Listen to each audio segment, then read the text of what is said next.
Shuts down. The games light up. This is BetMGM Tonight on Westwood One Sports. Hey, welcome on in to a Friday night edition of BetMGM Tonight right here on Westwood One Sports. I'm Pat Boyle. Kate Constable's with me tonight. She's filling in for Brad Evans. And we are brought to you by BetMGM. Make it legendary. Download the app today. Please gamble responsibly. We're with you every Monday through Friday, 6 to 11 p.m. Eastern. You can watch the show live on YouTube. Just search BetMGM Tonight and hit that subscribe button. You can watch the show live on Twitter at BetMGM Tonight. And you can listen to the show on the Westwood One Sports app, the Odyssey app, SiriusXM Channel 375, and hundreds of local affiliates throughout North America. Well, the World Cup just keeps giving us great games. Another late winner from Mikel Merino. Spain survive again. They outlast Belgium 2-1. They're on to the semifinals for what is surely the matchup of the tournament. Spain versus France next Tuesday in Dallas. Plenty to talk about from this Spain-Belgium game, though, that just ended an hour ago. Did Spain's win convince you that they can beat France in the semis? 310-840-4910. That's the talk and text line to join the show. You could call, you could text.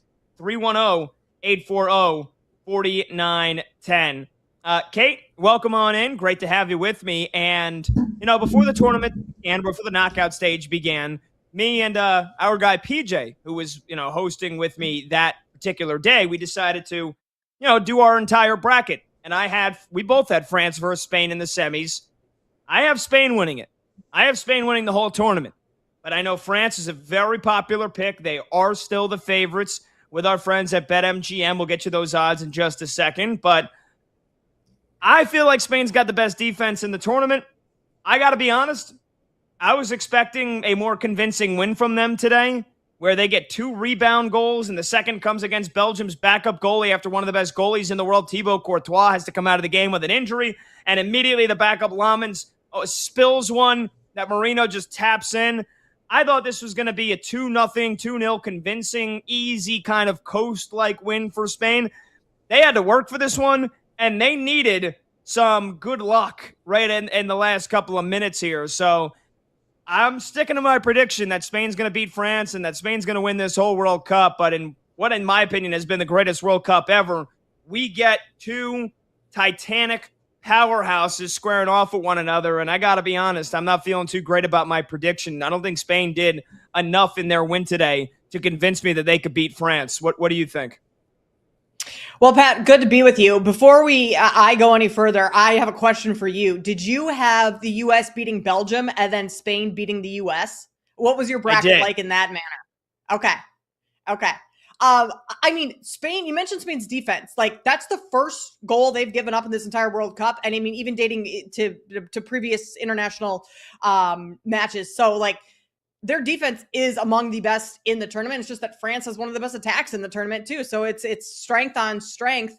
And I mean, you could say they didn't do enough. Maybe Belgium's play today makes the U.S.'s loss to them look a little bit better if we want to swing it that way. But I still think that this Spain defense can take France to the brink of it. Honestly, I mean, Pat, I think France is going to win that game.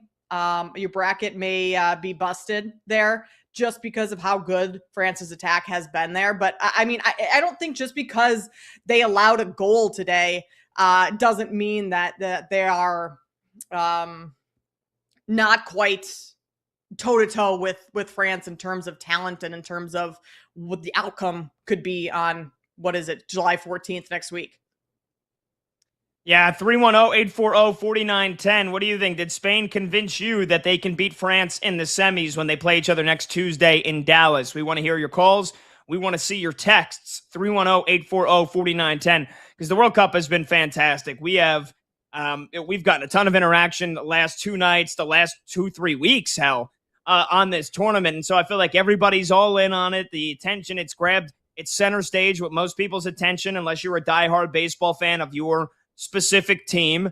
And I mean, even then, I just feel like this tournament has been incredible for the sport. The fact that it's been here in the States and Canada and Mexico, it's been incredible. And when the knockout stage, when the brackets came out after the group stage, I think most people, if you thought the favorite's going to go through, had France versus Spain. We get the matchup that we deserve. And we could have the other one that I feel like, would be the most chalky or that people probably want to see the most. And that's England versus Argentina. And if it wasn't, it would be Brazil versus Argentina. But it's Messi's last World Cup. So excited for those two games tomorrow. But France versus Spain is the matchup of the tournament. And now it's complete. And I'm not too surprised. We already have the updated odds here with our friends at BetMGM. This is just to win the tournament. And that is France is plus 160. That's a heavy favorite. Spain is next up on the list at plus 300. So that tells you right there that our friends at BetMGM think that the winner of that game is probably going to win the World Cup, is going to go on to the final and beat whether it's Argentina, England, Norway, or Switzerland. And we also have the odds for this France-Spain game next Tuesday. France to advance is minus 145. Spain is plus 115. So kind of right where I was thinking. I honestly thought France would be a little bit bigger of a favorite. It wouldn't surprise me to see folks place some more wagers on France in the coming days, and they get up to maybe minus 160. And I'm hoping that's the case because I'm picking Spain to win, and I still think they are going to win. But, again, you look at the stats of this game, and if you watch it, Spain, you can make the argument maybe they should have won by 2 goals or maybe by 3 goals. They had nearly 70% of the possession. They had 17 shots to Belgium's 5, 8 shots on target to Belgium's 2. But again, I go back to the fact that their 2 goals came on rebounds. And that's, not that every goal should have to come off of an incredible shot like the one we saw Mbappe score on yesterday, or that it has to come off a free kick or a corner or just in the run of play. But, especially that second goal, that's got to be heartbreaking for Belgium because, you got to feel that was sweaty. That was real sweaty for Spain. It's 1-1. They're going into the final couple of minutes before stoppage time, place that they were in last game against Portugal, and you're starting to think to yourself, all right, are they going to get not lucky, but are they going to come out on the other end of what has now basically been a 50-50 game here again? And then 70th minute, Thibaut Courtois, one of the best goalies in the world. He's been the goalie for Belgium for over a decade. Big 6'7" guy. I mean, again, if you remember Team USA getting knocked out by Belgium in the 2014 World Cup, he was their goalie then. And so I believe he was, because I think Courtois is about 33, 34, so that would make sense. And he all of a sudden picks up an injury. Doesn't seem like one play specific instance that he gets hurt, but all of a sudden he's on the ground. He's holding on to his hip. He has to come out. He's in tears. He's crying. And the backup goalie, who's actually pretty good, Sen Lammens, who's the Man United goalie and was the transfer of the season because they got him right in the beginning of the year. And it was kind of like, wow, that's who Manchester United's going with as their goalie. And then he ends up having a pretty damn good season. And he spills what, again, it was a good shot. Don't get me wrong. From Spain, hard, low driven. That's a shot that a goalie's got to be able to hold on to. And if not hold on to it, you got to parry it away to safety. He spills it right back in front. And there's Marino for the second straight game for Spain, tapping in an easy game winner. So if not for that, who knows? We might be in penalties as we speak. And then it's a real 50-50 chance. So I just I don't think Spain did enough. Now, again, they only did give up that 1 goal, Kate, their first goal of the tournament. But it's their offense that I'm worried about. I know I don't think they're going to give up more than 1 goal against France when they play them. Mm-hmm. France has scored 2+ goals in like every single game in this World Cup. And so even if you only give up that 1 goal, can Spain score that 1 goal, if not more? That I'm not so sure of. Their offense still is lacking that finishing touch that has kind of been plaguing them throughout the tournament, and their defense has been there to save them. Well, yeah, Pat, the point that you made of the offense for Spain, like getting lucky, that's not one, what you said, and two, that's not the right way to phrase this, but having easier opportunities because of mistakes that Belgium made, or, the change in goalkeeper, those types of things. That's what arguably allowed Spain to convert those 2 goals and win that one. Are they going to have those same opportunities against this France team? I don't think that's the case. I think this game ends, I think we go to 1 extra time and penalty kicks, and then it's, whose game is it if you're in penalty kicks? Like, which of those 2 teams do you trust more at that stretch or at that point of a match? And again, based on the offenses, because you kind of go in that direction, I would trust France more. Yeah, Spain, this might be as far as they can go, which is, a great tournament. Obviously the players wouldn't say that, and then the fans, the country, all of that stuff. But you get to the semifinals of the World Cup. I don't think that's a terrible place to be, but I do think it kind of ends at this point in the road for France. And then, how good would a final be with Mbappe and Messi? Like, talk about what the people want to see. I think that would be another one. Final. Yeah, why not? This is Messi's last, right? Yeah, it is. And Mbappe's last. Didn't he not announce this tournament that he's done? No. Mbappe's only 27, which is the scary part. Okay, that's the real scary. False news. Fake news. Fake news. No, that's the scary part, is that he's only 27. And, again, they did give us a mouth-watering final in Qatar 4 years ago. 3-3 goes to penalties. Mbappe scores. Messi scores. Like, it was everything you could ask for a World Cup final. I don't need to see it again. Nor do I'm sure that a lot of people want to see it again. I don't want to see it again. I think for me, the best final would be Spain versus England. Hell, I would love to see, as a Manchester City fan, Erling Haaland, who I think has captured so many people's, hearts, whether or their hatred, because he's very polarizing. The big, beautiful, blonde Vikings striker from Norway. I'd love to see Norway make a run.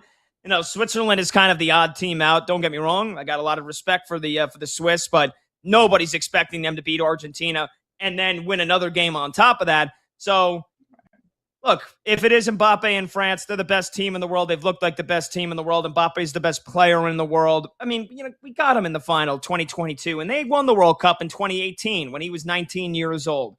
And don't get me wrong, it's not like Spain has never won anything. They won their World Cup in 2010. They won 3 straight Euros. So they dominated, but they haven't done anything in the World Cup since they won it. They got knocked out in the group stage in 2014, got knocked out in the round of 16, both in 2018 and in 2022. So it's been a while since Spain has had a dominant run. And again, for me, as somebody that roots for Team USA and then Italy on top of that, and they're both out, and Italy didn't even make the freaking tournament. For me, it's kind of like, who's the lesser of 2 evils? I don't particularly care to root for Spain or for France. They've both had some big-time games against Italy in the past. I think Spain, I think I just want my prediction to be right, Kate. I think that's what it is. I want to be right. And so I want Spain in the final. And then if it's against England, Norway, or Argentina, I guess I wouldn't complain in that vein. But no, maybe people want to see Mbappe versus Messi again. I don't care for it. Well, I think that's the casual fan that wants to see that, Pat, which is myself. Like, I'm fully calling myself out here in that I've been watching this World Cup, but I don't follow soccer year round. So I hear those 2 names and I'm like, yeah, those are the 2 biggest names in the tournament. Why would you not want to see those? So that's a fair weather fan. That's a casual fan take right there, I think. You mentioned our good friend PJ Glasser earlier, that you guys went through your brackets. I was listening to PJ earlier this morning. He was hosting You Better You Bet, and he did mention, he kind of made this comparison to the France and Spain game being the Arizona and Michigan. Yes, exactly. And the San Antonio, the OKC, kind of like what we thought was going to be the championship match of the tournament, even though it's only the semifinals. And I think that's kind of what we're getting here with Spain and France. Regardless of if it's England and Argentina, like, that's a big matchup. But I don't think it's bigger than what we'll watch with France and Spain. Maybe again here, Pat, maybe here's a casual fan take. Maybe people are rooting for Norway because everyone loves Holland. Pronounce his name for me. Holland. Yeah, everyone loves him. Like, he is the most likable non-US soccer player in the United States right now, I think. He just is like all over my social media feeds, everything. So I wouldn't mind seeing Norway advance. Yeah, that would be great. I mean, I would love that. Don't get me wrong. I would absolutely love that because I think he's the best striker in the world. And I know, at least, for Manchester City, he gets a ton of criticism in the Premier League as somebody that doesn't score enough in the big games. Well, I think he has shut a lot of people up in this tournament. And then, yeah, I mean, the guy is like, whoever his social media team is, like, they've nailed it. They've perfected it. He's become a global superstar because of the World Cup. If he wasn't one already, yeah, now he's a superstar here in the States. You're seeing him all across your timeline and your algorithm. So that would be great.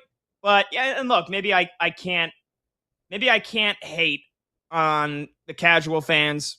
Like, you said yourself, you're one of them, and many other people that don't watch Mbappe year round and don't watch the MLS, and so they haven't watched Messi, or it's like, oh, Messi's out of his prime. I remember watching games or highlights when he was at Barcelona and PSG, and he's not. But so I guess I can't hate on people that want that Messi and Mbappe. We saw it 4 years ago, so I want some new blood, even though the World Cup is every 4 years. It's like watching LeBron in the finals at this point of his career is what you're basically saying. Watching Messi is, which I understand. Like, when you put it like that, Pat, then all of a sudden it clicks for me a little bit more, and I'm like, yeah, I don't want to watch LeBron in the finals. I want to watch the new blood. That's a good for the casual fan to process that. That's a good comparison. Yeah, and I'm trying to who would be the Mbappe? I mean, it was Jokic. Now I feel like SGA is kind of SGA is maybe a good comparison, and a lot of people dislike SGA. They call him the free throw merchant and the flopper. Mm-hmm. I don't know if Mbappe definitely doesn't. I mean, he probably flops just as much as anybody else. A lot of people hate him just because of how good he is, and he's taken over, and he's in my opinion the best player in the world. So maybe that is like an OKC Thunder comparison, or maybe Mbappe is like Mahomes and the Chiefs. That's probably even a better comparison. France won the World Cup in 2018, lost in the final in 2022. They were a game away from the final again. That's probably the best comp. Mbappe and France are probably Patrick Mahomes and the Chiefs. He just doesn't date somebody else on France doesn't date Taylor Swift. So I don't think they've gotten to that level of annoying just yet. But for me, they have. And so there you go. How do we compare what that final would be like to some of our other sports teams and our other leagues here back in the States? Again, for me, more so than anything else, I want to be right. I want Spain to win, and they are the underdogs that I thought they would be. And I think a lot more people are going to be picking France as we get closer to that game. The one other point you mentioned real quick, Kate, by the way, if you want to join in on the show, 310-840-4910. I'm Pat Boyle. She's Kate Constable, BetMGM tonight. Do you feel better about Team USA's loss to Belgium after they nearly took Spain to extra time? I don't know if I do. I don't. Because I still feel like Team USA absolutely could have beaten Belgium. And I know it's easy to look back at the game and say, well, what are you talking about? They got destroyed. They got dominated. Belgium was, I got a lot of idiots in my comments on, when we talked about the game on Tuesday. Belgium was the better team. USA looked horrible. They were a disgrace. You guys overhype them all the time.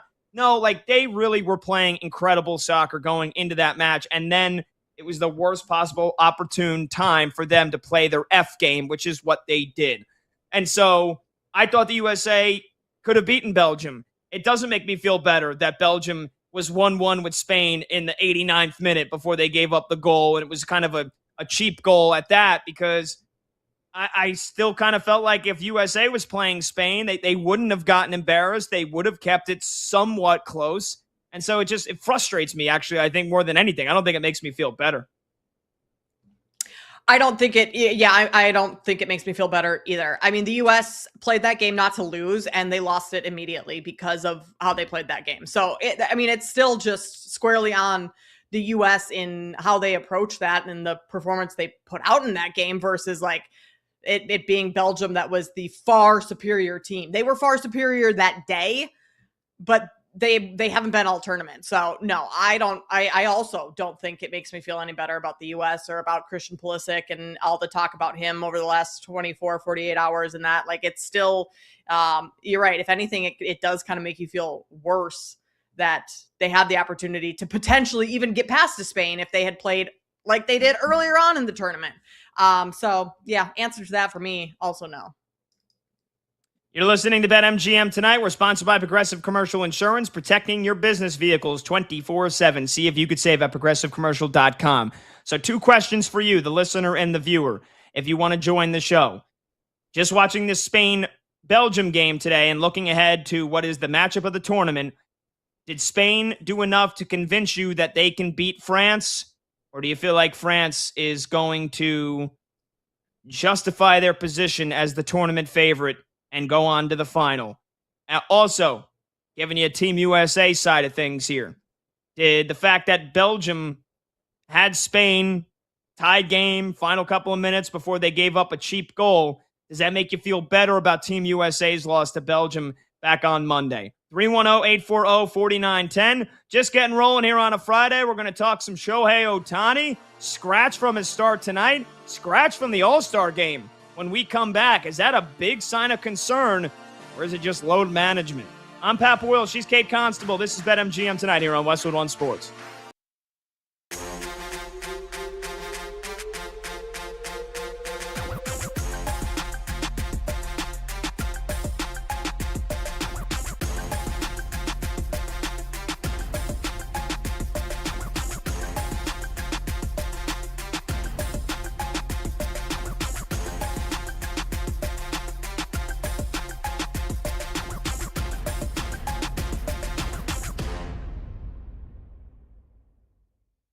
The number one team, I believe, in college football this upcoming year, after missing the college football playoff last year, will be the Notre Dame Fighting Irish, which shouldn't be much of a surprise because they are minus 700 at BetMGM to make the playoff. Their schedule is extremely easy. The only 2 games that give you any cause for concern are at BYU and home against Miami. Those are the only 2 games where you look at and you're like, okay, Provo's a tough place to play. At that point, Notre Dame really wouldn't have played anybody. Big step up in competition. BYU is one of the favorites in the Big 12. That could be tough.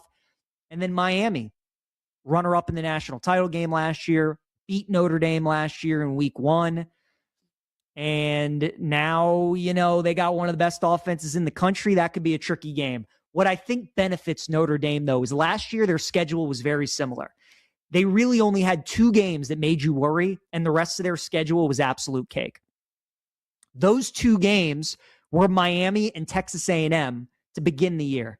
The key is that they were in the beginning of the year. As we know, there is no preseason in college football. So you really got to rely on coaching and how ready these kids are going to be to start the season. Well, Notre Dame lost a tough game at Miami week 1. You lose by a field goal, fine. But then you have a bye week. You come back home and you lose to A&M in the final seconds of the game. And that was the tough one. And then they ran the table the rest of the year. They played BYU at the end of October, and then they get Miami in November. So by then, they'll play enough games where I think they'll be okay. The disappointment of not making the playoff last year will motivate them this entire year. They got C.J. Carr, the quarterback, coming back. They might have the best offensive line in the country, maybe the best defense in the country. They got a terrific head coach in Marcus Freeman. Notre Dame, my number 1 team in college football.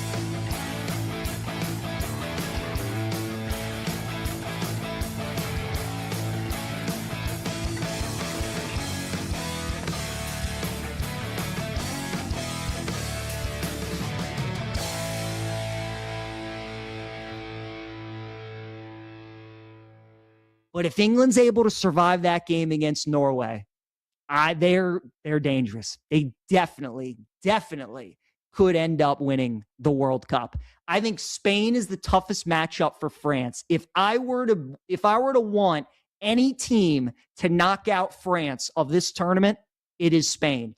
I don't know if England can beat France. I don't know if Argentina can beat France. They obviously can. I just wouldn't feel good about it. Spain is the team that I would want to knock out France of the tournament. Just like we kind of all were saying, I don't know if the Knicks can beat Oklahoma City, but there's a chance that they could beat the Spurs. I think it's the same kind of feel that I would feel with England. So if you're an England fan, I think you're rooting for Spain today. And then you're rooting for your boys to take care of business against Belgium and advance to the semifinals. But I'm telling you guys, Seahawks, Rams, Michigan, Arizona, Spurs, Oklahoma City, it's got the same feel of how this World Cup, how this semifinal is shaking up with a potential Spain-France matchup. I think a lot of people are going to be on France in that game. I think they're going to find themselves on the wrong side like they have with the other three games. I think Spain is going to the final. And if England's waiting on that other side, it might be coming home for the boys out there in the UK.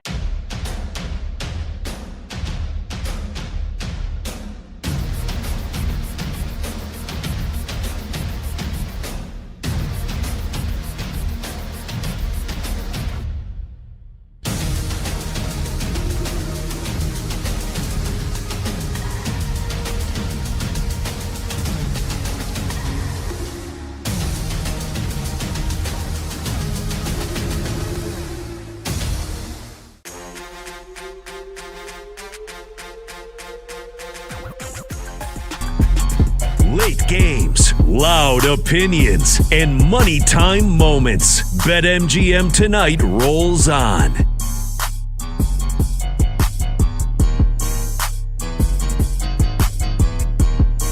Welcome on back. BetMGM Tonight, Westwood One Sports. I'm Pat Boyle. She's Kate Constable filling in for Brad Evans. And the phone number to join the show is 310-840-4910. You could call, you could text 310-840-4910. You could also hit either of us up on Twitter. I'm at Pat Boyle 44. Kate is at Kate Constable.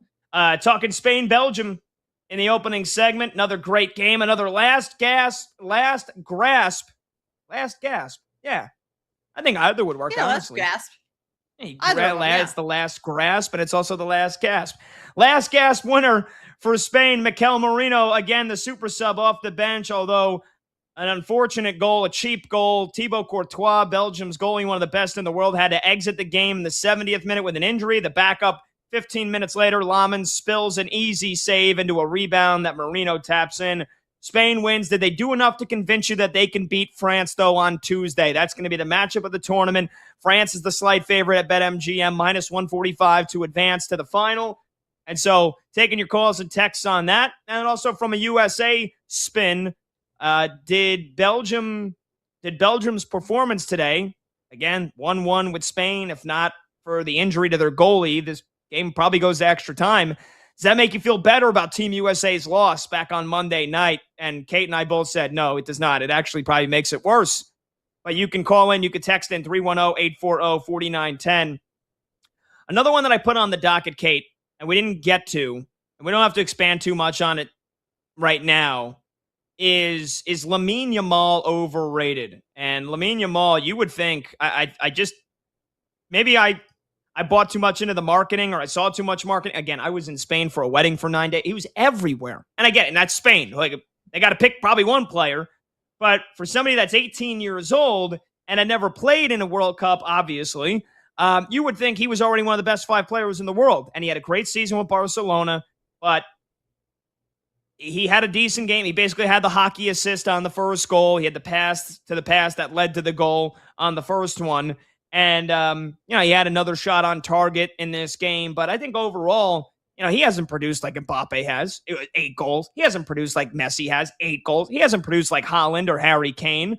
And so I say, is Lamine Yamal overrated? And Chris Vasile, who does some sports betting stuff for Covers, and he's a big soccer fan, commented, overrated is a stretch. He's less than 100%, and teams are doubling him pretty much every time he gets the ball out wide. Still does well to create, though.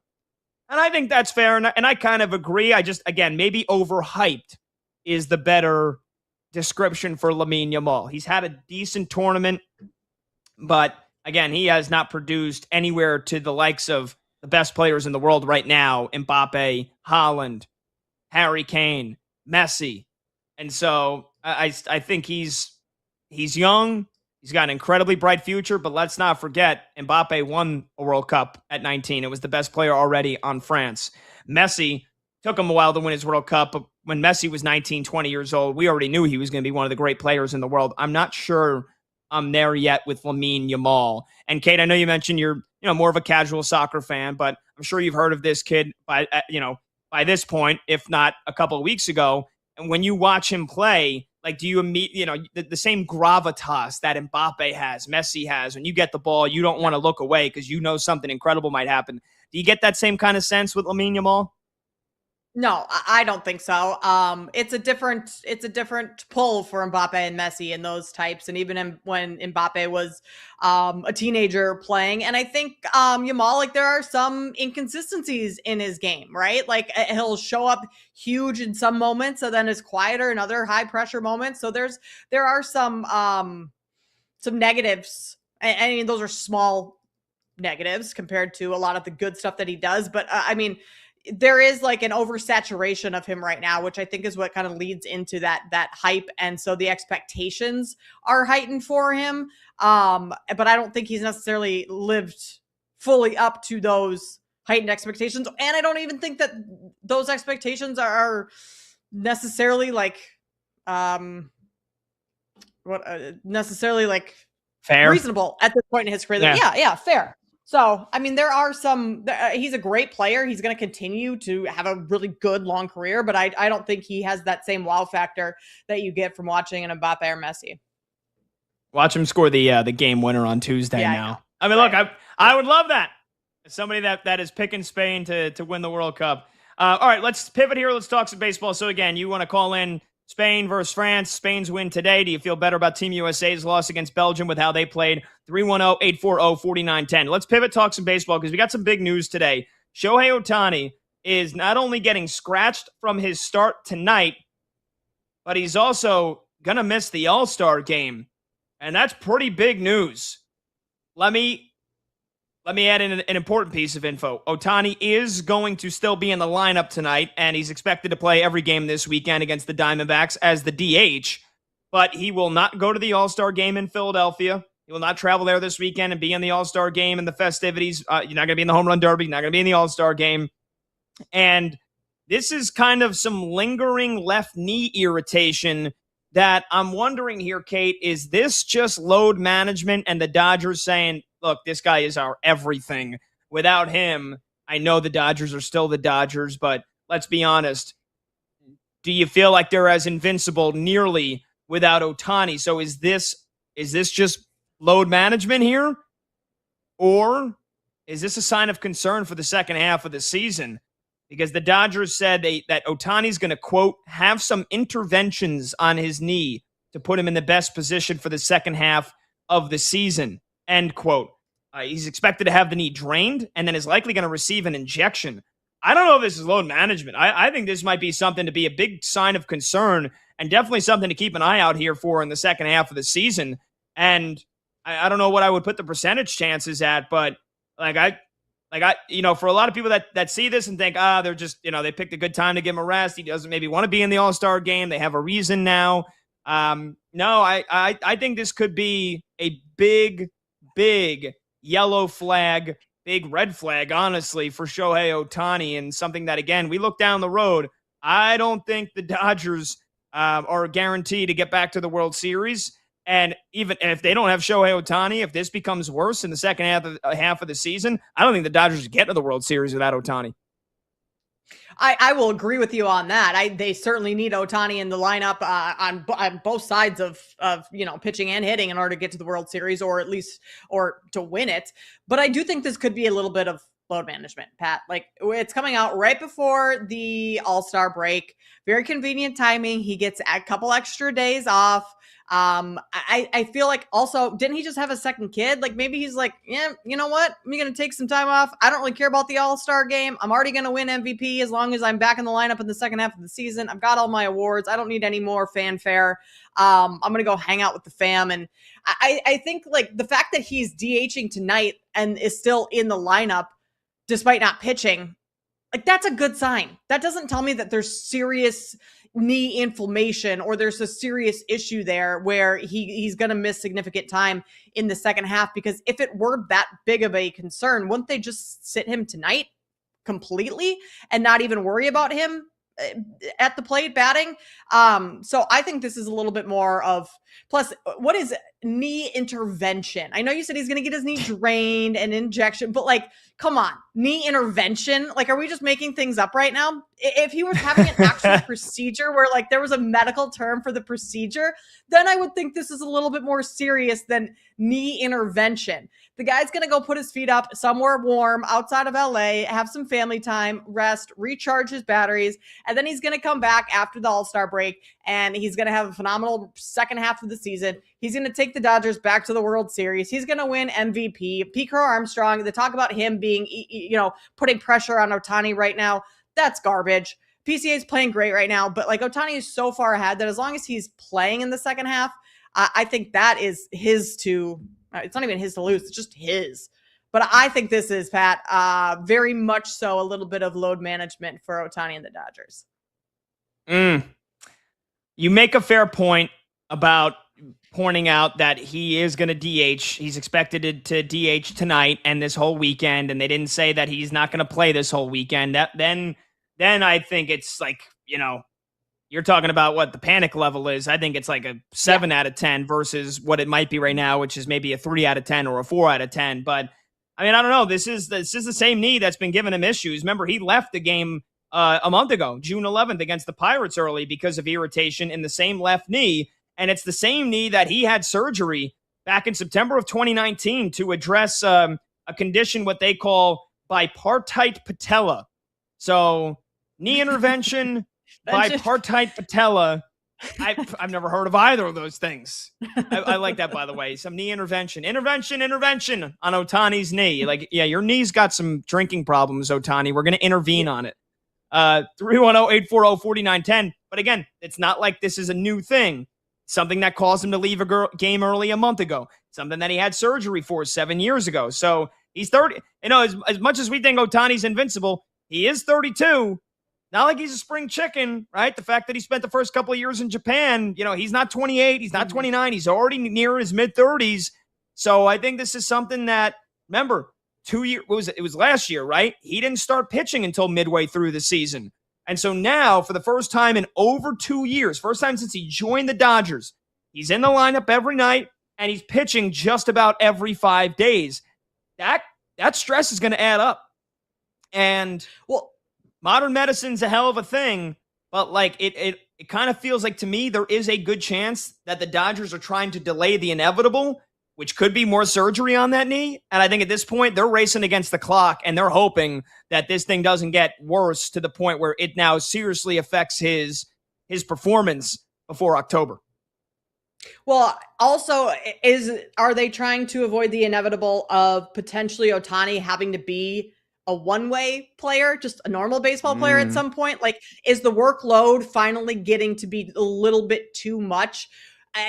Because, I mean, if this is, which it is, but like having an issue on the same knee, similar type of issue before, like that feels like it's just kind of starting to compound and add up. And maybe right now it's not a full-blown like wave the red flag issue, but they're trying to kind of delay the inevitable of that it's going to be, and that pitching and hitting, playing both, being a two-way workload player, that eventually is going to be long-term not something that's viable because of his age and where he's at and the wear and tear on his body already. So not saying that's inevitable in the next year, 2 years, but 3 maybe. I don't know. Do we even get that far if this knee continues to bother him? So I think that's maybe a little bit more so of what they're trying to delay, is just that it's going to be really hard as he gets older to be a two-way player. And so if you can give him as much rest throughout the season as you can, and this is a time where he gets an added chunk, I think that's something that you have to go ahead and do if you're the Dodgers. 310-840-4910. Are you concerned about Shohei Ohtani getting scratched from his start tonight and missing the All-Star game, or do you think it's just load management like Kate thinks? 310-840-4910. We're going to go streaking when we come back. I'm Pat Boyle. She's Kate Constable. This is BetMGM Tonight here on Westwood One Sports.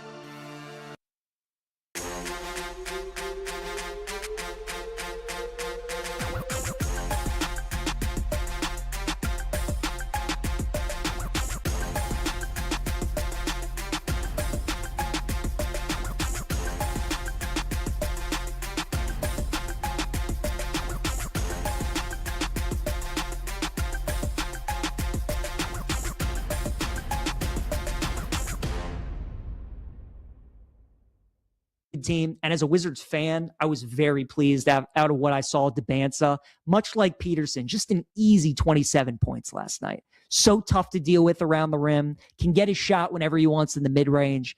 And if he ever develops that three-point jump shot and makes it consistent, you can't guard him. Can't stop him, not at that size. So I think both teams, the Wizards and the Jazz, have to feel good about what they did. The Wizards, they couldn't afford to go after Peterson. They had to take the sure thing with Debanza. They did that. It's one game. You don't want to overreact too much. But looking at Wizards Twitter, man, all the fans are so happy. And it's just like we've never had a guy like that at 6'9". We've never had like a Durant. We've never had a Giannis. We've never had a LeBron. Like, we don't know what it's like to have a guy at that size that's that talented that just completely changes your team and completely changes the game when he's on the floor. So that's really interesting. Utah's got a very good up and young coming team. If Peterson stays healthy, I mean, he just gets buckets. Like, he's going to be really, really good. So I think both teams have to feel very good about the situation that they're in.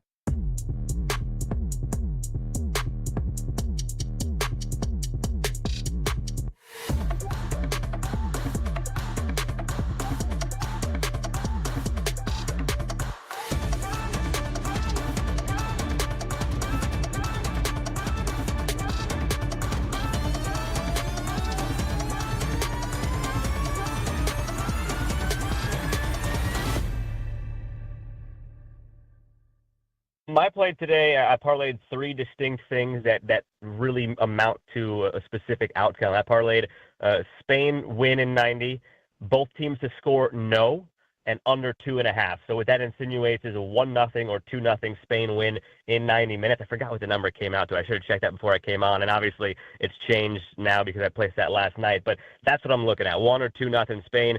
I think there's maybe a little bit too much hype on Belgium just because of the way the U.S. game went. But they completely changed their style. They sat back. They let us self-destruct, and we obliged. We did it. Spain won't do that. Spain is not going to make the mistakes that we made in that game and give those free goals to Belgium. And I don't think Belgium has a way to score against them. Let's not forget that Belgium was on their way to losing 2-0 against Senegal before Senegal just completely crumbled in the final 5 minutes of that game. This is the Spain team that's going to dictate this whole game. As I mentioned before, they haven't conceded a goal this entire tournament, and I don't think this Belgium team all of a sudden is going to do it to them. So for me, I'm looking at Spain winning in 90 by a 1 or 2-0 scoreline. That's how I play it.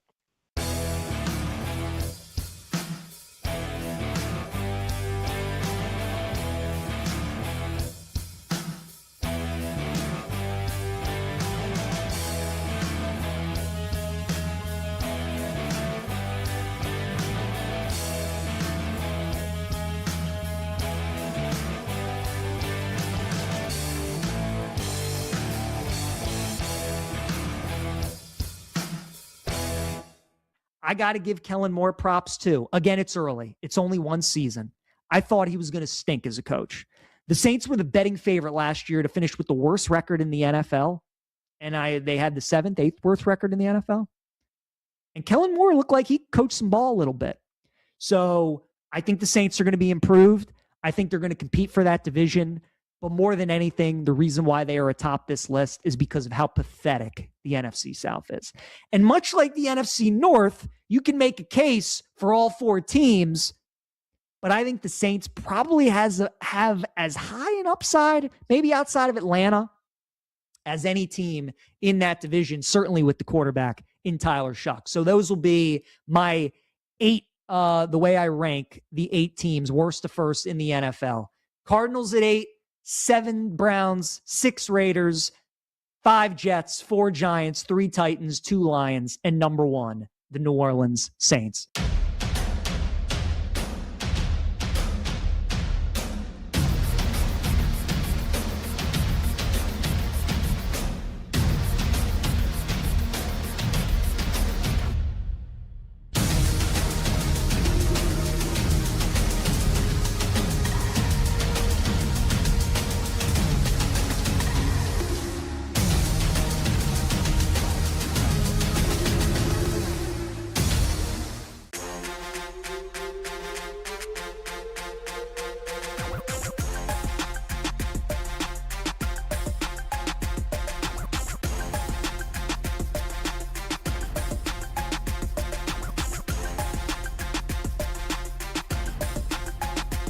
Turns up. BetMGM Tonight continues now.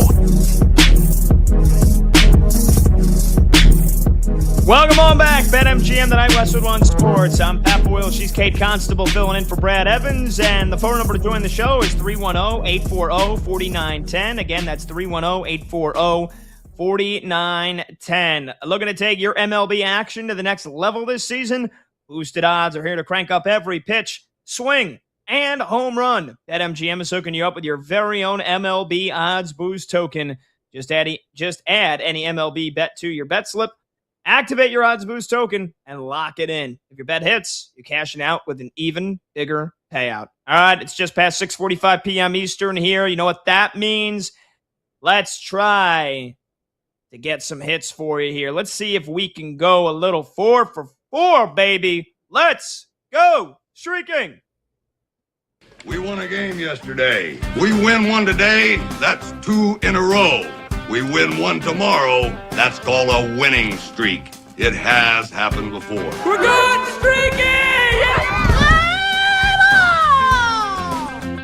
All righty, you know the deal by now. We go around the crew. Everybody picks one batter that they think will correctly get a hit. And this is a very special edition of Let's Go Streaking because we've got perfection on the line tonight because Kate Constable, who's filling in for my co-host Brad Evans.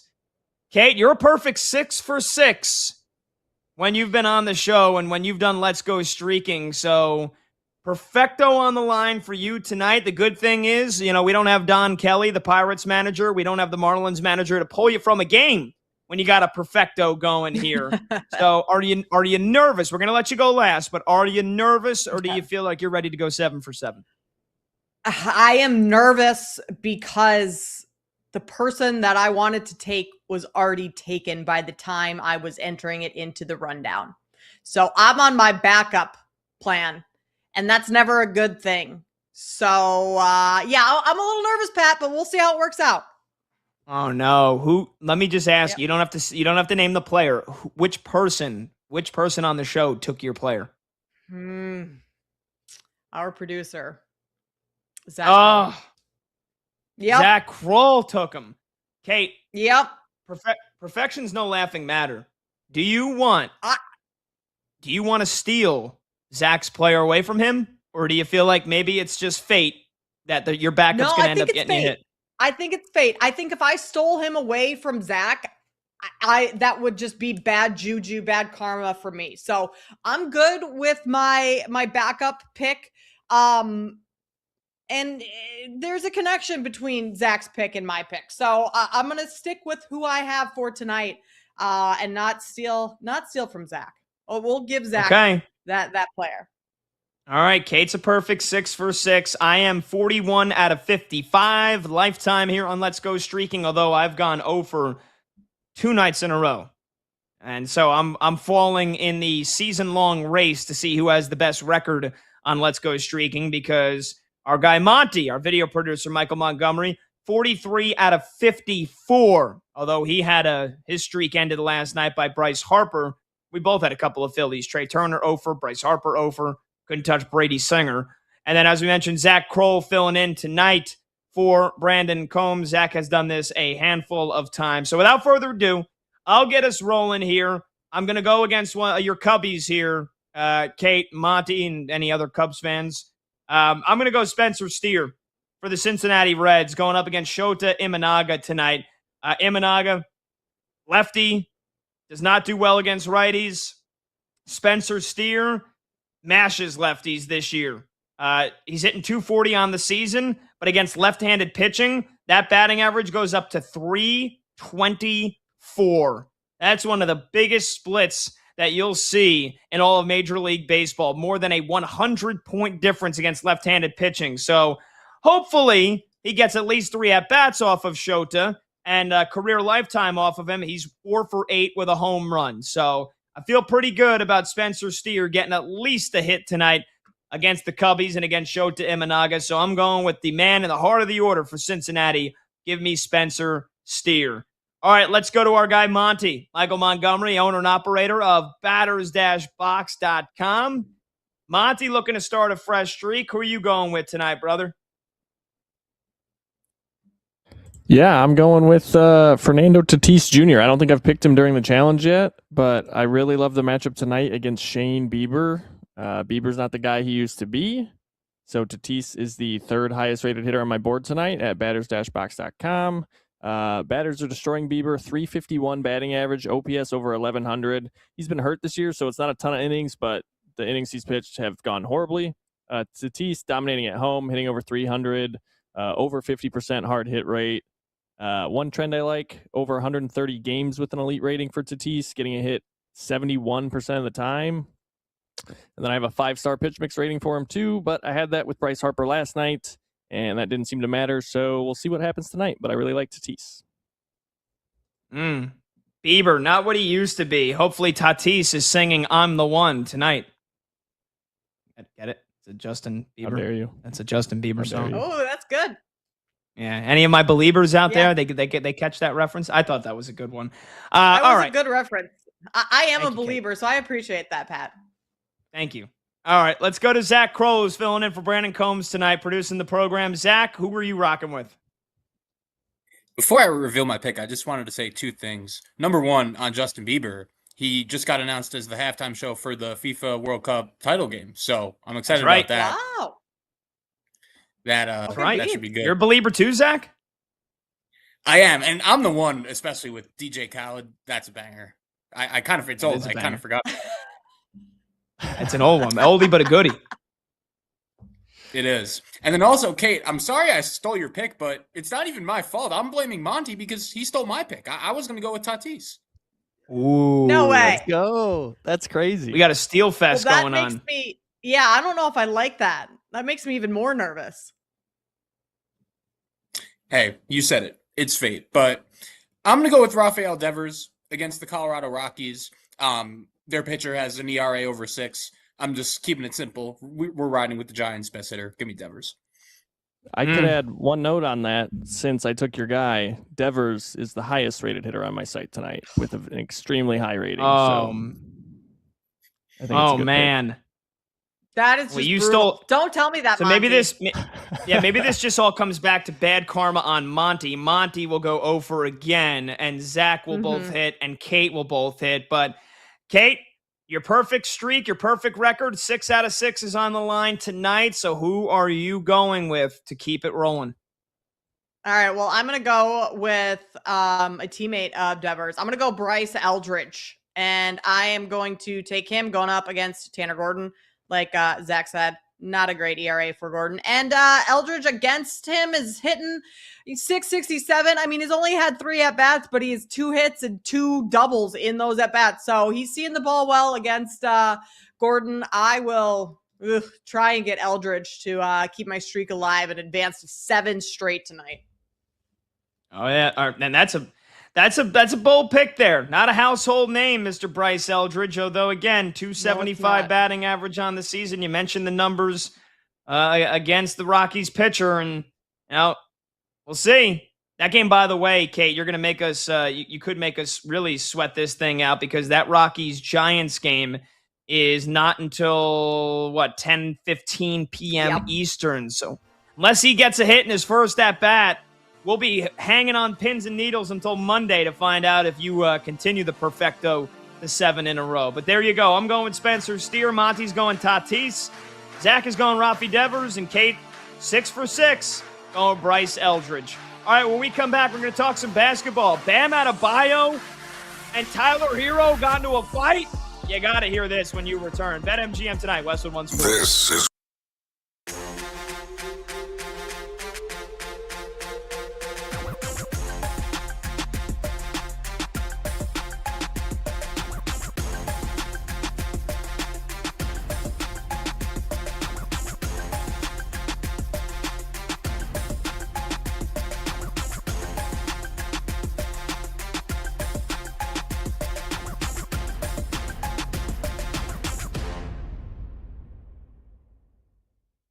The number one team, I believe, in college football this upcoming year, after missing the college football playoff last year, will be the Notre Dame Fighting Irish, which shouldn't be much of a surprise because they are minus 700 at BetMGM to make the playoff.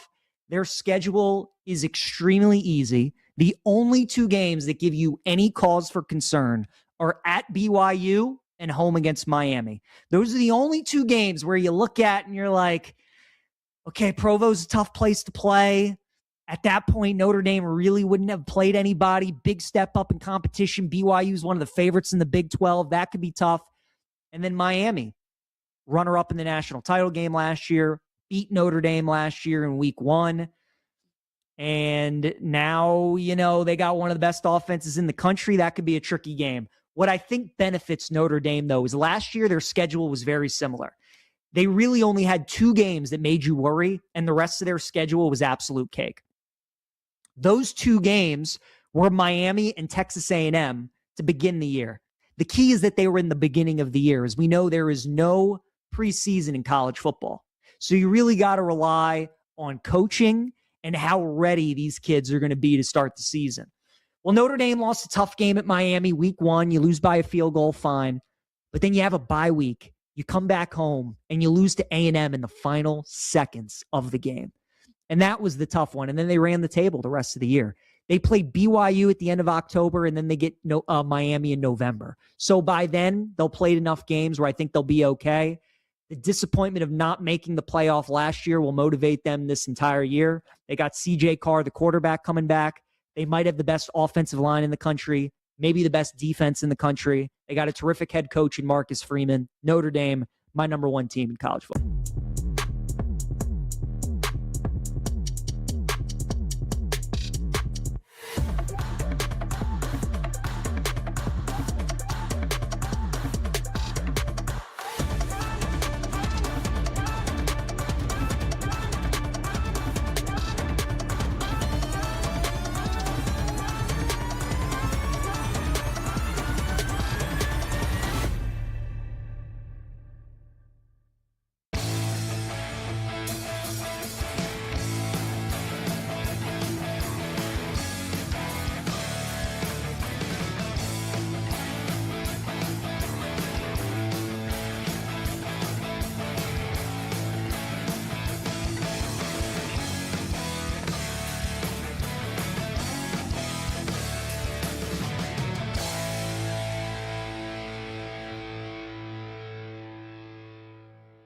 But if England's able to survive that game against Norway, they're dangerous. They definitely could end up winning the World Cup. I think Spain is the toughest matchup for France. If I were to want any team to knock out France of this tournament, it is Spain.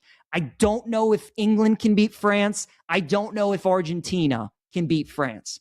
They obviously can. I just wouldn't feel good about it. Spain is the team that I would want to knock out France of the tournament. Just like we kind of all were saying, I don't know if the Knicks can beat Oklahoma City, but there's a chance that they could beat the Spurs. I think it's the same kind of feel that I would feel with England. So if you're an England fan, I think you're rooting for Spain today. And then you're rooting for your boys to take care of business against Belgium and advance to the semifinals. But I'm telling you guys, Seahawks, Rams, Michigan, Arizona, Spurs, Oklahoma City. It's got the same feel of how this World Cup, how this semifinal is shaking up with a potential Spain-France matchup.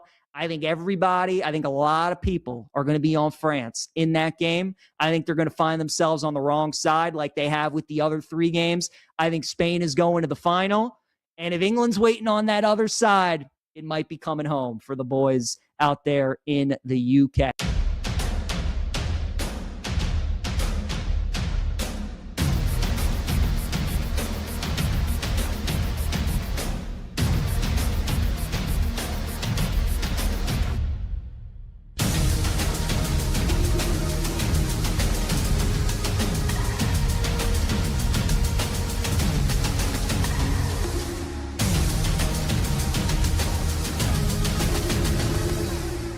The day shuts down. The games light up. This is BetMGM Tonight on Westwood One Sports. Hey, welcome on back to BetMGM Tonight here on Westwood One Sports. I'm Pat Boyle. Kate Constable's with me tonight. She's filling in for Brad Evans on this Friday, and we are brought to you by BetMGM. Make it legendary. Download the app today. Please gamble responsibly. Hour number 2 of this Friday night weekend kicker offer of a show begins right now, and you can watch the show live on YouTube. Just search BetMGM Tonight and hit that subscribe button.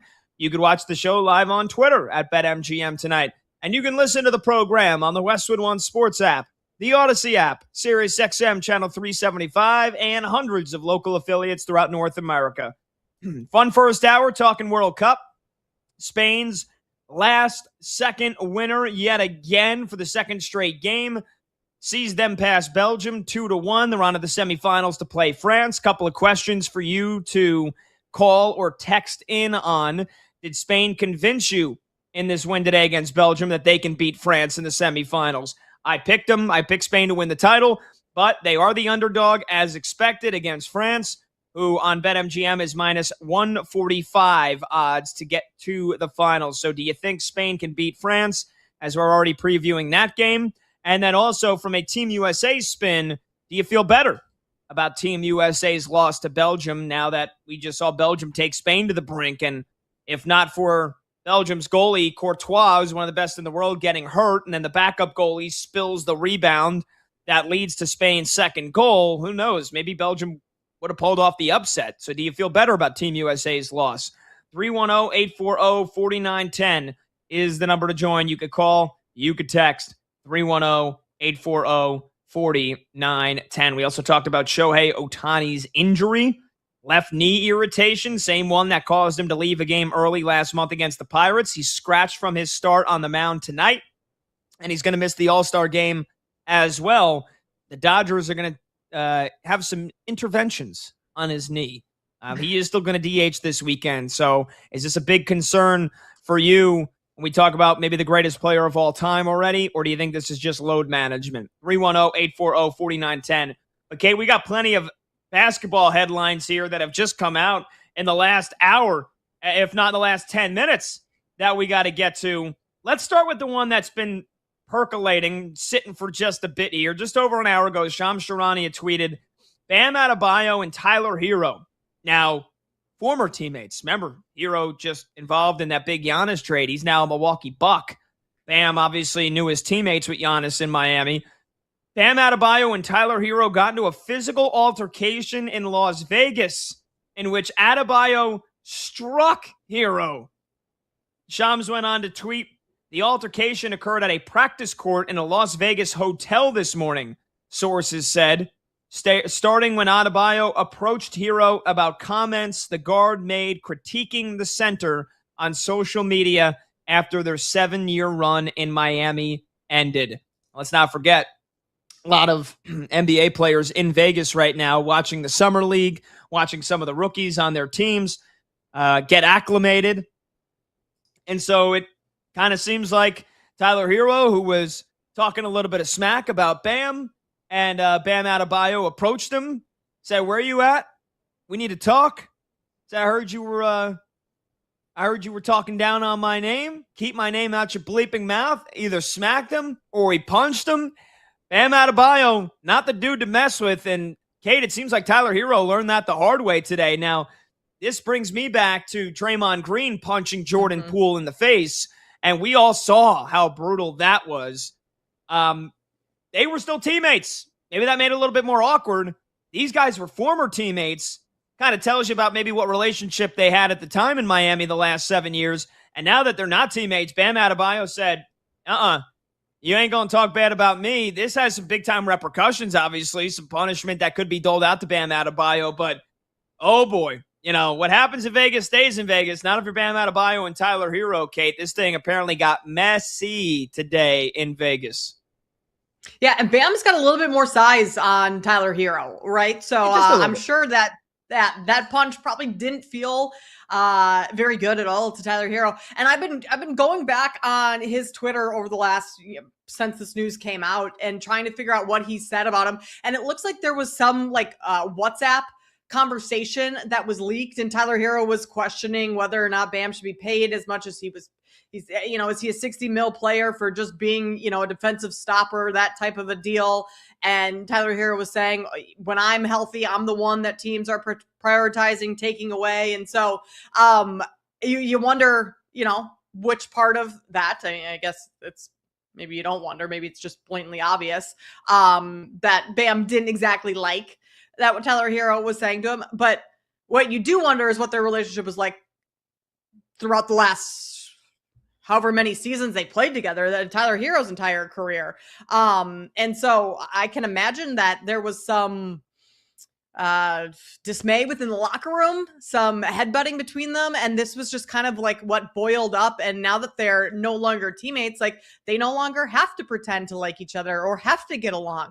Now they can hate each other on the court and hate each other in real life too, if that's what they want to do. And so Bam kind of took it in his own hands and said, all right, well, maybe this was more than just a altercation for what was said on social media, because that's what Shams is reporting, is that it all stemmed from a social media post. But maybe this is just stuff that has stemmed over the last several years of them not getting along or seeing eye to eye despite being on the same team. And now that the fact that they're not on the same team, this doesn't really matter in terms of locker room chemistry. So Bam kind of did what maybe he's wanted to do for quite some time now. Yeah. And again, some local, you said WhatsApp. I see some leaked social media messages. There was somebody posted something just a couple of days ago, I think about a DM that Tyler Hero got. And, again, I'm trying to piece this together. I don't see it right in front of me, but I see the comment, what he said, when I'm healthy, I need help, not the other guy. Yeah. And so, again, I don't know if that doesn't really make a lot of sense. If he's saying I need help, not the other guy, maybe he was mentioning Bam needs help, not him. Also, I'm seeing another screenshot here. You should get paid $60 million to be a top-tier defender on some nights. I'm just wondering. Yeah, I mean, again, whatever happened here in the last couple of days, Tyler Hero was chirping, was saying something. Bam Adebayo caught wind of it, and sounds like he clocked him. So, does Adam Silver step in here? Do we see some suspensions handed down here now for Bam Adebayo, or do we see a fine? What do you think is likely? I can't imagine there's any. Yeah, there's got to be a fine, and it's probably more so the fact that it happened essentially at Summer League, like an NBA sanctioned event. If these two guys are just palling around on some random Tuesday in Memphis and they get into a fight, is that reason for the NBA to step in? But they're working out. They're at Summer League. They're watching the games. I think that maybe is reason for a fine. There's no way Bam gets suspended or anything like this. I mean, plus, I'm trying to think back of what happened to Draymond. That was totally up to the Warriors and what they wanted to do, or did the league suspend Draymond at all? I can't recall. That's it. I'm trying to. Yeah.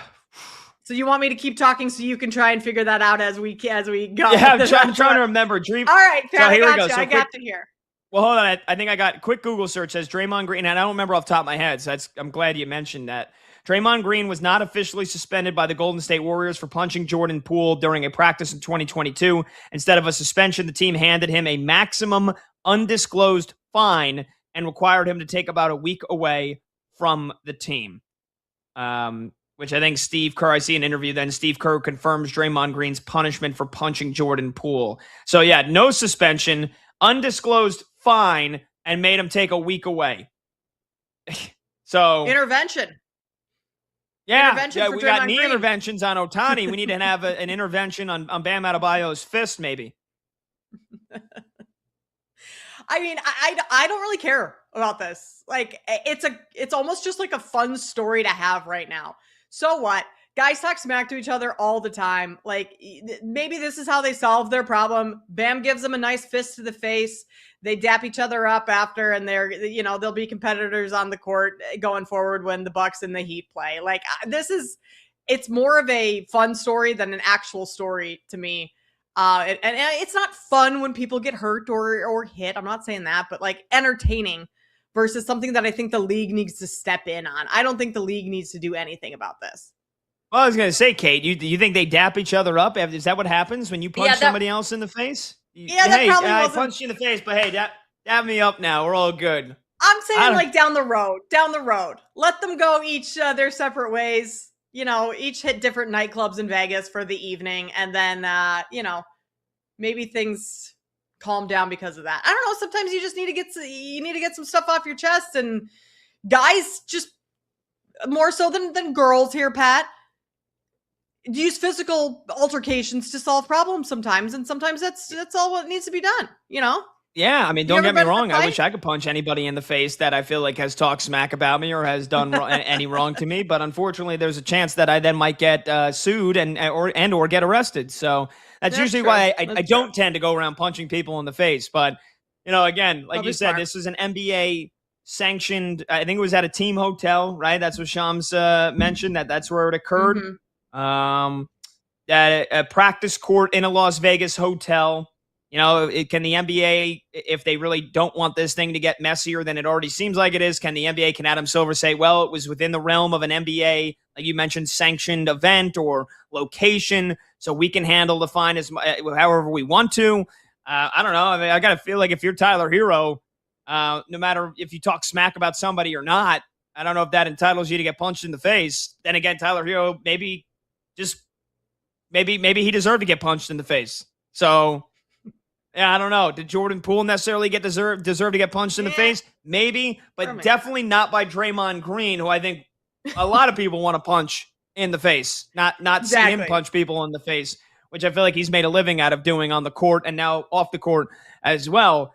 So yeah, this is, like you said, this is really, I don't think this is a major breaking story, but it was something it's messy. The NBA is never short of drama. I mean, that is for damn sure. It is never short of drama. 310-840-4910. Much more important news, Kate, is the one that just came down 10 minutes ago. And that is Victor Wembanyama has signed a 5-year, $252 million maximum rookie scale contract extension with a player option in the 5th season. There's a lot of chatter here over the last 48 hours. Especially Wemby put out a tweet earlier today. So maybe it wasn't even the last, I guess just today. Also, a lot of chatter ramped up when Wemby said, "I'm here to stay, whatever it takes." A lot of people think, "Oh, is he gonna take a discount?" Remember, not only are the Knicks NBA champions, Kate, and they have the Finals MVP in Jalen Brunson, but he took a nice, nearly $100 million haircut when he signed his extension for the New York Knicks just over a year ago. Wemby said he'd willing to do whatever it takes, and apparently he is honoring his word as much as maybe he can. Shams added that Wemby decided on the 25% maximum instead of the 30% supermax escalators to $303 million. That sounds like a perk you unlock in a video game. But again, I guess apparently he could have had the 30% supermax, which could have escalated up to $303 million, that he and the Spurs went through multiple frameworks. And San Antonio worked in close partnership with him and his reps. They offered him the full supermax and different variations of extensions, but he chose a contract sacrifice rooted in giving him and the organization increased ability to build a sustained title contender around him. So not as much as a pay cut as Brunson. Probably why he didn't win the Finals MVP. Probably why the Spurs didn't win a title. But look, I guess Wemby is helping out the Spurs, even if only by a little bit. But nonetheless, a big deserved contract. Yeah, I think we are going to see. I mean, after what Brunson did, Pat, and I enjoy you getting your Knicks fandom stuff in here throughout. And I mean, $100 million, that's a lot of money, but Brunson just won a title, right? And so I think he would say it was 1,000% worth it. And there could be that could kind of be a recipe going forward for some other players and teams to look at and say, hey, okay, maybe if I take just maybe not $100 million, but just a slight pay cut, we could better our roster in other areas and have a little bit more flexibility. And Wemby, I mean, this being his first, so this is a rookie his post rookie deal. This is his first contract after his rookie deal, right? Correct. Yeah, he was only set to make I was going to say. Yeah, he was going to make less than $17 million this year on his rookie contract. Okay, gotcha. So, I mean, I think Wemby also is the type of player that understands his impact off the court and the amount of endorsements and ads and things like that. He can make a ton of money elsewhere. Where taking a little bit of a pay cut to win, do we start to see other players, other high profile players do things like that? That's something that I wonder, now that the blueprint of the framework, so to speak, of Brunson doing that is out there. Do teams kind of start to, or players rather, start to take a page out of that? And Wemby, it's a significantly smaller scale than what Brunson did, but Wemby's the next player to come out and do that when he could be signing as a supermax $300+ million deal. He's saying, okay, wait, I'll take a little bit less because I want to win, essentially. Yeah. Now, again, I think it's important to note, and I'm at the expense of sounding like a hater here, Kate. I think it's important to note that the 30% supermax with the escalators to $303 million, I believe, from my knowledge of the NBA CBA, that he would have had to achieve one of 3 different honors during this upcoming season. And that is either MVP, Defensive Player of the Year, or All NBA. And I don't know if it's just this year, because again, do you get an extra $50 million if you get that? Don't get me wrong, MVP, Defensive Player of the Year, All NBA. I mean, he's likely to get to All NBA, and he's likely to win Defensive Player of the Year maybe every year for the next 5-6 years here. But is it $50 million escalators if it happens once, or is it, it's a 5-year contract extension? Is it $10 million for each time he does it?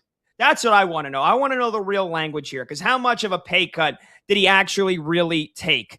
Because again, if you're saying he gets an extra $10 million every time he gets All NBA, then it's are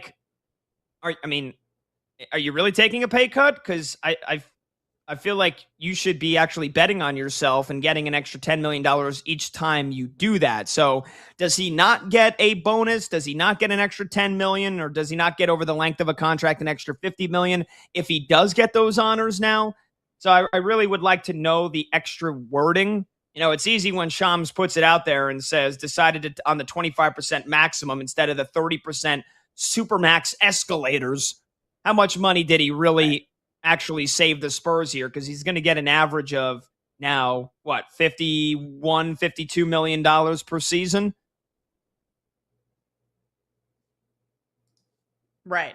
There are other intricacies within the CBA and how that all works than just the wording of Shams. It looks, bare bones when you see Shams' tweet that he's taken a pretty hefty pay cut, but what does that actually really mean? But I would imagine he's an All NBA player every season going forward, right? Unless he's hurt and doesn't fulfill the requirement for games played, I would imagine he's got a pretty good shot at winning Defensive Player of the Year.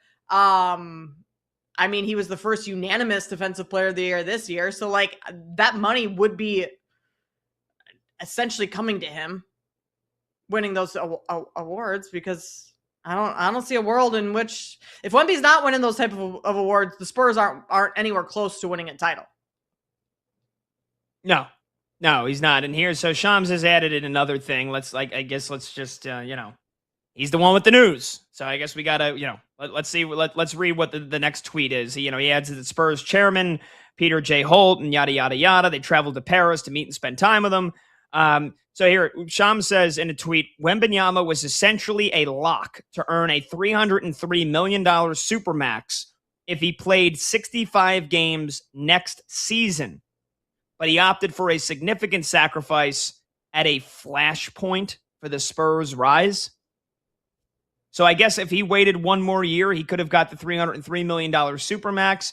Apparently, he also could have gotten a 30% supermax with escalators to $303 million. Again, I don't want to sound like a hater, but did he really leave that much money on the table? He didn't leave $100 million, that's for sure. Look, and does Wemby have to leave money on the table, right? Just because Tony Parker and Manu Ginobili and Tim Duncan had done it in the past, does it mean that Wemby had to do it?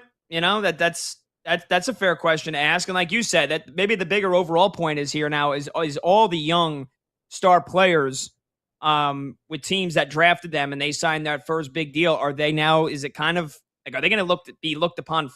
Are they going to be frowned upon if they don't take discounts? And let me remind you, not everybody's Jalen Brunson. And let me remind you what Jalen Brunson signed for and what he could have signed for. So Brunson got 4 years, $156.5 million extension with the Knicks. He could have waited 1 year and signed a 5-year, $269 million contract. Which, yes, an extra year, but the total overall value was an extra $113 million. And so, that helped win the Knicks a title. So not everybody's Brunson. Not everybody can be Jalen Brunson. But, a lot of people are going to see Shams' words and think, oh, Wemby, what a hero. Oh, what a savior. He's doing everything he can. I really want to know just how much money is he actually leaving on the table. But, again, could be fair to ask, does he really need to leave money on the table? Not everybody has to take that discount. Yeah, and you're right. Not everyone is going to, and I don't think we can blame players going forward. And I mean, we're not even there yet. This is all hypothetical. But like, if there are young superstars that choose not to take a pay cut at all, like there's nothing wrong with that. Some players have, some players haven't. And just because maybe we start to see a little bit more of it doesn't mean that players are necessarily wrong for not wanting to do that. They've worked their entire life to make that type of money and worked a lot harder at their craft than most normal people do at theirs. So, I mean, I would say get your money. I wouldn't necessarily frown upon anyone that decides not to take a pay cut. But, I mean, if you do, maybe you'll win an NBA title. Who knows? That's right. 310-840-4910. I mean, look, it's definitely I'll tell you what, this much, even if only by a little bit, even if it means one veteran that they can sign to come off the bench, or the difference of being able to give Stephon Castle or Dylan Harper an extra year or help flexibility with their, future contracts that they have to give out. It is helping the Spurs. I'm going to sound like a hater, and yes, I'm a Knicks fan, and yes, I'm taking my digs, but let's remember, they got to pay De'Aaron Fox $50 million this season, $53 million the season after that. They're going to have to give Stephon Castle an extension next summer. Dylan Harper now feels like he's guaranteed to get an extension either next year or 2 years from now. So they're going to have to dish out some big-time deals. And Wemby, even if only a little bit, is helping the Spurs do that, which would make you feel pretty damn confident that this team and this core is going nowhere. 310-840, nowhere. I mean, they're not going, and they're staying together. Not as in they're going nowhere in that they're not winning a title. Trust me, I'm very worried about the Spurs next year, Kate. 310-840-4910. We'll take a short break. When we come back, we'll get into some football, do our three-point stance on the Carolina Panthers. As we work our way towards training camp, we preview another team with, all of a sudden, some big expectations for this season. I'm Pat Boyle. She's Kate Constable. This is BetMGM tonight here on Westwood One Sports.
team. And as a Wizards fan, I was very pleased out of what I saw at Debanza. Much like Peterson, just an easy 27 points last night. So tough to deal with around the rim, can get his shot whenever he wants in the mid-range. And if he ever develops that three-point jump shot and makes it consistent, you can't guard him. Can't stop him, not at that size. So I think both teams, the Wizards and the Jazz, have to feel good about what they did. The Wizards, they couldn't afford to go after Peterson. They had to take the sure thing with Debanza. They did that. It's one game. You don't want to overreact too much. But looking at Wizards Twitter, man, all the fans are so happy. And it's just like we've never had a guy like that at 6'9". We've never had like a Durant. We've never had a Giannis. We've never had a LeBron. Like, we don't know what it's like to have a guy at that size that's that talented, that just completely changes your team and completely changes the game when he's on the floor. So that's really interesting. Utah's got a very good up and young coming team. If Peterson stays healthy, I mean, he just gets buckets. Like, he's going to be really, really good. So I think both teams have to feel very good about the situation that they're in.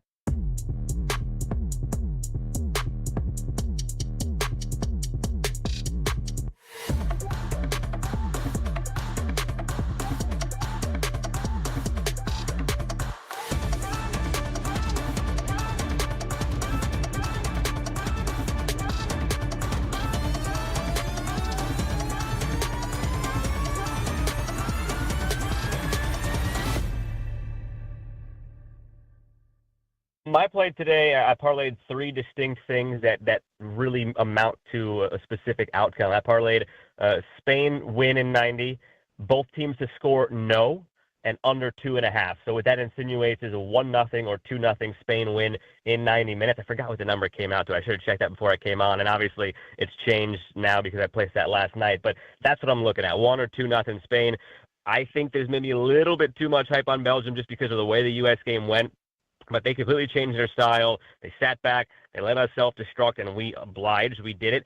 Spain won't do that. Spain is not going to make the mistakes that we made in that game and give those free goals to Belgium. And I don't think Belgium has a way to score against them. Let's not forget that Belgium was on their way to losing 2-0 against Senegal before Senegal just completely crumbled in the final 5 minutes of that game.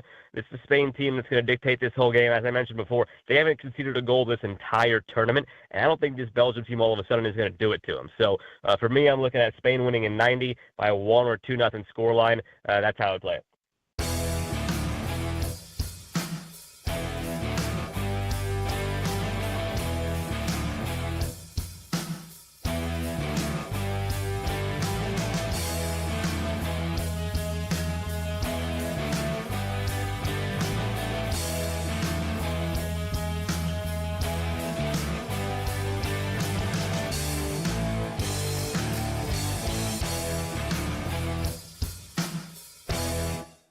I got to give Kellen Moore props too. Again, it's early. It's only one season.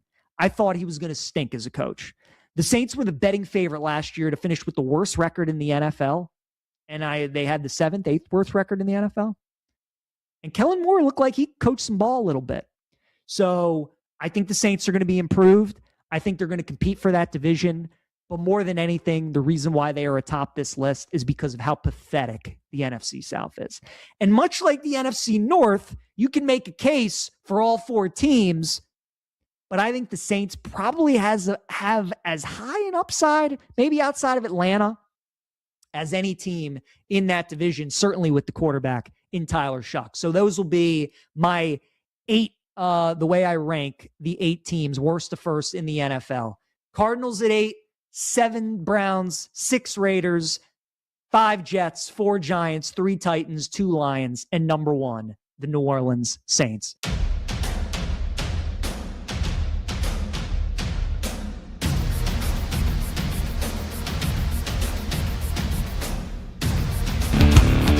Late games, loud opinions, and money time moments. BetMGM Tonight rolls on.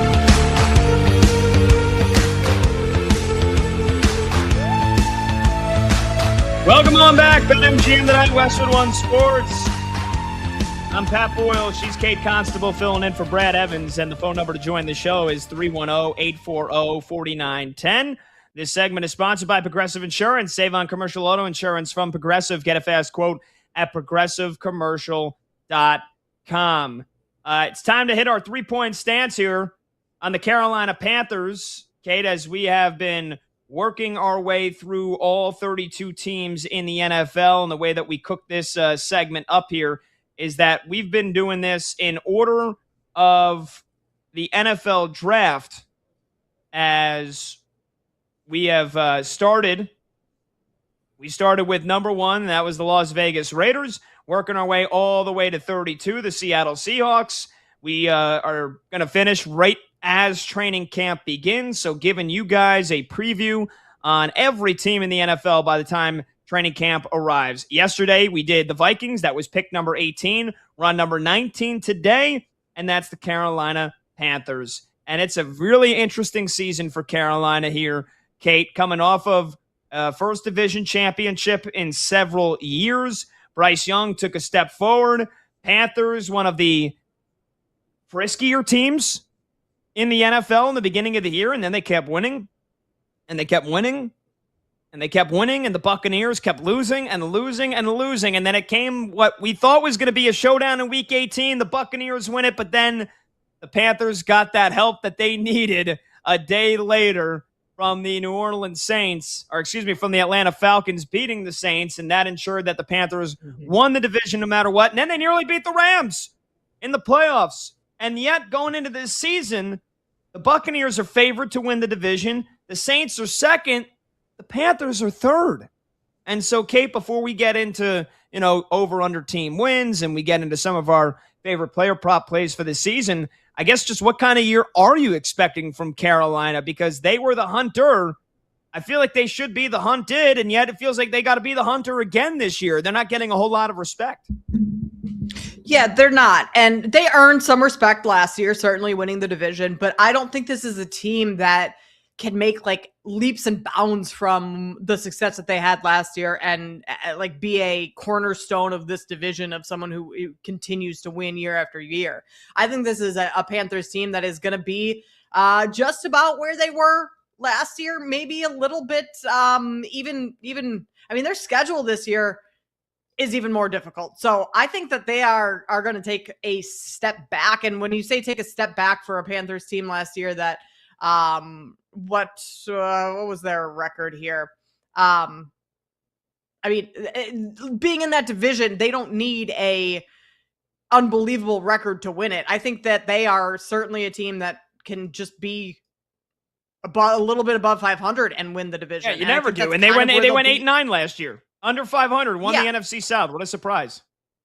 I think they could, yeah, exactly. So I think that there could be around that again. I think they could be a little bit less than that in terms of wins when you look at the schedule that they have. I mean, they have a stretch of, you're going Philly, Tampa Bay, Green Bay, Denver.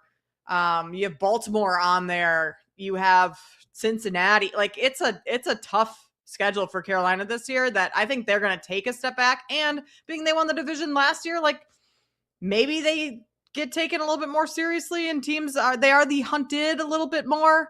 I mean, honestly, I don't think that they necessarily teams need to approach them as like, you need to hunt down the Carolina Panthers because they're going to run the table. But I think this is just kind of a so-so year once again for the Carolina Panthers.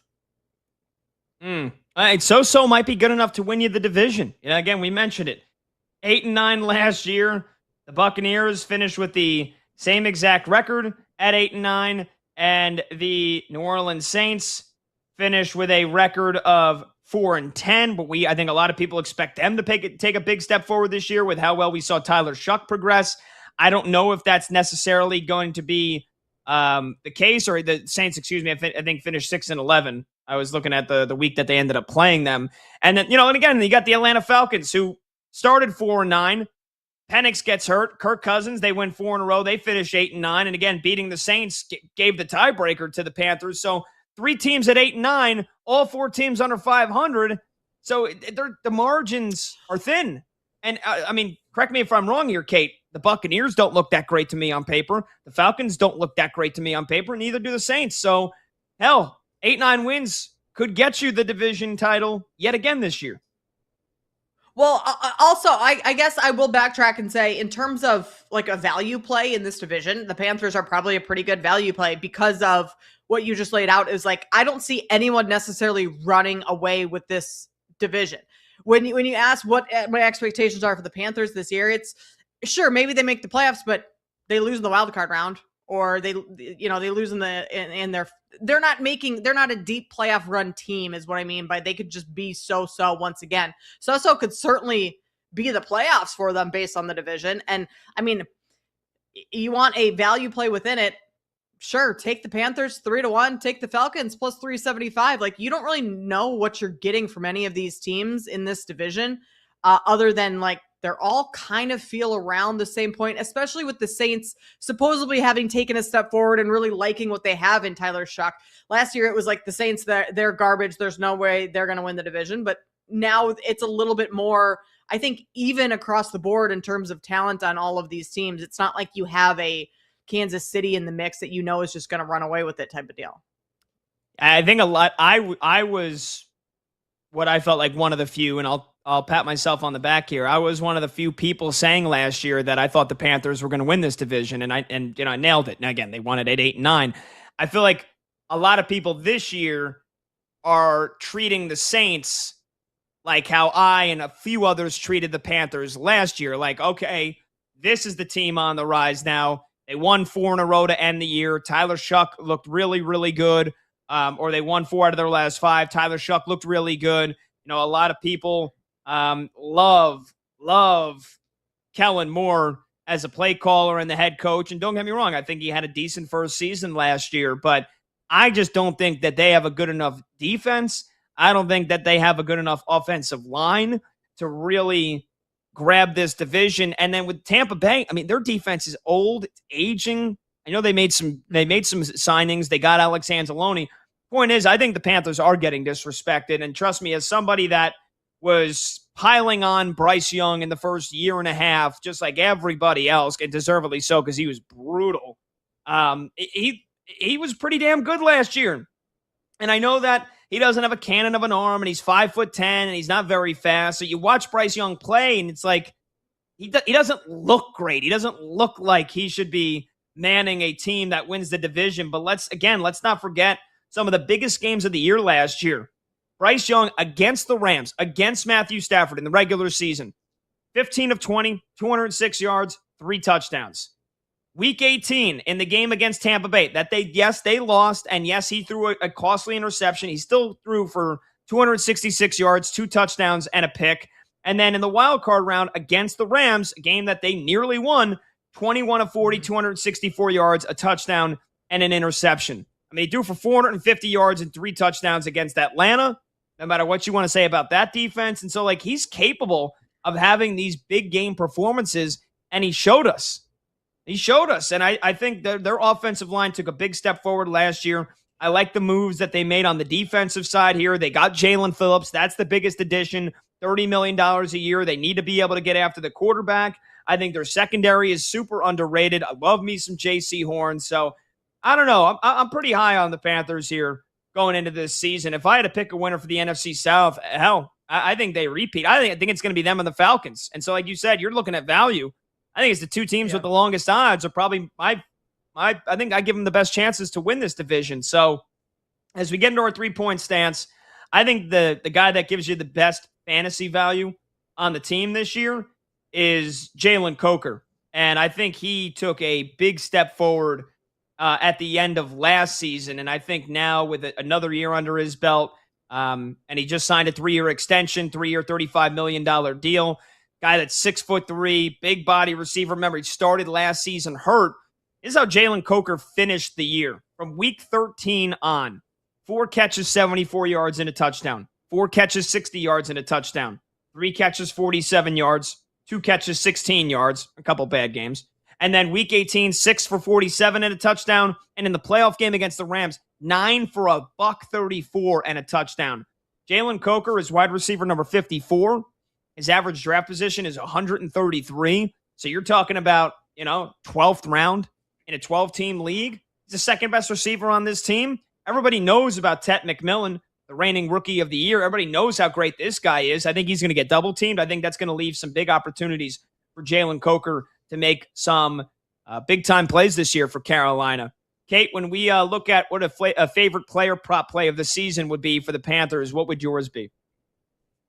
Yeah. First here, Pat, I know I told you guys that like fantasy in terms of the Brad Evans ins and outs of fantasy is not my forte, but Jonathan Brooks, what do we think about him fantasy later round running back to take off the board? Because Rico Dowdle is gone now, and Chuba Hubbard, like we saw Dowdle take Hubbard's snap count for a lot of the season. He was the RB1 and kind of surpassed Hubbard. That I think Jonathan Brooks, he doesn't have a lot of tread under the tires right now because he's been injured. I mean, he has 3 games played in his 2 seasons in the NFL.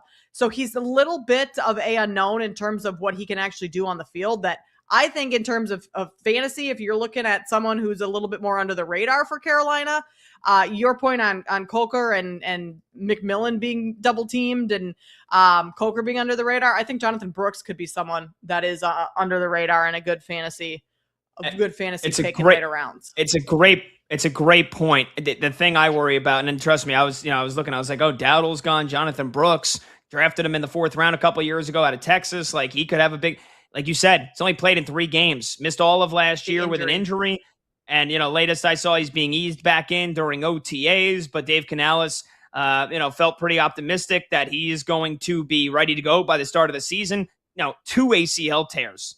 And so I know it's not an Achilles, and ACLs are not impossible to come back from like we kind of used to think. Again, like you said, he's played 3 games. How much trust does Dave Canales have in a running back that has barely even stepped on the field in his first couple of years in the NFL? Now, they also have Trevor Etienne. They also have A.J. Dillon, who I always feel like is a decent running back. And just, he's also been battling some injuries. But what I can remember, I don't think it's been anything lower body with A.J. Dillon. He was with the Eagles last year. I always liked him as the backup option for the Packers. So I just, I think you'd be taking a real shot in the dark with Jonathan Brooks. Just because he's barely even played in the NFL, and how much trust does Dave Canales really have in him? Because Chuba Hubbard and Rico Dowdle last year, they earned that trust. Also, do you run the risk of Jonathan Brooks getting injured again, like an injury history? So yeah, a solid point there. In terms of who I would take for a season-long player prop, I know you said Ted McMillan's going to be doubled a lot, and he is going to be the focal point of a lot of those defenses in terms of game planning against the Panthers. But 6.5 receiving touchdowns, that feels too low to me. As a rookie last year, he had 7. You look at some of his numbers from last season, 1,000-yard season, 70 receptions. He's got the big body for some of those go up and get him touchdowns in the end zone. So I think 6.5, that line, it is slightly juiced to the under -115.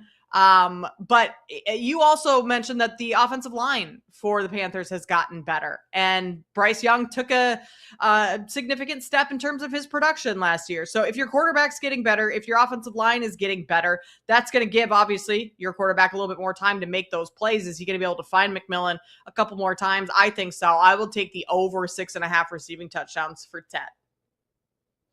Yeah, now I'm going to lean into, I'm going to put my money where my mouth is when it comes to Bryce Young. I think I'm going to go with his over passing yards for the season. 3,025.5. Bryce Young last year, 3,011 passing yards. Now, again, he played 16 games. Remember, he missed that one game, week 8 against Buffalo. So, come on. It goes without saying, I think if you're taking any season-long player prop and you're taking the over on a player, yeah, you need him to stay healthy. You really can't afford him to miss more than 2 games.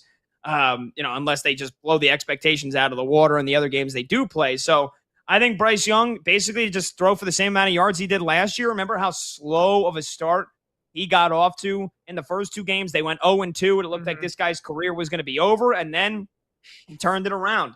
In a big way. And I think they're going to put some more trust in him. Again, I think Jalen Coker taking a step forward is going to help him out. You mentioned Tet McMillan, whether he's doubled or not. He's a big-time player for them. And I think that Dave Canales now in year 4 for Bryce Young, I think you do have to place a little bit more responsibility on him and put the ball in his hands and let him get it done with his arm. Otherwise, what are we doing here? Right? I mean, they picked up his 5th-year option for next season. He showed you, he won the division. He was a playoff quarterback. He showed you that he took a big step forward. I think they put a little bit more responsibility and a little bit more on his plate this year, and I think he handles it. So I'll go over Bryce Young passing yards for the season, 3,025.5.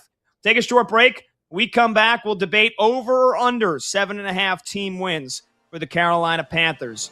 Did they get to the same amount of wins they had last year? That's what this comes down to. 310-840-4910. I'm Pat Boyle. She's Kate Constable. This is BetMGM tonight on Westwood One Sports.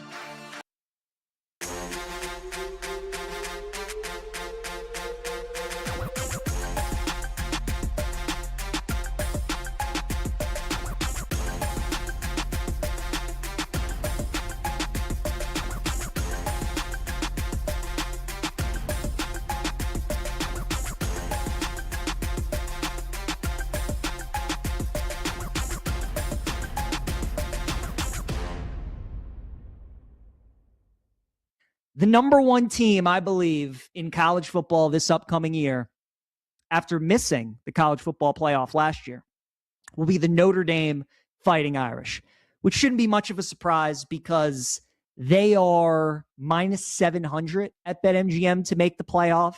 Their schedule is extremely easy. The only 2 games that give you any cause for concern are at BYU and home against Miami. Those are the only 2 games where you look at and you're like, okay, Provo's a tough place to play. At that point, Notre Dame really wouldn't have played anybody. Big step up in competition. BYU is one of the favorites in the Big 12. That could be tough. And then Miami, runner-up in the national title game last year, beat Notre Dame last year in week 1. And now, they got one of the best offenses in the country. That could be a tricky game. What I think benefits Notre Dame, though, is last year their schedule was very similar. They really only had 2 games that made you worry, and the rest of their schedule was absolute cake. Those 2 games were Miami and Texas A&M to begin the year. The key is that they were in the beginning of the year. As we know, there is no preseason in college football. So you really got to rely on coaching and how ready these kids are going to be to start the season. Well, Notre Dame lost a tough game at Miami week 1. You lose by a field goal, fine. But then you have a bye week. You come back home and you lose to A&M in the final seconds of the game. And that was the tough one. And then they ran the table the rest of the year. They played BYU at the end of October, and then they get Miami in November. So by then, they'll play enough games where I think they'll be okay.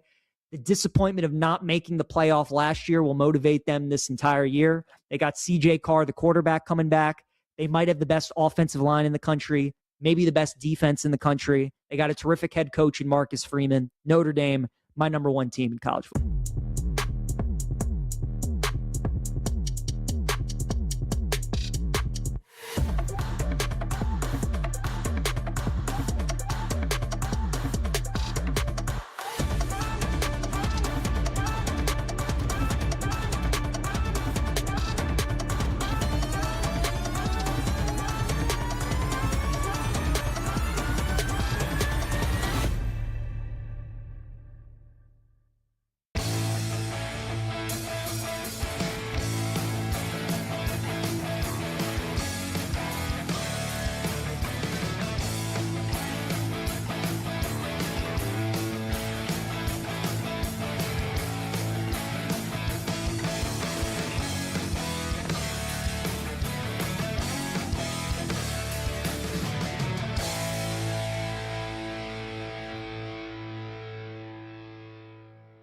But if England's able to survive that game against Norway, they're dangerous. They definitely could end up winning the World Cup.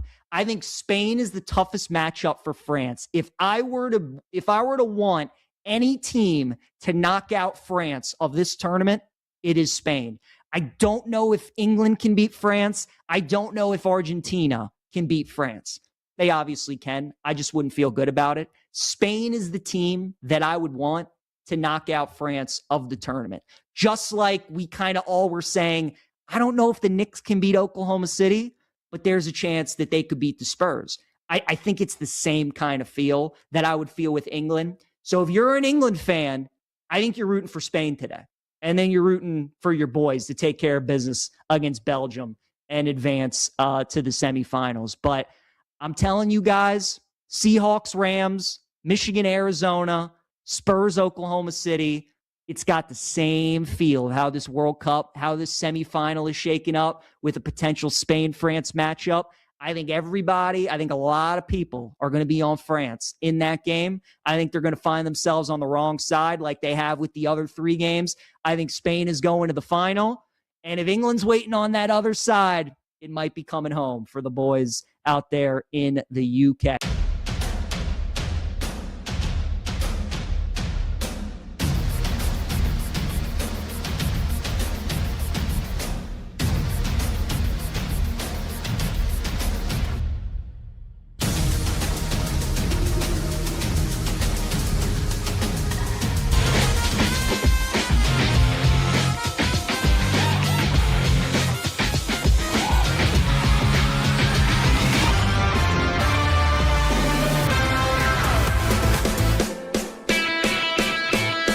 When the game goes live, the conversation turns up. BetMGM Tonight continues now. Welcome on back, BetMGM Tonight, Westwood One Sports. I'm Pat Boyle. She is Kate Constable. The phone number to join the show, 310-840-4910. Again, that's 310-840-4910. You could call, you could text. We are breaking down the Carolina Panthers, previewing their 2026 season and how we feel about them. All right, we finishing off our 3-point stance here, Kate. The one that matters the most. Over or under team wins this year for Carolina. It's 7.5. Plus money on the over with our friends at BetMGM. Plus 110 for the Panthers to win 8 games or more. Minus 130 for the Panthers to go 7 wins or fewer. Kate, what do you think? Carolina destined to win 8 games or more again, or you think regression this year for the Panthers? I think regression this year. And like we talked about, regression could still mean winning the division or getting close, towards the end of the season. But their schedule is significantly harder this year. Last year, they had one of the easiest schedules in football. They have a first place scheduled this year, and they won a lot of close games last year. You have to imagine, 1, 2, 3 of those games fall the other way, and all of a sudden that they're not an 8-win team last year. And I think some of that regression could come this season. So I'm going to go, Pat, under the 7.5. I don't think they win 8 games. I'm going over. I think that, and again, with our friends at BetMGM, the Panthers are plus 250 to make the playoffs this year. They're getting disrespected. I like my guy Bryce Young. I think he's ready to take another step forward. Ted McMillan's one of the best receivers in the game already. He's a reigning offensive rookie of the year. And I feel like he's not getting, you gave him some love. I feel like he's not getting enough love from elsewhere. I think Jalen Coker is going to turn into a stud. Love me some Chuba Hubbard. And I know they don't have Rico Dowdle anymore, but let's not forget how good Chuba Hubbard was at the end of the season once he got back from that little 2-game absence. And as the season went on, he got healthier and healthier. He got better and better. I know the schedule is difficult, right? I mean, they play the Eagles on the road. Do they play the entire NFC North? I believe they do. Yeah, they play the Bears week 1. Yeah. They play the Packers on the road on a Thursday night. They play the Vikings on the road. They also play the Seahawks. They play the Ravens. They play the Broncos. They play the Lions. There was a lot of tough games. There's also a lot of gimme games or a lot of easy games on paper. I think they're good enough to handle those this year. Remember, last year the Panthers, and even then, despite all those tough opponents, I think the Panthers' identity is they play up to their competition, right? They were plucky. How many upsets did we see this team pull last year as underdogs, especially at home? So, again, I think in the division, they probably go 4-2. And whether that is sweeping New Orleans or sweeping Atlanta and splitting with Tampa Bay and whoever they don't sweep, I think at worst they go 4-2 in the division. So give me 4 wins right there. I think they'll take care of the Browns in week 3. There's 5 wins. I think they'll find a way to win a game against one of those teams in the NFC North. And I think they can, late in the season, they could beat the Steelers on the road. They could beat the Bengals at home for sure. I think they get 8 or 9 wins. I think the Panthers are a pretty damn good team. And I think this year they're going to earn that respect finally. When we come back, speaking of the NFC North, is Jordan Love now underrated? This is Westwood.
Team. And as a Wizards fan, I was very pleased out of what I saw at Debanza.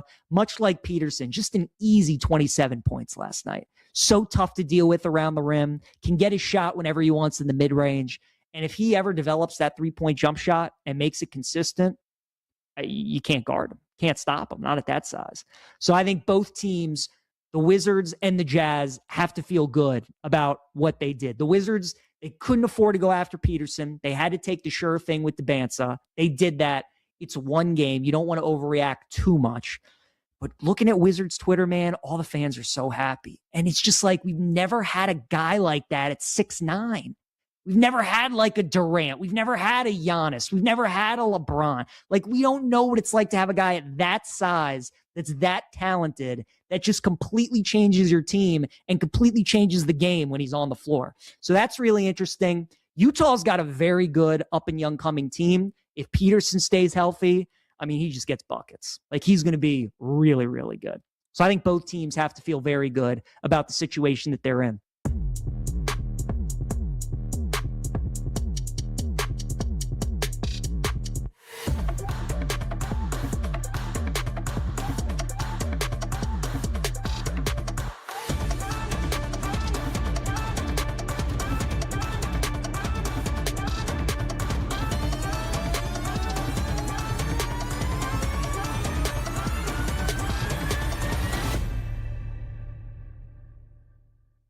My play today, I parlayed 3 distinct things that really amount to a specific outcome. I parlayed Spain win in 90, both teams to score no, and under 2.5. So what that insinuates is a 1-0 or 2-0 Spain win in 90 minutes. I forgot what the number came out to. I should have checked that before I came on, and obviously it's changed now because I placed that last night. But that's what I'm looking at, 1 or 2-0 Spain. I think there's maybe a little bit too much hype on Belgium just because of the way the U.S. game went. But they completely changed their style. They sat back. They let us self-destruct, and we obliged. We did it. Spain won't do that. Spain is not going to make the mistakes that we made in that game and give those free goals to Belgium. And I don't think Belgium has a way to score against them. Let's not forget that Belgium was on their way to losing 2-0 against Senegal before Senegal just completely crumbled in the final 5 minutes of that game. This is the Spain team that's going to dictate this whole game. As I mentioned before, they haven't conceded a goal this entire tournament, and I don't think this Belgium team all of a sudden is going to do it to them. So for me, I'm looking at Spain winning in 90 by a 1 or 2-0 scoreline. That's how I play it.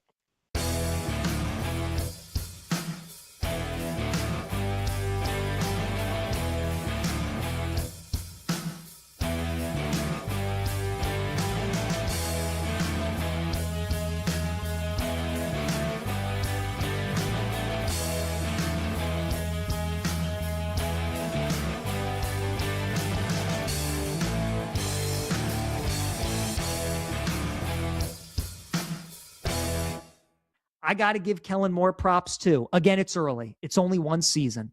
I thought he was going to stink as a coach. The Saints were the betting favorite last year to finish with the worst record in the NFL. And they had the 7th, 8th worst record in the NFL.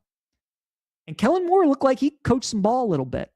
So I think the Saints are going to be improved. I think they're going to compete for that division. But more than anything, the reason why they are atop this list is because of how pathetic the NFC South is. And much like the NFC North, you can make a case for all 4 teams, but I think the Saints probably have as high an upside, maybe outside of Atlanta, as any team in that division, certainly with the quarterback in Tyler Shuck. So those will be my 8, the way I rank the 8 teams, worst to first in the NFL. Cardinals at 8, 7 Browns, 6 Raiders, 5 Jets, 4 Giants, 3 Titans, 2 Lions, and number 1, the New Orleans Saints.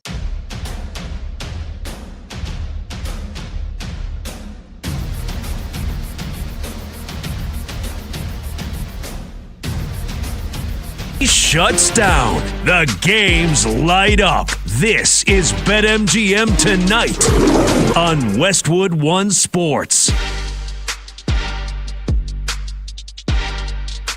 Hello! Welcome on back to BetMGM Tonight here on Westwood One Sports. I'm Pat Boyle. She's Kate Constable filling in for Brad Evans. And we are brought to you by BetMGM. Make it legendary. Download the app today. Please gamble responsibly. Hour number 3 of this Friday night extravaganza kicks off right now, and you could watch the show live on YouTube. Just search BetMGM Tonight and hit that subscribe button. You could watch the show live on Twitter at BetMGM Tonight, and you can listen to the program on the Westwood One Sports app, the Odyssey app, SiriusXM Channel 375, and hundreds of local affiliates throughout North America. The phone number to join the show, 310-840-4910. Our talking text line, you could call, you could text, again, is 310-840-4910. Coming up in 20 minutes from now, it's a Friday night. We're going to do the list. That's coming up in 20 minutes. You don't want to miss it. Video producer Michael Montgomery is cooking something special up. Cannot wait to see what that is going to be.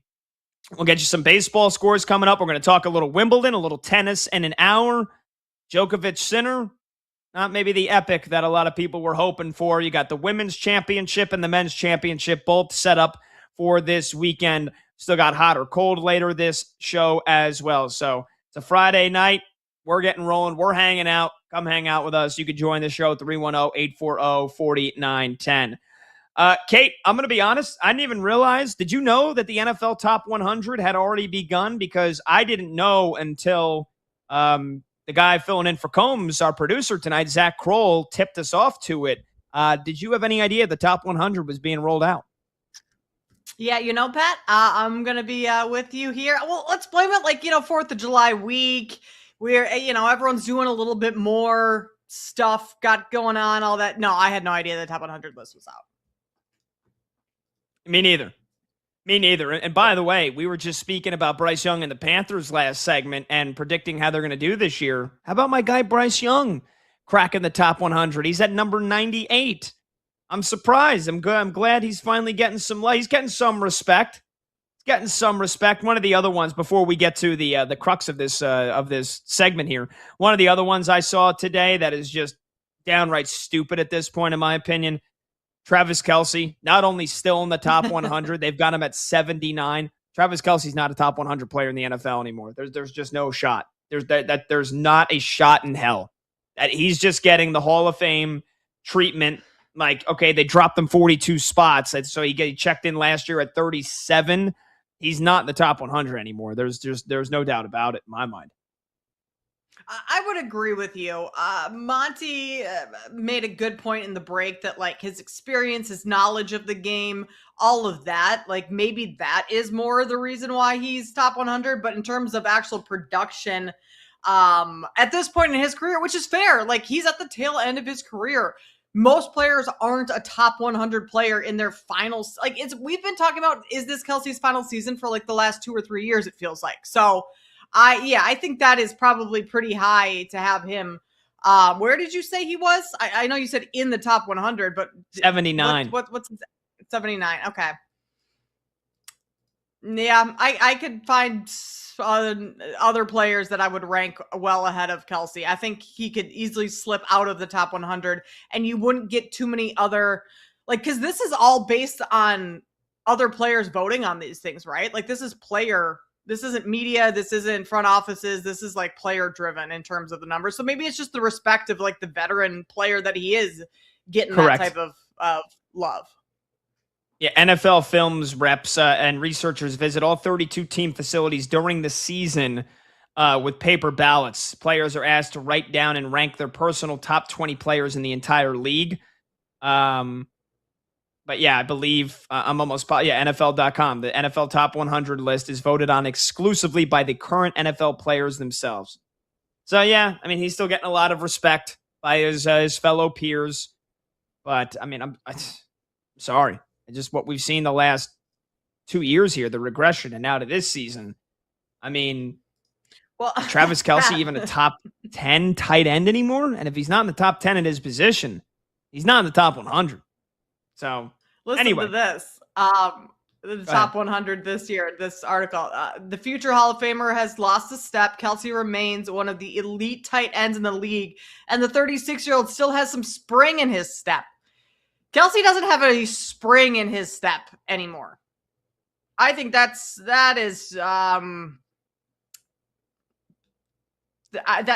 I don't want to say clickbait because it's within the article, so it's not really clickbait, but that feels like a stretch to say Kelce has some spring in his step. I think he's still got just great knowledge of the game and understanding of his quarterback and how to get open. And so his stats, still aren't garbage because of that type of stuff, but I'm not sure Kelce has spring in his step.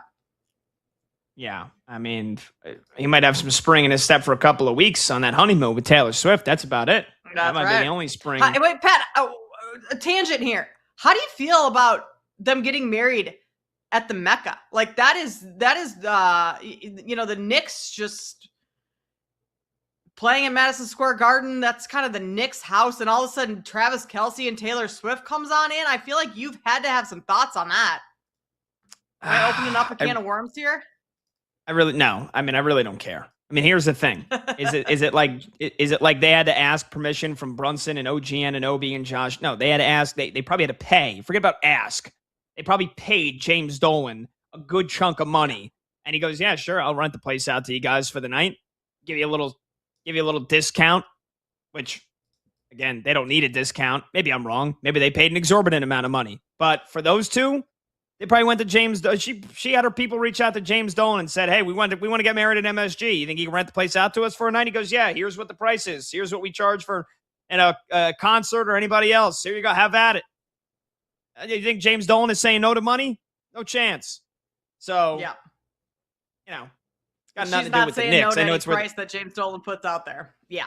Yeah. I know it's where the Knicks play, but no, I couldn't give a damn. I know there was a lot of people that were pissed off that had their commute route on their way home from work because it was on a Friday night. Last Friday night, there was a couple hundred people that were pissed off because I think they shut down 2 blocks. I don't know if they shut down any train stations or subway stations off the top of my head. That would be absurd. But I think they did have to, get some security in the 2 blocks around Madison Square Garden to let people in. They did have a couple thousand people at the wedding. So, no. Other than that, I don't really care. Didn't really care about them getting married at Madison Square Garden. Whatever. The night before 4th of July? Yeah, it seems can't bother me. Can't bother me on America's 250th birthday. All right, the real crux of this segment, though, Kate, is Jordan Love, is he now underrated? Has he been underrated? Is he the most underrated quarterback in all of football? Don't ask me. Ask the players in the NFL who had Jordan Love at number 72 in the next 10 players that got released today by the NFL Top 100. Jordan Love checks in at number 72. For context, last year he was 68. The year before that, he was 34. So I could possibly understand how Jordan Love might have taken a step back in the rankings last year, right? Because when you look at what Jordan Love did in the 2023 was when he kind of took the league by storm. He obliterates the Dallas Cowboys in that playoff game, throws for 4,159 yards. And then in 2024, he got hurt in the Brazil game against the Eagles, ended up missing weeks 2 and week 3. And, kind of fizzled as the season went on. And then in the playoff game against the Eagles, threw 3 picks. But they did go on to win the Super Bowl. I could see the regression in the rankings last year.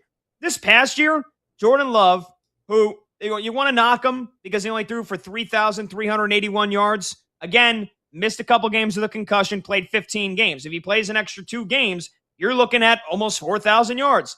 He threw for 23 passing touchdowns, only 6 interceptions. A completion percentage that was the best of his career, 66%. And this guy's ranked 72. Jordan Love is ranked 72. I find that blasphemous. I think Jordan Love, who a lot of people, and I know you fellow Bears fans, all you Bears lovers who go, Caleb Williams, I can't wait to see where he's ranked in the top 30, maybe number 1.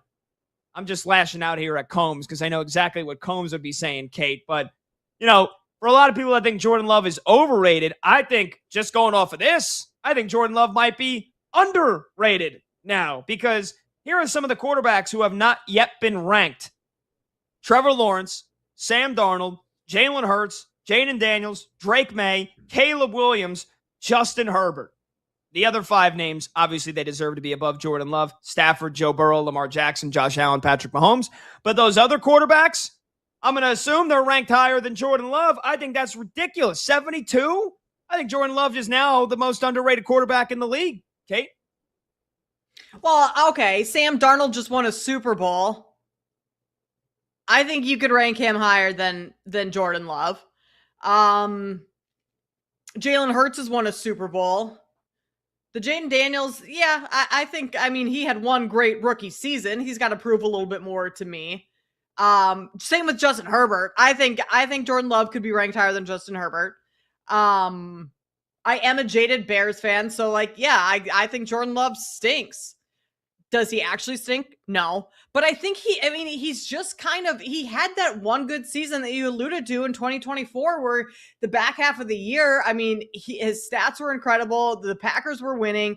They won some playoff games. They were very close to going to the NFC Championship game. And that was all. I will give Jordan Love a ton of credit for winning those games and his part in that. But since then, granted, again, you alluded to the injuries in 2025. Was that last season? He had the concussion. He had the concussion this past year in 2024. Remember, he got hurt in the Brazil game in week 1 against the Eagles. So he's missed 2 games in each of the last 2 seasons. Gotcha. Okay, so I'm sorry, I was a year off. 2023 was the year that he won a bunch of games in the back half of the season, the playoffs, all of that. Since then, yes, granted injuries, but what has he really done? He's put up some good stats. Hasn't won the division. Hasn't made deep playoff runs.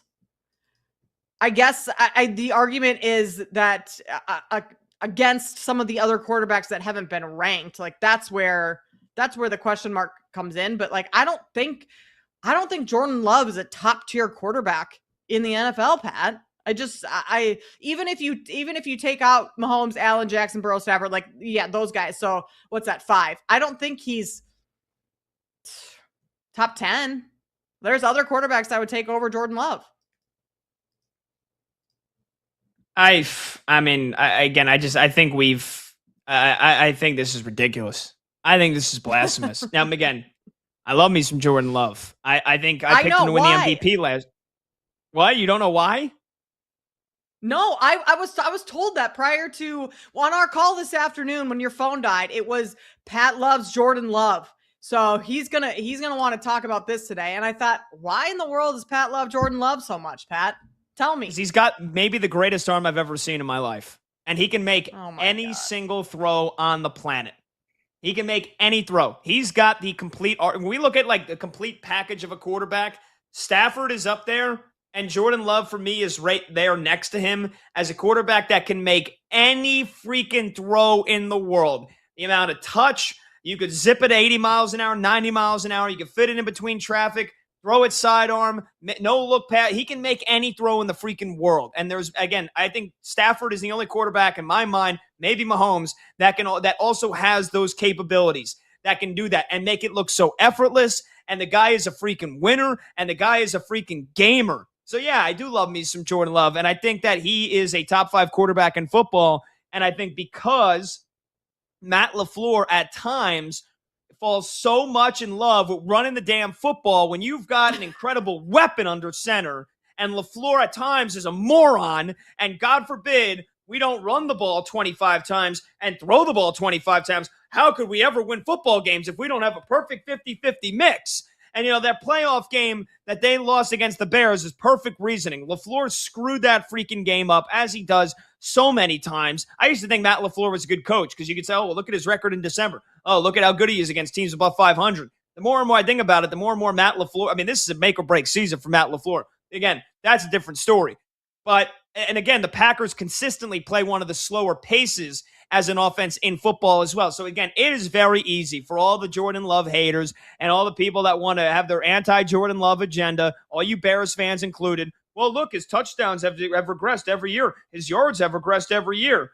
And we also don't realize that he's had a receiving core that collectively can't stay on the freaking field. He's got an all-pro tight end in Tucker Kraft that tore his ACL in the first third of the season last year. And he's got a head coach that can't quit running the football if he tried. So, again, I've seen Jordan Love at his best.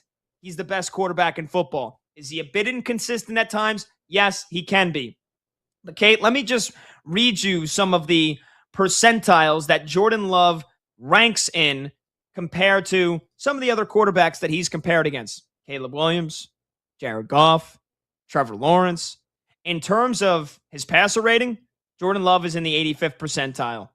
That is higher than all those except for Goff. In terms of his touchdown to interception percentage, last year, 86th percentile. His EPA per play, 97th percentile. I'm not even going to give you the PFF grade because I can't stand PFF. I think it's stupid. They do some good things, but largely some of their grades. I remember, I'll never forget, they had Geno Smith as a higher grade than Patrick Mahomes in a game in which the Raiders got 1 first down. That was the nail in the coffin for me in trusting PFF grades. However, his ADOT, 75th percent, and basically all these advanced analytics, his sack percentage, his adjusted quarterback ELO.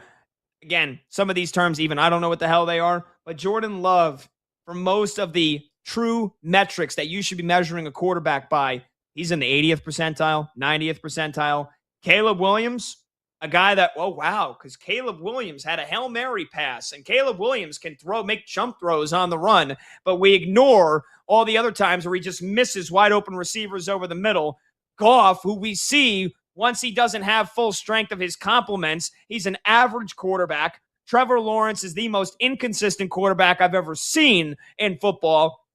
And for whatever reason, Jordan Love's probably got the worst PR out of any big-time quarterback in the NFL. I think it's ridiculous, and I haven't stood for it, and I'm not going to continue to stand for it, Kate. I wonder, okay, so Josh Jacobs, he's in all sorts of legal trouble. If Josh Jacobs isn't on the field and the running game, or at least let's just say he misses the first couple games of the season, there's a suspension, whatever. And the run game there is not there for the Packers like LaFleur likes it. Like, that'll be a good telltale for Jordan Love on can he fully carry a team without a run game? Because I mean, yeah, LaFleur loves to run the ball, but the Packers have had a pretty decent run game over the last couple of seasons. And I will give you, like, if you look at Love's resume, Love's numbers over the last 3 years on where he stands, like, his 80 touchdowns in the last 3 seasons is 5th behind Jared Goff, Matthew Stafford, Mayfield, Josh Allen, and then you have Jordan Love. Like, he has 18 more passing touchdowns than the next closest at CJ Stroud. So, like, his interception, yeah, there are a lot of really good numbers for Jordan Love, but what has he done with that? Like, what's come of all of that? That's my argument. And maybe that's more of a full team deal, and Micah Parsons getting injured this last season, like, all of a sudden the defense goes down and things look different. They're not winning as many games, but, like, at the end of the day, we grade teams and how good a team is essentially based on how good their quarterback is, and quarterback affects winning more than any other position on the field. But yet the Packers they're in the mix for the division towards the end of the season, but like they haven't done anything in the playoffs since his one good season. And it was half of a season that was good for Jordan Love back in 2023. Yeah, I mean, He's again, just, he's just there. He just is what he is. He's just there, Cade? He's just there? Kind of there. Yeah. Oh man. I mean, I would not take Trevor Lawrence over him. I would not take Jaden Daniels. I still think Drake May had a soft schedule last year in order to get to the Super Bowl. Like, he's got some more stuff to prove this season. I would not take Justin Herbert over him. I don't know what to think of Bo Nix. I'm still like the jury is still out on that. But like, I think Jordan Love is a top 10 quarterback. If you're going to go ahead and say that at 72 here on the list, that he is a top 15, if that's what that's telling you, then I disagree with that. But there are 9, potentially 10 other quarterbacks that I would take ahead of Jordan Love. Jordan Love on the road in that playoff game against the Bears last year. 323 yards, 4 touchdowns, no interceptions. Yeah, that was Matt LaFleur's loss to take.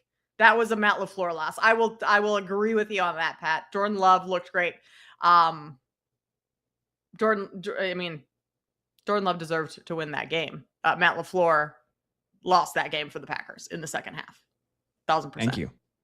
Thank you. So again, I'm the one, and I normally don't like to take responsibility away from quarterbacks or, big time players and the faces of teams and shoulder blame on somebody else if it's not deserved. But I mean, come on. I feel like Jordan Love has been playing with a half a deck of cards here over the last couple of years, whether it's all the receivers who can't stay healthy or LaFleur, who is proving more and more as the years go on that he chokes under pressure and he can't win playoff games.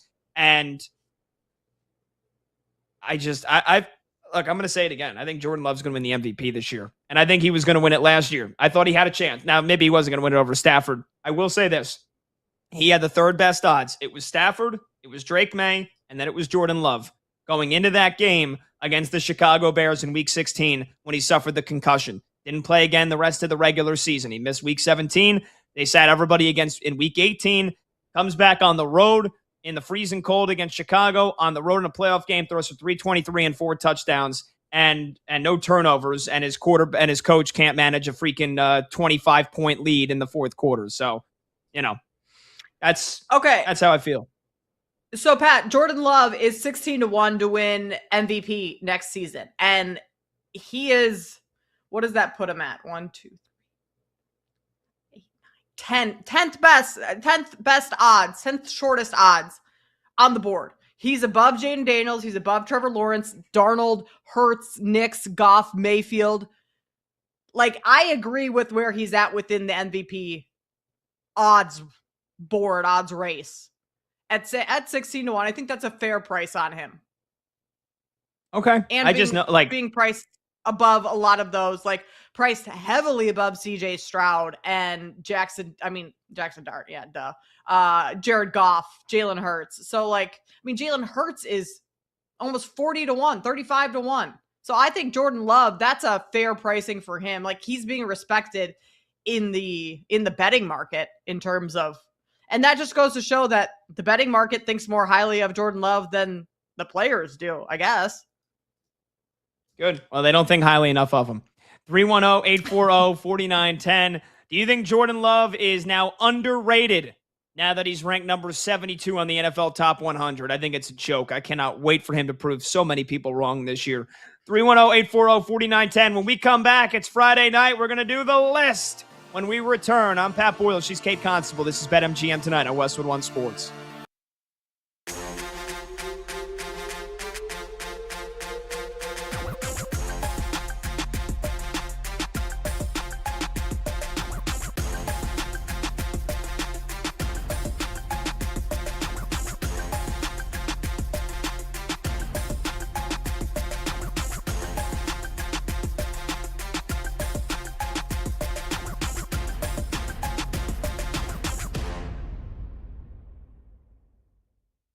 The number one team, I believe, in college football this upcoming year, after missing the college football playoff last year, will be the Notre Dame Fighting Irish, which shouldn't be much of a surprise because they are minus 700 at BetMGM to make the playoff. Their schedule is extremely easy. The only two games that give you any cause for concern are at BYU and home against Miami. Those are the only two games where you look at and you're like, okay, Provo's a tough place to play. At that point, Notre Dame really wouldn't have played anybody. Big step up in competition. BYU is one of the favorites in the Big 12. That could be tough. And then Miami, runner-up in the national title game last year, beat Notre Dame last year in week 1. And now, they got one of the best offenses in the country. That could be a tricky game. What I think benefits Notre Dame, though, is last year their schedule was very similar. They really only had 2 games that made you worry, and the rest of their schedule was absolute cake. Those 2 games were Miami and Texas A&M to begin the year. The key is that they were in the beginning of the year. As we know, there is no preseason in college football. So you really got to rely on coaching and how ready these kids are going to be to start the season. Well, Notre Dame lost a tough game at Miami week 1. You lose by a field goal, fine. But then you have a bye week. You come back home and you lose to A&M in the final seconds of the game. And that was the tough one. And then they ran the table the rest of the year. They played BYU at the end of October, and then they get Miami in November. So by then, they'll play enough games where I think they'll be okay. The disappointment of not making the playoff last year will motivate them this entire year. They got CJ Carr, the quarterback, coming back. They might have the best offensive line in the country, maybe the best defense in the country. They got a terrific head coach in Marcus Freeman. Notre Dame, my number one team in college football.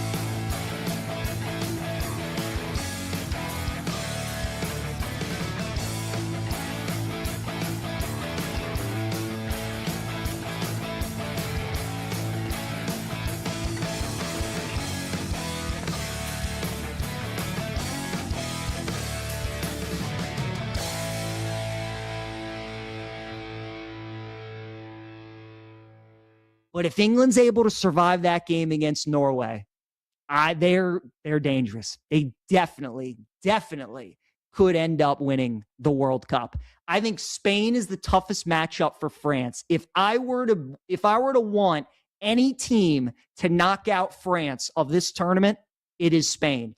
I don't know if England can beat France. I don't know if Argentina can beat France. They obviously can. I just wouldn't feel good about it. Spain is the team that I would want to knock out France of the tournament. Just like we kind of all were saying, I don't know if the Knicks can beat Oklahoma City, but there's a chance that they could beat the Spurs. I think it's the same kind of feel that I would feel with England. So if you're an England fan, I think you're rooting for Spain today. And then you're rooting for your boys to take care of business against Belgium and advance to the semifinals. But I'm telling you guys, Seahawks, Rams, Michigan, Arizona, Spurs, Oklahoma City, it's got the same feel of how this World Cup, how this semifinal is shaking up with a potential Spain-France matchup. I think a lot of people are going to be on France in that game. I think they're going to find themselves on the wrong side like they have with the other 3 games. I think Spain is going to the final. And if England's waiting on that other side, it might be coming home for the boys out there in the UK.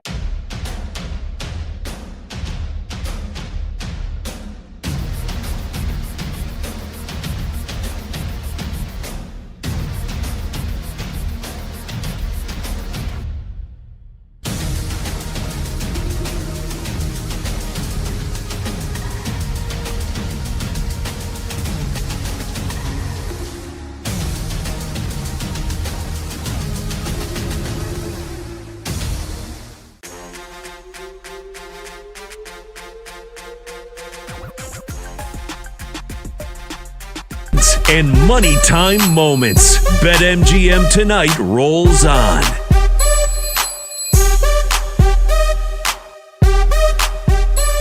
Welcome on back. BetMGM Tonight, Westwood One Sports. I'm Pat Boyle. She's Kate Constable. The phone number to join the show, 310-840-4910. Get an early payout for a 2-goal lead. Place a pregame straight match result bet on any World's Game match, and if your team takes a 2-goal lead at any point in the game, your bet pays out as a win. The winnings are yours, regardless of the outcome of the game. We talked about Spain, Belgium earlier today. Spain 2-1 winners. You got 2 games tomorrow to finish off the quarterfinals. Norway, England, and then Argentina, Switzerland. We'll talk about those games a little bit later on, but it is a Friday night, and that means it is time for the list. I'm gonna have to go tell the world exactly what's on the list. Are you ready? I'm ready. I love trivia. Hey! The champ is telling you to do something. You know what? You just made the list! All righty, little Friday night trivia, baby. As I welcome in my co-host for tonight, Kate Constable, we welcome in the producer of the program tonight. That is Zach Kroll, filling in for Brandon Combs. And we welcome in the creator of the list, our VP, each and every Friday. Our video producer, Michael Montgomery. Monty, he's the man behind the list. Monty gives us a subject, and then it's me versus Kate versus Zach. Last man or woman standing is the winner. Can you name as many correct guesses as possible? Monty, what is the list on this Friday night? Yeah, had a lot of options. Been a pretty busy week. A lot of stuff going on. I'm looking forward to next week, though. It's the All-Star break, Home Run Derby. So I'm thinking, let's do the last 20 Home Run Derby winners. No repeats. Pat looks way too excited, so I'm worried that he's locked into the Home Run Derby. Yeah. This I'm is open just to, if it's too hard. Go ahead, Monty. I'm open to maybe 2 misses before you're out if you guys feel like you need it. It goes past more than 20 years because there's a couple repeat winners, but I'm not counting them more than once. So, but yeah, that's what we're doing. We don't have to go in chronological order, right? Like Pat says last year's, we can just throw out names. I can do that. All right, sweet. I kind of like the mulligan option here as well, Monty. We could try it out if you guys want to. I'm down. Doesn't matter. Yeah, let's do that. All All right. right, so everybody one gets missed. one mulligan. Yeah. I like Works. it. The last 20 home run derby winners. I don't know if I'm going to need one. I feel like my home run derby knowledge is pretty damn good. Oh. I'm feeling confident about this one. I'll go last. On your shot. Kate, you're the co-host of honor. You're the co-host guest of honor tonight. You go first. Zach, you go second. I'll go third. Let's get this party started. Let's do it. All right. I'm gonna go with last year's winner, Cal Raleigh. Please be last year's winner. He is last year's winner. You are correct. Amazing. I'm going to go with Pete Alonso, Mr. Home Run Derby himself. He is one of those repeat winners. He is on a list. At? I will go with Mr. Walks. However, that year he was Mr. Home Runs in the Home Run Derby. Give me Juan Soto. That's who I thought you were going with. He is on the list. Back to you, Let's Kate. go with Vlad Guerrero.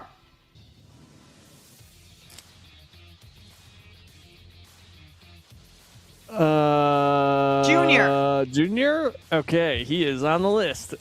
I didn't. Yeah, didn't Vlad wanna- Guerrero Jr. Yes, that's within the last couple of seasons. Junior, of course. He is on the list. That's an important distinction, though. That was a fair pause. I'm glad you picked up on I'm why gonna I go back a paused little because I bit. didn't want to say anything to give it away. Go ahead, Zach. You know, we're going with all these recent winners. I'm going to go back about a decade and a half. Give me Robinson Cano. Wow. You are correct. That's a throwback.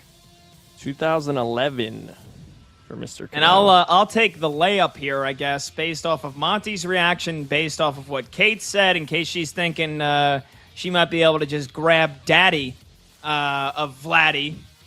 Not going to happen. Give me Vladimir Guerrero Sr., who I'm pretty sure won it like 20 years ago.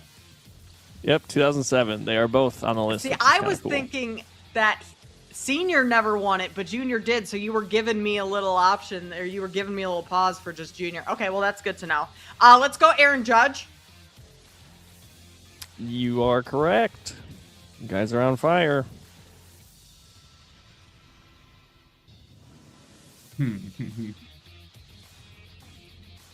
I will say, because of the repeats, the final year is 2002. So 2025 to 2002 for this list.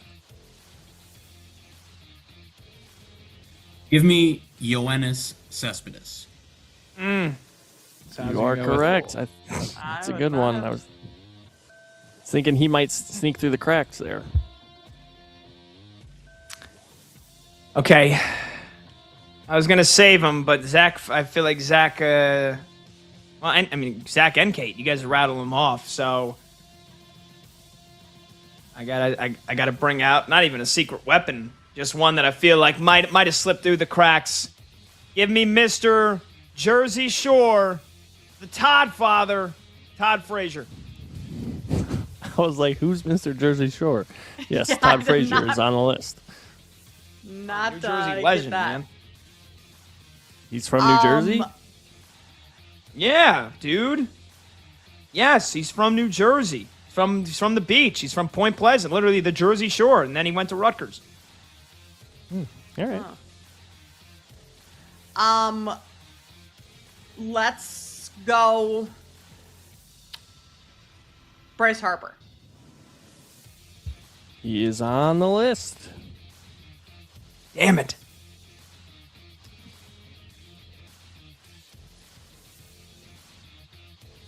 Okay, that was a good one. I'm going to go with Giancarlo Stanton. He is on the list. You guys don't need that mulligan. Yeah, I'm slowing down here. Is it my turn? Okay. No, it's my turn. That's turn. Okay. I'm thinking of the great home run hitters of all time, but I feel like it might be Monty. You said 2002 is the cutoff year, right? Correct. That year is included. That is the final year included. Yeah, I mean, I feel like that kind of eliminates some of the easy ones, though. Maybe. All right. I don't know. Actually, I don't know if he won it twice, but he definitely won it once. One of the great bodies in the history of baseball. Prince Fielder. Yes, he is on the list. What were you laughing at? I said one of the great bodies of all time. I was like, who are you talking about? All right, this is I'm worried about this one, but I can't think of anyone else right now. Has Schwarber ever won it? He is not on the list. Based on your but face, hopefully he gets his first one this year. Okay. That's Mulligan. Yeah. There's Right. Kate's Mulligan. Now, Yep. so Monty, when you get a Mulligan, does that serve as your answer, or do you have I to think then so. go again? Yeah. No, I think she's done until her next turn. Okay. Okay, so I'm going to go deep in the bag here. Everyone remembers Josh Hamilton at the 2008 Home Run Derby at Yankee Stadium putting on a show, breaking records, I believe, for the most home runs ever hit in a round. But he did not win the Home Run Derby that year. The guy who did win it was Justin Morneau of the Minnesota Twins. So that will be my official answer. That's a deep pull. That's a good one. He is on the list. Damn it. Oh, man. I'm down to like one more name. I think Zach might have this locked up. This just might be an EP Yeah, segment, I have one you more know? I've been saving, hoping. What would That's you my say? last. Might just be a what? EP I have segment? one more. Yeah. Go. All right. I'm going to go. I feel like all those. I feel like I remember seeing a picture of him with the title. Beautiful lefty swing. He had to have won it. From the Philadelphia Phillies, Ryan Howard. Yep. 2006. This is the last one I got. So I better hope that you two get your mulligan in the next one. Tasco Hernandez. Yes, I was wondering when someone was going to get the 2024 That was my winner. one I was holding. I had There just are thought of it too. 5 players remaining on the list. I think this is the last one I have in the bag, but I'm pretty sure he won it. I'm surprised he hasn't been named yet, honestly. Give me Big Papi David Ortiz. I was also surprised he had not been named yet. 2010. Oh, wow. I for didn't Big even Papi. think of him. All right, I got 2 names. One of them might be before 2002. The other might be 2002 or might be right after. Hopefully I get it right. I'd be stupid if I don't say his name though. Sammy Sosa. Sammy, unfortunately, won it in the year 2000. So he is not in the last 20 home run derby winners. All right, thank God for that mulligan. Otherwise, Zach would be the winner. But we go on. Zach still has his mulligan. I'm with Pat, and I don't know the year of this, but I got to throw this out. Well, this is... How old am I right now? Yeah, this isn't going to be within 20 years. Ken Griffey Jr.? Am I way off on that? Not way off. 1999. So, unfortunately, not. Okay, all on the right. list. 7 years off. Yeah, okay. All right. Well, remember, so since there's no repeats, this list actually goes back to 2002, so you're only off by 3 years. Oh, even better. All right, just Zach and Pat remaining with 4 players left on the list. Zach still has 2. He can get 2 wrong before he's out. Yeah, so full transparency, the first home run derby I really ever remember was Vladimir Guerrero winning in 2007. So now it's getting tricky for me. I'm going to throw out a name, though, that's not huge, but I feel like I might have heard conversations about him winning it. Give me Lance Berkman. Did he win it? He's not on the list, so I do not believe he won it. All right. All right. No more mulligans left, baby. All right, so it wasn't Sosa. I'm hoping this was not 2001. But I'd be stupid if I didn't go down swinging with a Yankee. Give me Big G. Jason Giambi. Please, Monty. Please let it not be before 2002. It is 2002, exactly. Jason Giambi. Yes! Oh. It's a good one. What a pull. All right, Zach, to stay alive, you got 3 players to pick from. Ugh. You know, Pat went down swinging with the Yankee. I'll do the same. I feel like this guy was just too good not to win it. Give me A-Rod, Alex Rodriguez. Oh. He is not on the list. Oh. Pat squeaks out a winner, just like Spain. Well, hold on, because I still haven't gone yet. I technically should have to name one here to win it. You have to go one more? All right. My apologies. We'll run out of time. I feel like it was before 2002, but I'm out of names as well, so I'll just go with the greatest home run hitter of all time. Give me Barry Bonds. No. Oh. 1996 when he won the Derby. 90. It was that long ago? Did Yes. Joe Mauer ever win the Derby, or was he like never even in the Derby? I think he was in it. He was for sure in it. He did not win. Monty, any quick way we could break this tie? Do you want to give us the team of the player, and then me and Zach get one more guess each? Should we come back and do that, or should we just finish this puppy off right here? Let's come back and do that. We're running out of time. Let's do that on the other side. All right, we'll take a break, and we'll see if we can break this tie. Me and Zach both getting eliminated at the same time.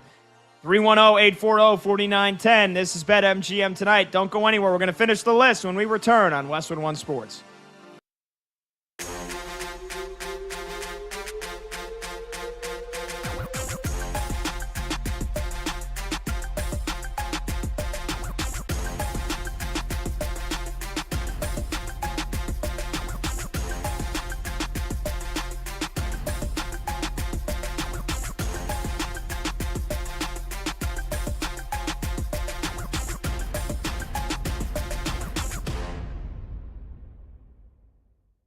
Team. And as a Wizards fan, I was very pleased out of what I saw at Debanza. Much like Peterson, just an easy 27 points last night. So tough to deal with around the rim, can get his shot whenever he wants in the mid-range.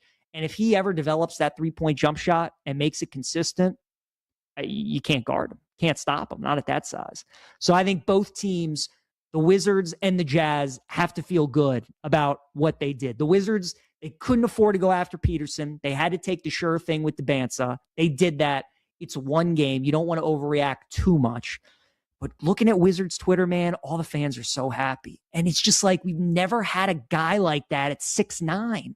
We've never had like a Durant. We've never had a Giannis. We've never had a LeBron. Like, we don't know what it's like to have a guy at that size that's that talented, that just completely changes your team and completely changes the game when he's on the floor. So that's really interesting. Utah's got a very good up and young coming team. If Peterson stays healthy, I mean, he just gets buckets. Like, he's going to be really, really good. So I think both teams have to feel very good about the situation that they're in.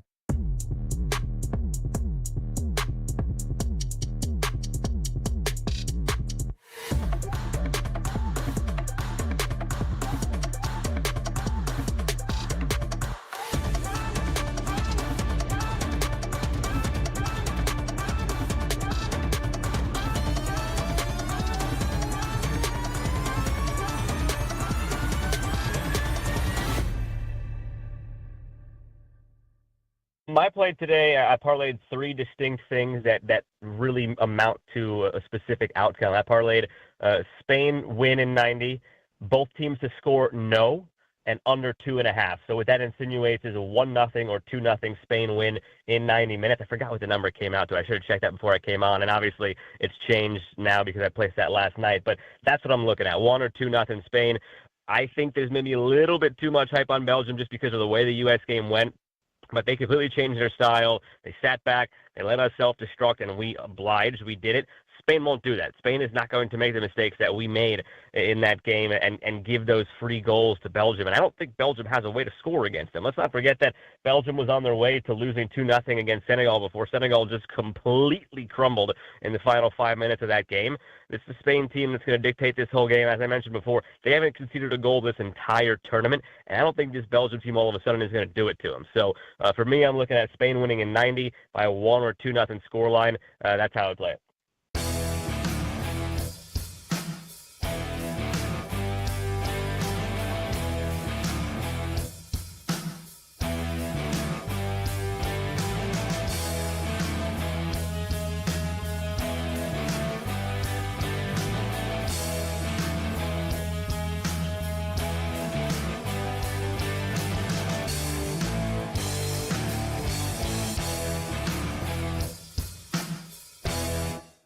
I got to give Kellen more props too. Again, it's early. It's only one season. I thought he was going to stink as a coach. The Saints were the betting favorite last year to finish with the worst record in the NFL. And they had the 7th, 8th worst record in the NFL. And Kellen Moore looked like he coached some ball a little bit. So I think the Saints are going to be improved. I think they're going to compete for that division. But more than anything, the reason why they are atop this list is because of how pathetic the NFC South is. And much like the NFC North, you can make a case for all 4 teams, but I think the Saints probably have as high an upside, maybe outside of Atlanta, as any team in that division, certainly with the quarterback in Tyler Shuck. So those will be my 8, the way I rank the 8 teams, worst to first in the NFL. Cardinals at 8, 7 Browns, 6 Raiders, 5 Jets, 4 Giants, 3 Titans, 2 Lions, and number 1, the New Orleans Saints.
All right, welcome on back. BetMGM tonight, Westwood One Sports. I'm Papa Will. She's Kate Constable. The producer for tonight is Zach Kroll. We got Monty. We got Michael Mayer. No, not the NFL tight end. The other Michael Mayer running things back in our Westwood One studios. We're finishing off the list here, the last 20 home run derby winners with no repeats. We need a tiebreaker to settle the score between me and Zach. We both got eliminated with our last guess.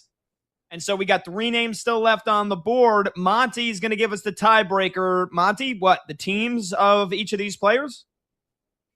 Yes. So we are missing the winners for 2005, 2004, and 2003. One is a member, or was a member of the Phillies. One was a member of the Orioles. And one was a member of the Angels. Does that help anybody out? It does. But Zach gets to go first. I think it was his turn, right? Yeah. Zach, you got any clues? I'm going to go with the Philly. I will go with Jim Tomei. Ooh, no. Not Jim Tomei. Oh, no. Pat? I have no idea who the Philly is. If it's not Ryan Howard, I don't know who the hell else won it. I have no idea who the Angel is. I think I know who the Oriole is. And I think it was his first or second year on the team. And he was the former MVP from the Athletics. We don't know how old he ever was.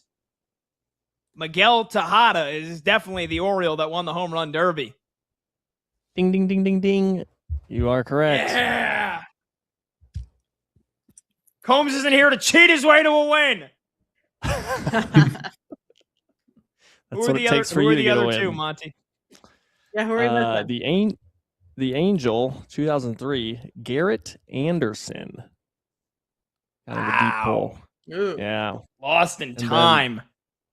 Yeah, the Philly. So Ryan Howard and this guy won back-to-back 2005, 2006. Ryan Howard and I know who it is. Don't even say it.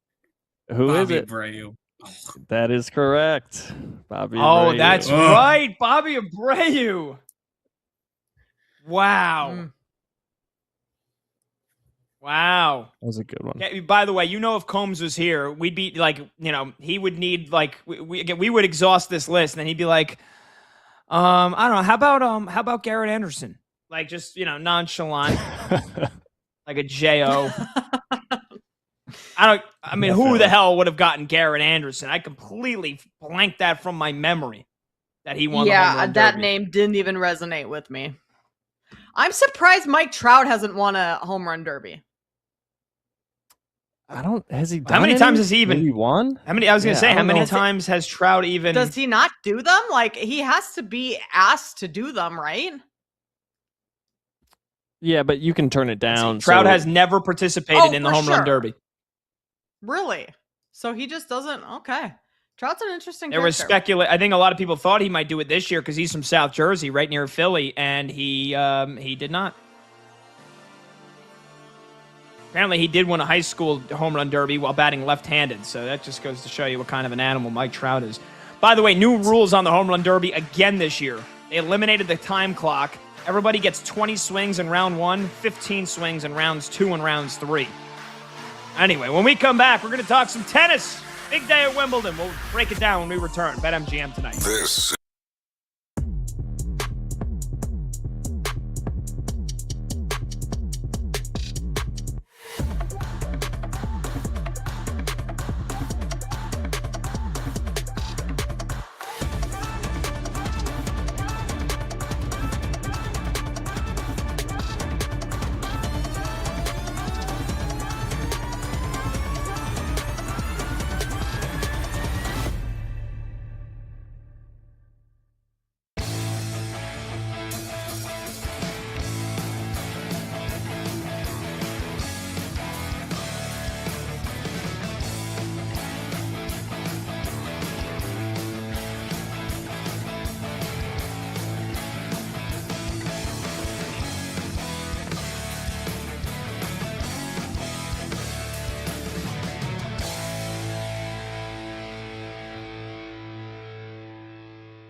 The number one team, I believe, in college football this upcoming year, after missing the college football playoff last year, will be the Notre Dame Fighting Irish, which shouldn't be much of a surprise because they are minus 700 at BetMGM to make the playoff. Their schedule is extremely easy. The only two games that give you any cause for concern are at BYU and home against Miami. Those are the only two games where you look at and you're like, okay, Provo's a tough place to play. At that point, Notre Dame really wouldn't have played anybody. Big step up in competition. BYU is one of the favorites in the Big 12. That could be tough. And then Miami, runner-up in the national title game last year, beat Notre Dame last year in week 1. And now, they got one of the best offenses in the country. That could be a tricky game. What I think benefits Notre Dame, though, is last year their schedule was very similar. They really only had 2 games that made you worry, and the rest of their schedule was absolute cake. Those 2 games were Miami and Texas A&M to begin the year. The key is that they were in the beginning of the year. As we know, there is no preseason in college football. So you really got to rely on coaching and how ready these kids are going to be to start the season. Well, Notre Dame lost a tough game at Miami week 1. You lose by a field goal, fine. But then you have a bye week. You come back home and you lose to A&M in the final seconds of the game. And that was the tough one. And then they ran the table the rest of the year. They played BYU at the end of October, and then they get Miami in November. So by then, they'll play enough games where I think they'll be okay. The disappointment of not making the playoff last year will motivate them this entire year. They got CJ Carr, the quarterback, coming back. They might have the best offensive line in the country, maybe the best defense in the country. They got a terrific head coach in Marcus Freeman. Notre Dame, my number one team in college football.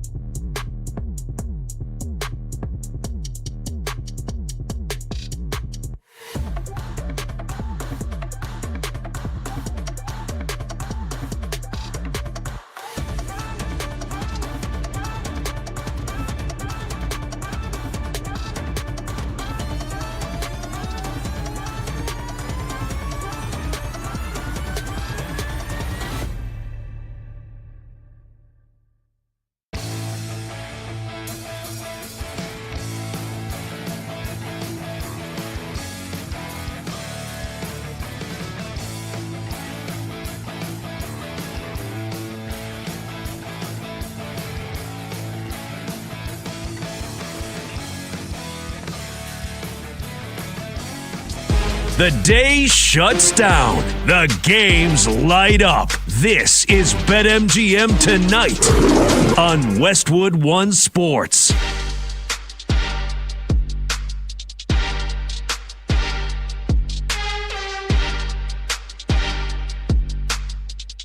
Hey-o!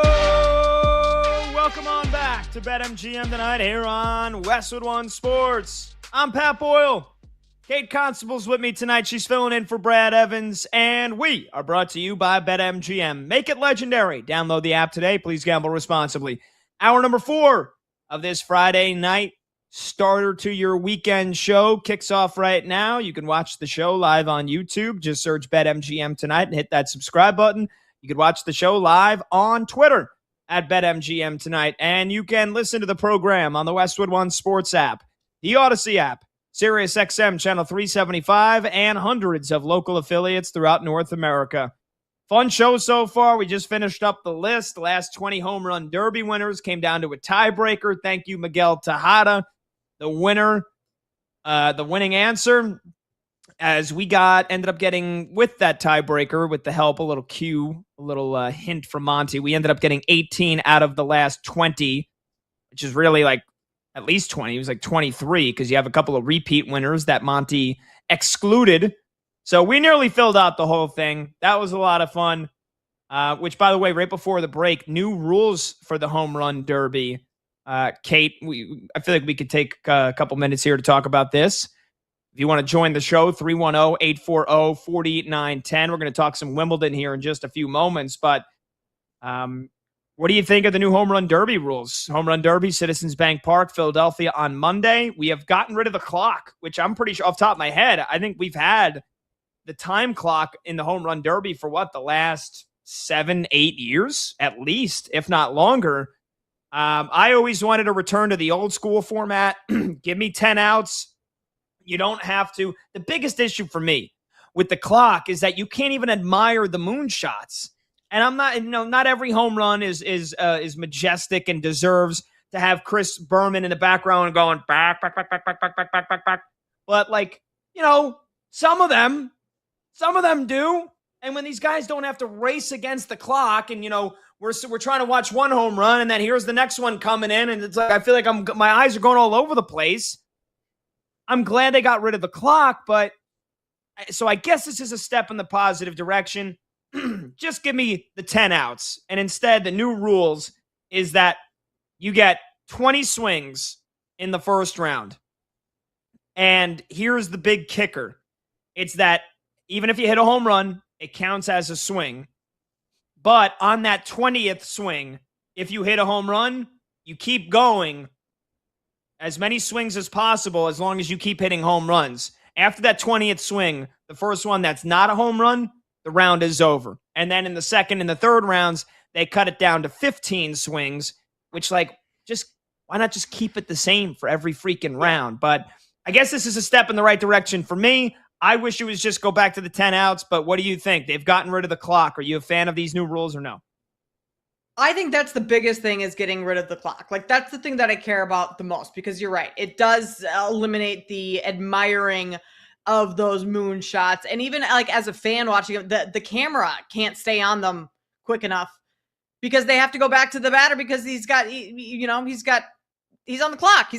Baseball's just firing over the plate left and right. So like you don't even as a fan get to watch them. He as a player doesn't get to watch them. But also like it eliminates the fatigue aspect of the Derby, I think, which in turn I think will allow more home runs, because the less tired you are, the more ability you have to hit home runs. So if players aren't as fatigued after, their first round or two and can kind of pace themselves a little bit, like they'll work with their whoever's throwing to them to get a good cadence and rhythm down that like they're okay with for those 20 swings. So I think that'll actually make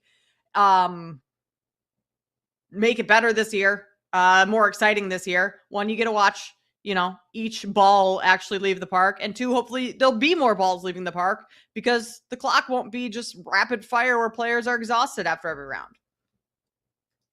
Yeah, I mean, here's the downside, though. We'll probably, as long as these rules continue, we probably won't ever get another Josh Hamilton round. Now, it's funny because we mentioned him last time. Last one at the old Yankee Stadium, 2008.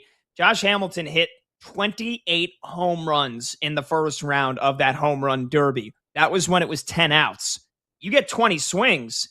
And off the top of my head, I don't remember how many he hit once he had 9 outs.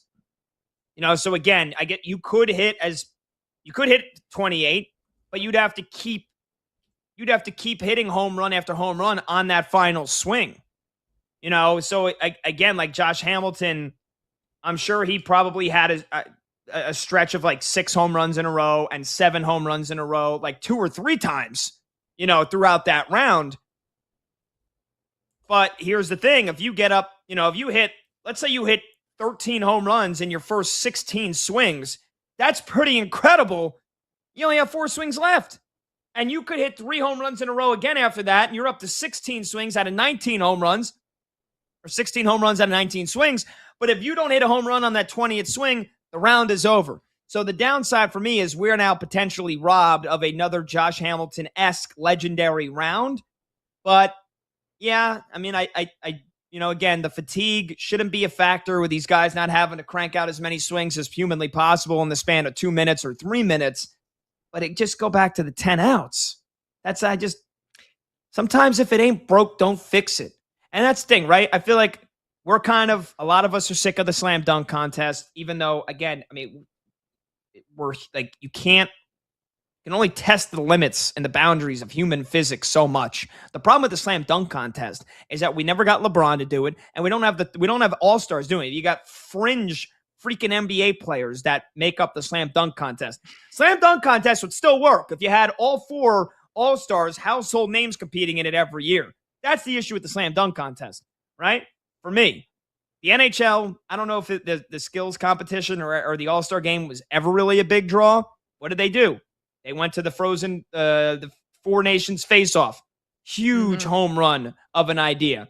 The NFL, I mean, the Pro Bowl sucks. That's a complete joke nowadays. But I did like when they used to have like the quarterback competitions, who could throw it the longest and stuff like that when they would do it in Hawaii.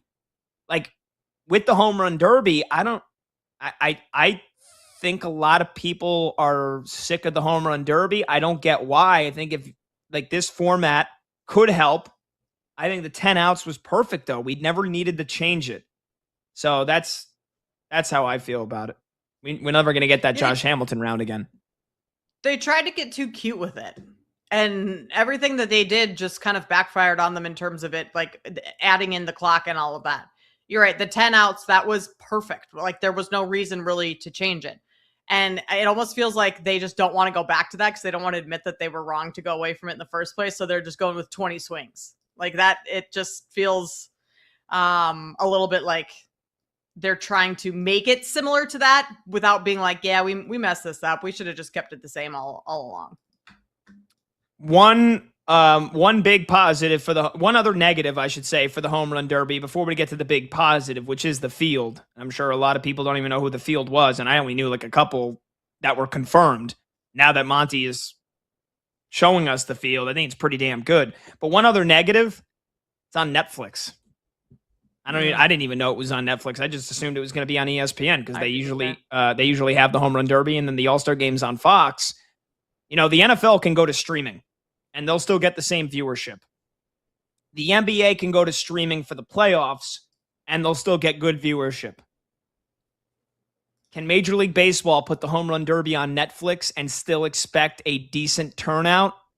I don't think so, Kate. I think despite the fact that the rule change is a positive direction for me, despite the fact that we got a pretty damn good field, we'll hit on that in a second, I think the Home Run Derby going to Netflix, that'll be enough for people to just say, you know what, I'm not making that extra effort, as easy as it might be. And think about I'm sure there's still a decent amount of people, older folks, that do like watching the Home Run Derby that don't have Netflix, or maybe you sign up for Netflix once a year when they do the football, the NFL playoff game, and then you deactivate it. If people have to get a Netflix subscription to watch the Home Run Derby, I don't think it's going to happen. I think this might be a dud, unfortunately, because baseball needed some extra money from Netflix, and they took it and ran with it rather than just putting it on ESPN, where you can get a lot of viewers off of just straight cable television.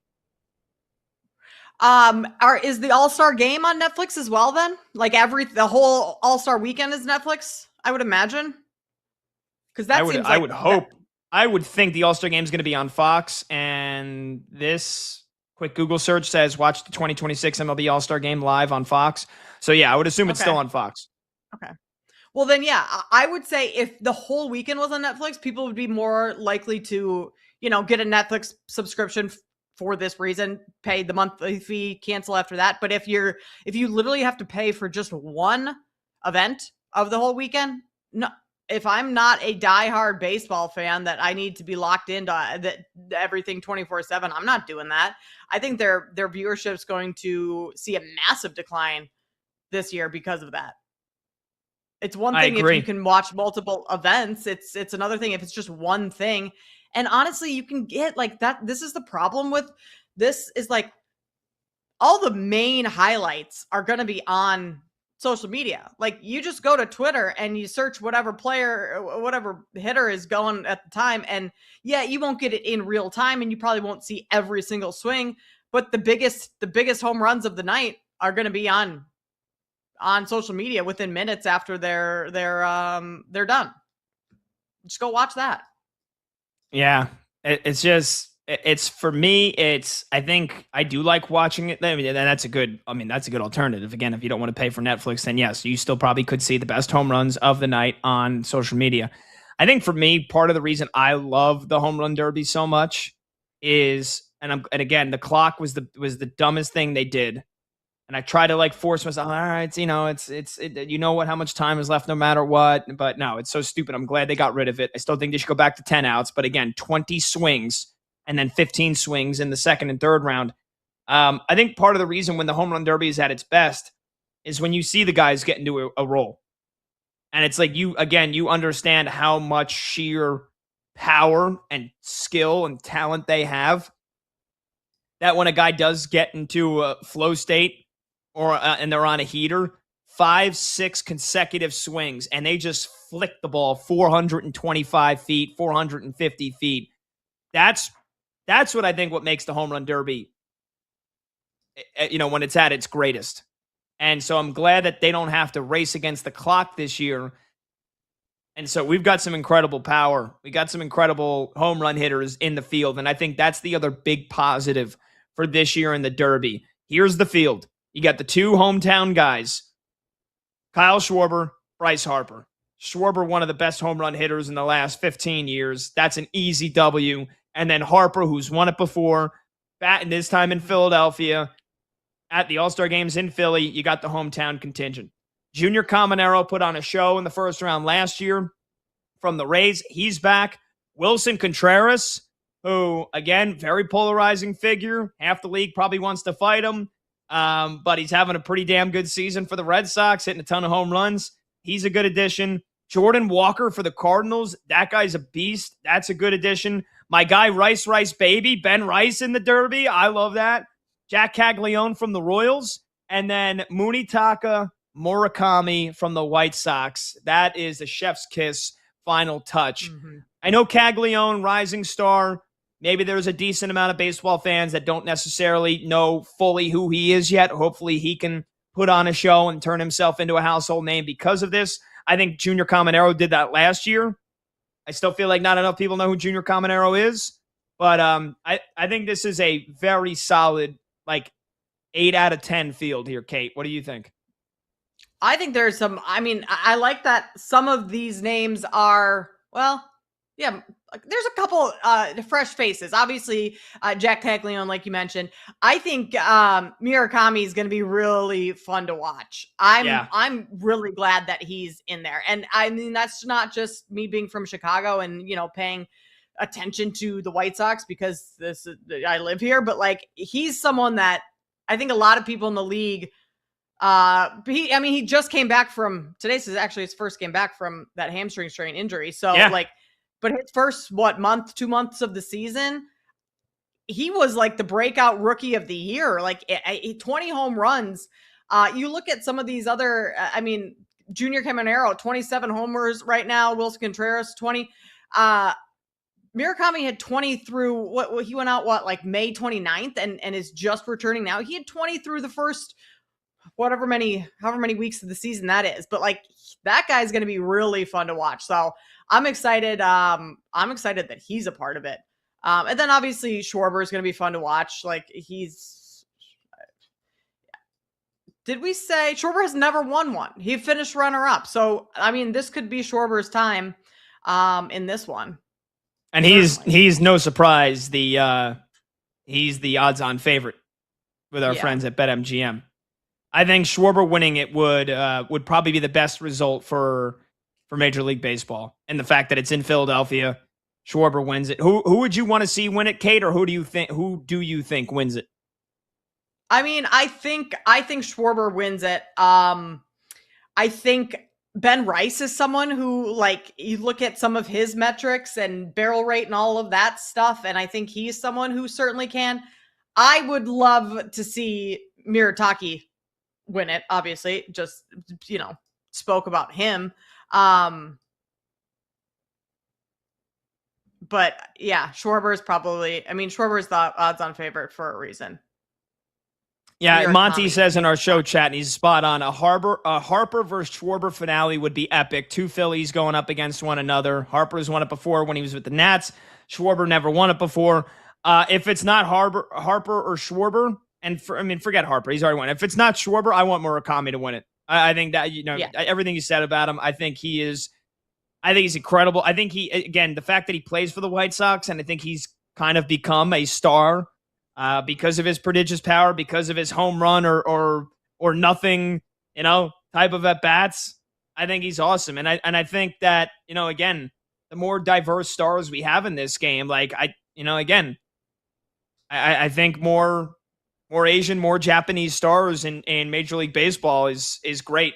And, again, everybody knows Ohtani, obviously, but Munetaka Murakami, who plays for the White Sox, the season they're having where they're in first place, or at least they were like a day or two ago, and the season that he's having, and now he's back from an injury. I'm honestly a little surprised he's doing it. He just came back, and he's going to then participate in the home run derby. I'm not one of those guys that's usually like, oh, it might ruin his swing. Oh, I might get hurt. I mean, he just came. He was out for like weeks. Are they not even a little bit concerned about him? When I heard his name in it, that was my first thing, because yes, he's in the lineup for the first time tonight since May 29th, and he just had 2 AAA, starts before coming back. If I were the White Sox, I'm not sure I would allow him to do this, but at the same time, the White Sox haven't been this relevant in so long that maybe they're like, we love all of the positive PR, and it's positive PR, positive, talk about the White Sox is here because they're winning. And so like, that's a great thing. But it also just has to be exciting to have a player like this that can compete. I guess Luis Robert was a couple of years ago, 2023 he was in it. But the White Sox weren't good then. Like they're actually leading their division. If not, they might still be tied with the Guardians going into tonight. But like either way, they're competitive this year. And they're fun, and they're a team that everyone is enjoying watching. And so all of a sudden you throw a player into the Derby. I think that's great for the White Sox. It's just, you better hope he doesn't tweak any little hamstring thing trying to slug one out. Do you like to put a couple of bucks on the Derby, Kate?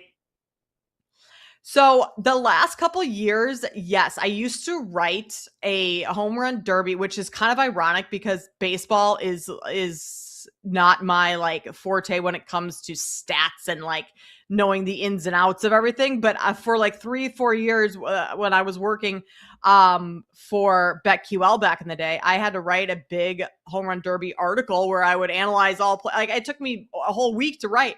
And so, yes, I do enjoy actually putting some dollars on the derby. I have not put anything on it yet. So maybe we need to decide where we're actually putting our money, Pat, and I'll throw a couple bucks down before Monday night. Well, here's the thing. As much as I would want to see Murakami win it, I don't think you can bet him. I don't think you can. No? Wait. What's he at?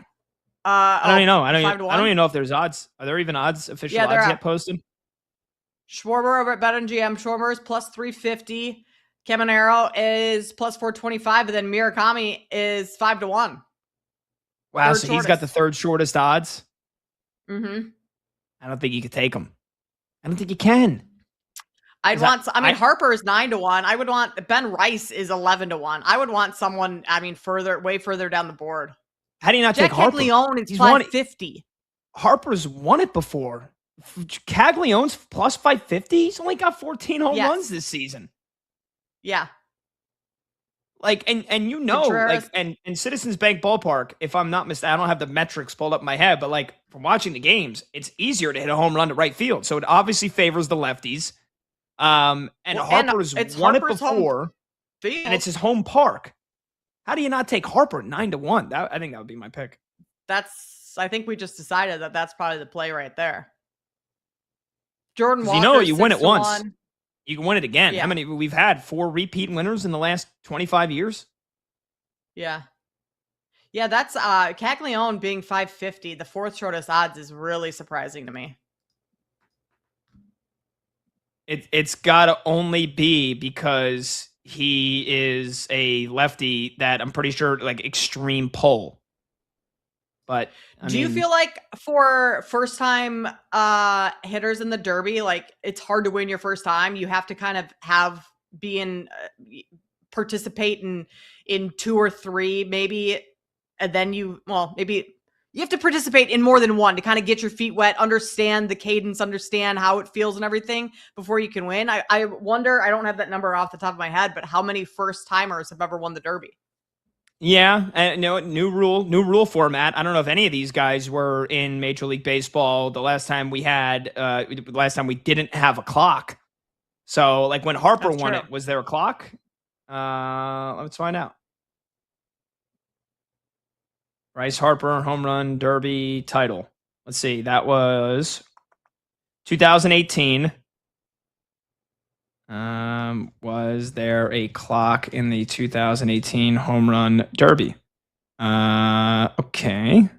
Yes, the 2018 home run derby used a 4-minute clock for each round. Hitters could also earn bonus time, yada, yada, yada. Okay. So yeah, Harper's never had this 20 swing. Nobody. I don't think anybody that's in this derby has. So it's a little bit different. But again, I still think the amount of swings you have to take, which it feels like 20, even if you hit a couple home runs in a row in that last swing, 25 max swings in the first round. Because Monty said in our chat, Harper being an old man would be my worry about him. Maybe that doesn't matter as much now with the swing limits. Yeah. That's why I would pick Harper. Lefty, at home, right field, friendly ballpark. Experience. Won it before. Experience. The fact that he's 9 to 1 and Caglione is half of that, nearly half of that, that's crazy to me. All right. There we go. There's my pick. Yeah, I'm with you. All right. 310-840-4910. This is BetMGM tonight. When we come back, we'll talk some Wimbledon. Did Novak Djokovic basically have his last chance to win a Grand Slam title ended today? We'll talk about it when we come back. Also preview the championship matches tomorrow and Sunday. I'm Pat Boyle. She's Kate Constable. This is BetMGM tonight here on Westwood One Sports.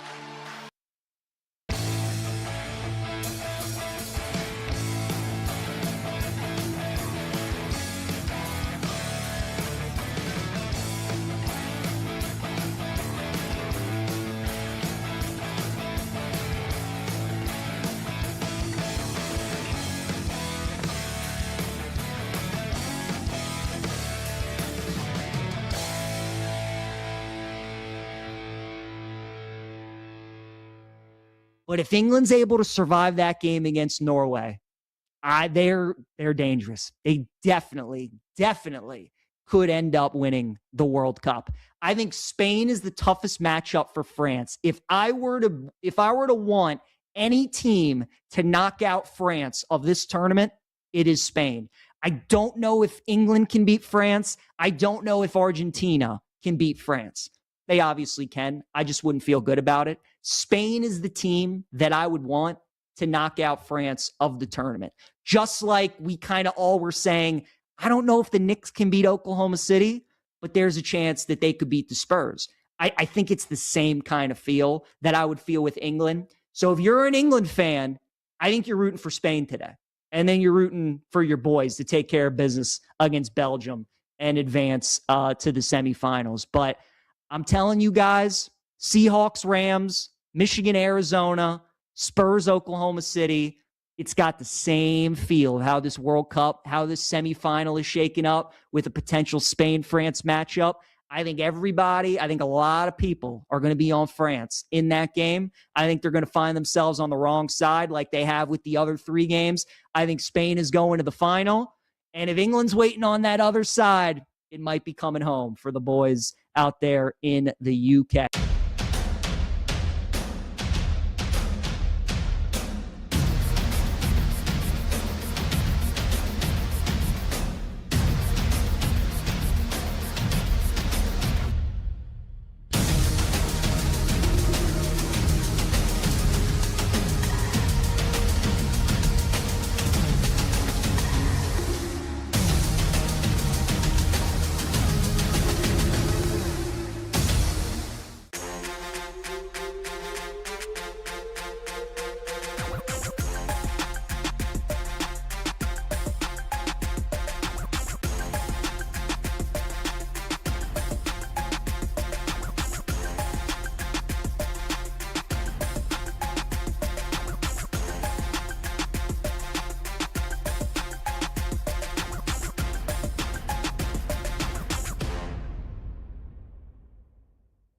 Team. And as a Wizards fan, I was very pleased out of what I saw at the Bansa. Much like Peterson, just an easy 27 points last night. So tough to deal with around the rim, can get his shot whenever he wants in the mid-range.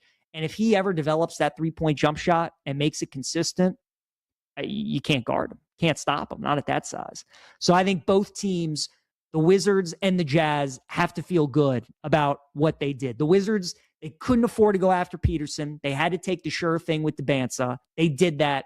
It's one game. You don't want to overreact too much.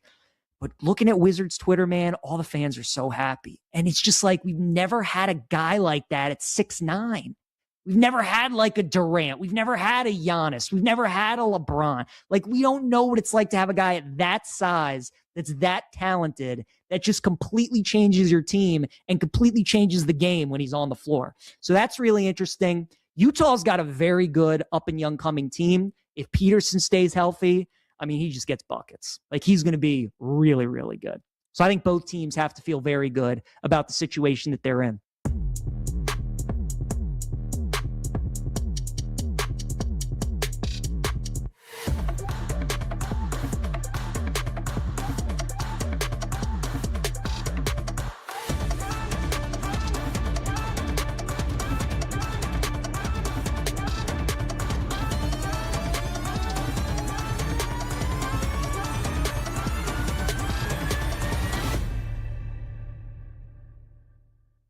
My play today, I parlayed three distinct things that really amount to a specific outcome. I parlayed Spain win in 90, both teams to score no, and under 2.5. So what that insinuates is a 1-0 or 2-0 Spain win in 90 minutes. I forgot what the number came out to. I should have checked that before I came on, and obviously it's changed now because I placed that last night. But that's what I'm looking at, 1 or 2-0 Spain. I think there's maybe a little bit too much hype on Belgium just because of the way the U.S. game went. But they completely changed their style. They sat back. They let us self-destruct, and we obliged. We did it. Spain won't do that. Spain is not going to make the mistakes that we made in that game and give those free goals to Belgium. And I don't think Belgium has a way to score against them. Let's not forget that Belgium was on their way to losing 2-0 against Senegal before Senegal just completely crumbled in the final 5 minutes of that game. This is the Spain team that's going to dictate this whole game. As I mentioned before, they haven't conceded a goal this entire Live, the conversation turns up. BetMGM Tonight continues now.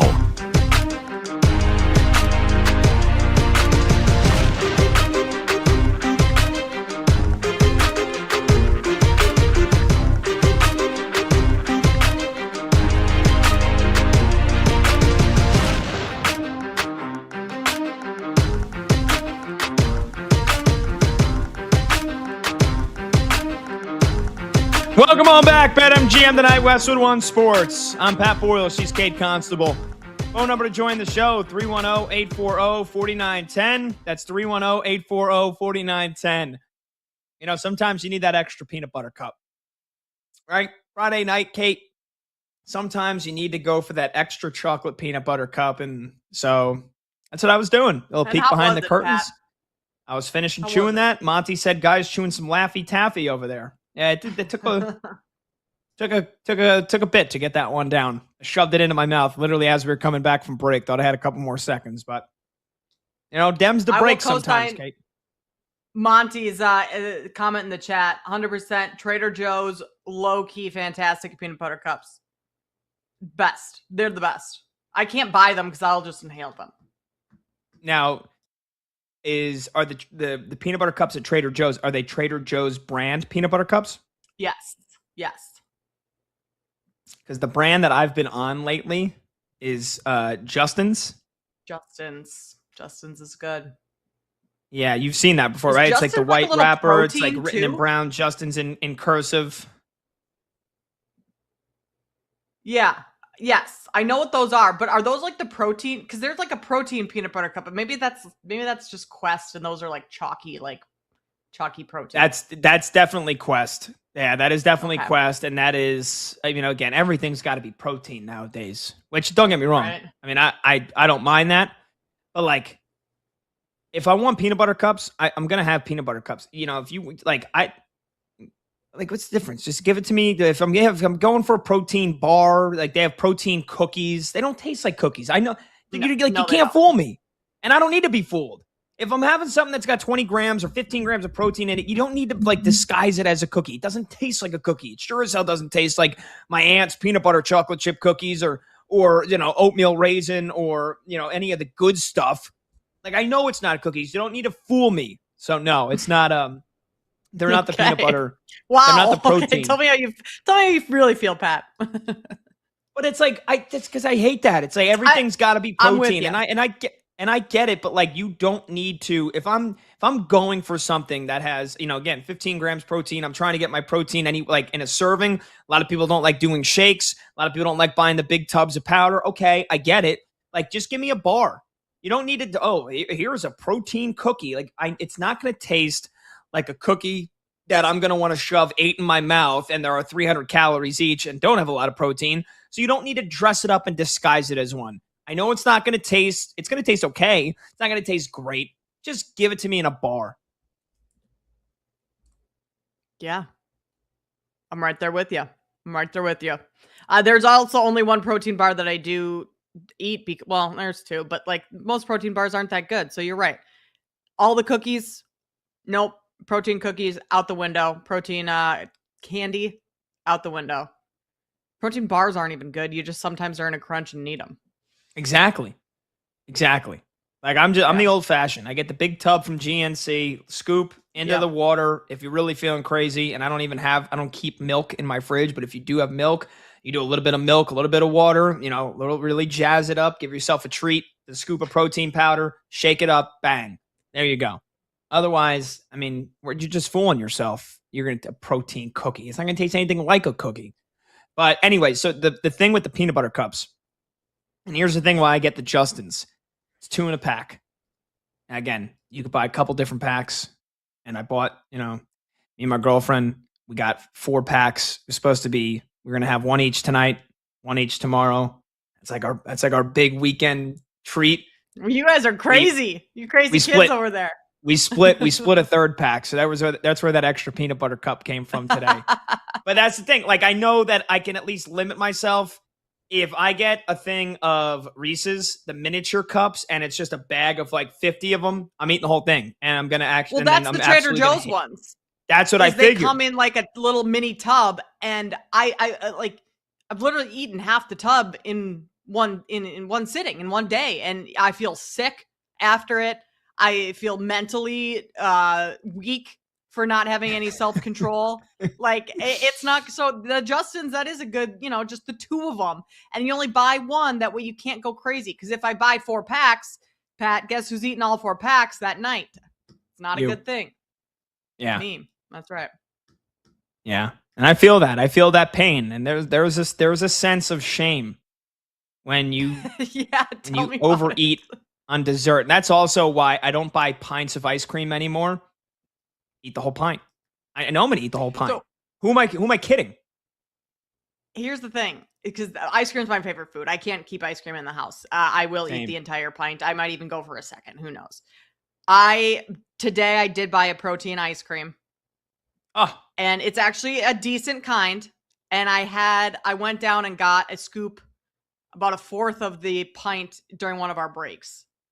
Because I knew I couldn't eat the whole thing. Like, it was just enough for one of the breaks. We only have 4 or 5 minutes. So I had a fourth of my protein ice cream pint. But I'm not super, super proud of it. Yeah. And for a bit, I was on the, and Monty knows this, and, I even got Combs onto them because he doesn't shut up about them now, the Yasso bars. That was then, I was like, that's all what right, this is. It was the Yasso ice cream. Oh, yeah. That's so. All right, I didn't know that they market themselves as protein ice cream. I thought they were it's just frozen yogurt. It's 100 calories. Maybe I'm wrong. Maybe I had a different. Either it's not protein ice cream and it's just like a lower calorie ice cream, or it's a different brand in protein. Maybe they've gone onto it. I don't think it's protein ice cream. Maybe they've rolled out another wing, another arm of the Yasso. They've realized, all right, we've got the people that want ice cream but don't want to feel like they're having 600 calories in one sitting, because here's the other thing, a serving size it's ridiculous. Based on a 2,000 calorie diet. I'm sorry, like, I know for a lot of women, you guys like to watch your figure and you want to stay skinny, and it's tough. Yeah, you can't eat that many calories. But other than for a guy, what guy is eating 2,000 calories? A 14-year-old kid? Like, come on, who are we kidding here? So when I see the serving sizes, of you. when I see the serving sizes, and it's like there's I don't know how many people actually take out a measuring cup and then put the ice cream in there, and they're like, is this just a cup of ice cream? So it's like, I know I'm blowing over the serving size, and I'm eating 600, 700 calories. So so probably they got that one market cornered. It's like, all right, let's do the frozen yogurt ice cream, and it's only 100 calories per serving versus 300. And they got me hook, line, and sinker. And those frozen yogurt bars, the mint chocolate chip, the chocolate crunch, how are there only 100 calories? I don't know, but they're great. And then maybe they said, all right, now let's corner the protein ice cream market as well. So maybe it is Yasso, but I was checked. on them. It is Yasso's. 19 grams of protein in the pint. So Yasso's now has the protein frozen Greek yogurt. I got the coffee chocolate chip. Delicious. Wow. Okay. Coffee ice cream. I used to hate it. I respect it now. Good. Every now and then, need a little coffee ice cream. Coffee chocolate chip. Not bad. My first time trying the coffee. That's my first time trying that flavor. It was. I recommend. You know what flavor ice cream I've never been able to even I think I've probably tried it once. I hate it, and I don't like to judge because my favorite's mint chocolate chip. And for all the people that are out there, oh, what are you just brushing your teeth? No, mint chocolate chip for me is right there at the top. It is the elite of the elite. Banana flavored ice cream, Kate. You're an absolute psycho lunatic if you're eating banana flavored ice cream. Nope. Yep, I'm with you. Banana cream pie, ice. Nope. No, thank you. Not good. In fact, nothing banana is good unless it's an actual banana. Even banana chips. Don't like those. Ooh. Okay, but now, so you had me until you just said banana chips, because I get I'm gonna fill you in on Plantain chips. Plantain chips. Those are good. Okay. Banana Monty chips? said, "What about No. banana pudding?" No. Ooh. I'm not a pudding person to begin with, unless it's just straight chocolate. So I'm not a good person to ask about the pudding. Can I let you in on a dirty little secret about me? Please do. I hope the people from I'm not even going to mention the grocery store because I don't want them to be on the lookout for me. It's kind of criminal that I do this. I get, I do my yogurt with, I get blackberries, blueberries, raspberries, toss a couple in each day to my yogurt, top it off with some trail mix. Trail mix that I get is like the couple grocery stores. Again, I'm not going to mention them. Couple grocery stores, they have the big dispensers. You can get like 6 different kinds of trail mix. So I get the healthy kind, but it's like $10.99 per pound. And I usually get like a pound and a half, stock up for like 2 weeks. I then go banana chips on top. Those are only like $6 or $7 a pound. And then I weigh the whole bag and I say it's all banana chips. Save myself a couple bucks. I mean, we're talking about like $8-9, Kate. Pat, I'm laughing because I've done similar stuff. I can't say I do it regularly like you because I don't go to the bulk aisle in the grocery store. But it's genius. It is genius. Because do the cashier people really care? No. And they're not looking through it. And they've probably done the same thing that you've done. But trail mix is exorbitantly expensive. So if you can save yourself a couple bucks in banana chips, why not? I guess that's a good reason to eat banana chips. Yeah, and there are banana chips in there. I mean, maybe like 30% of the bag is banana chips. I love me some banana chips. But no, self-checkout. I would never. I'm not that bold to have somebody else ring it up and stare at them in the face and put like the PLU, the PLU, and then put in the code for the banana chips and have them type that in there and then ring it up and it says banana chips and they're like, this is definitely way more than just banana chips. No, I'm not that bold. I'm going self-checkout. And if somebody wants to hawk me and stand over my shoulder that works there and then try to get me, okay, then I guess you got me. But no, self-checkout. I would never be that bold. See, self-checkout, that is, hilarious. I'm so glad I'm not the only person that does this. I'm like, I'll save myself a couple cents by being like, my avocado, the non-organic avocado, that's what I plug in on the self-checkout. Certainly bought the organic avocado, right? Like, yes. It's so dumb. But like, I feel like such a criminal, like saying that I bought the non-organic stuff, even though I'm getting the organic. It's like a 20. Well, actually, you know what? Organic avocados are really expensive, but like, yeah. So I've definitely been there with the self-checkout. It's kind of genius and kind of criminal, and I kind of like it all. Yeah. Well, I mean, again, organic, non-organic, who's going to tell the difference? Somebody going to stand over you and say, I don't know, that looks like an organic avocado. You just stole $1 from us. But also, that everything records you now, all those self-checkout ones, like recording in progress. And so you scan it and then you look up at yourself real quickly, like, I just do that. You're like, yeah, I did. Oh, that's so funny. I'm so glad someone else just knows exactly what that feels like. I think a lot of people do that. We like to think that we are perfect, but we're not. We're all flawed. Far from it. We all commit small crimes in one way or another.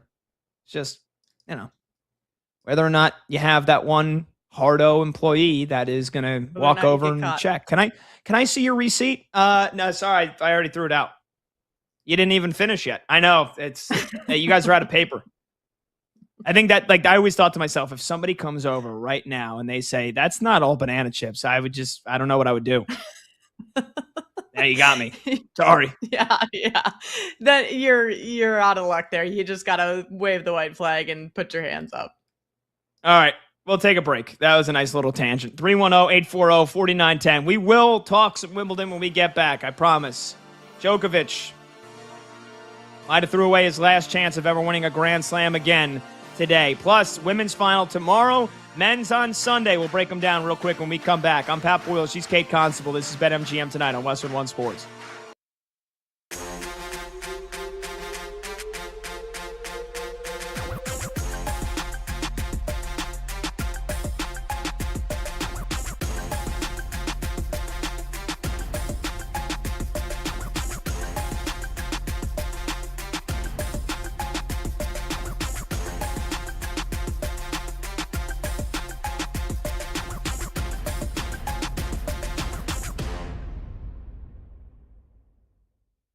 The number one team, I believe, in college football this upcoming year, after missing the college football playoff last year, will be the Notre Dame Fighting Irish, which shouldn't be much of a surprise because they are minus 700 at BetMGM to make the playoff.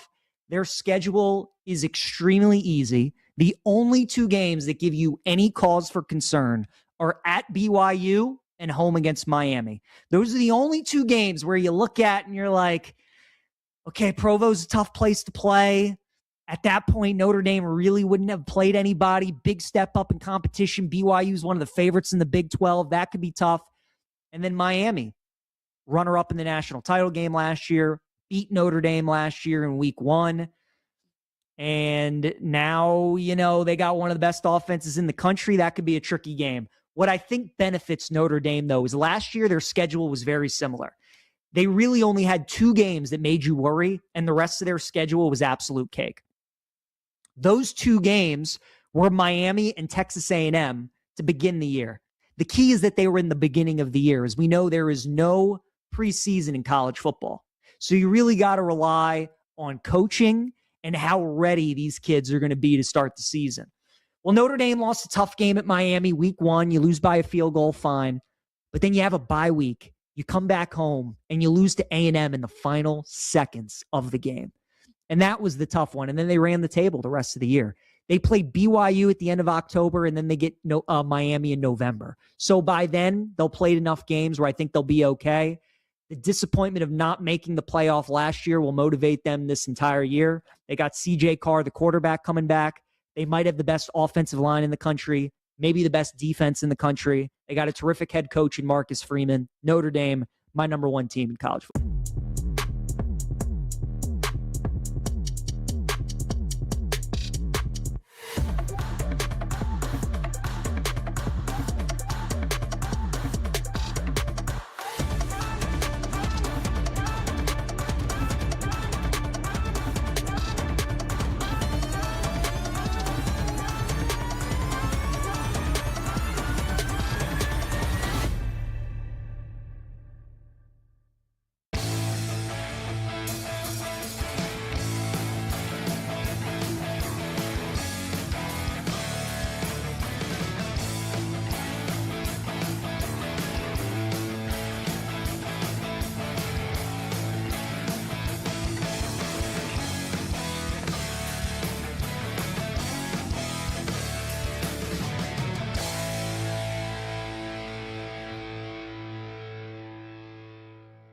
But if England's able to survive that game against Norway, they're dangerous. They definitely could end up winning the World Cup.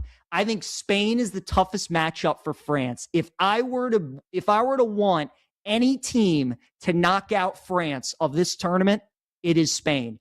I don't know if England can beat France. I don't know if Argentina can beat France.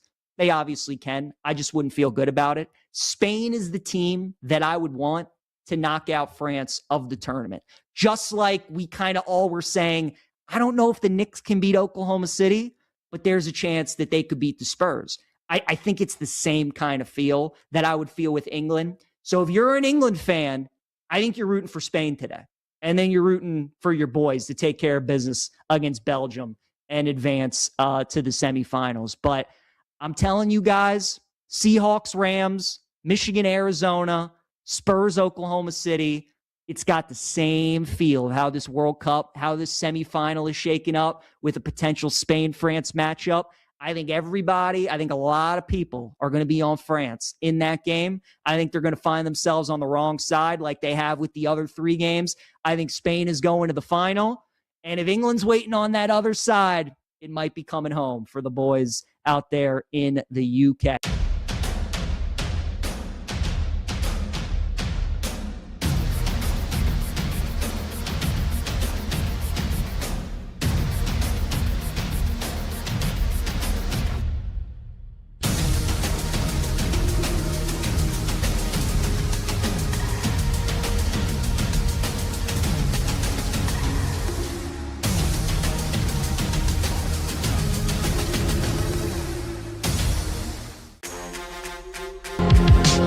When the game goes live, the conversation turns up. BetMGM Tonight continues now.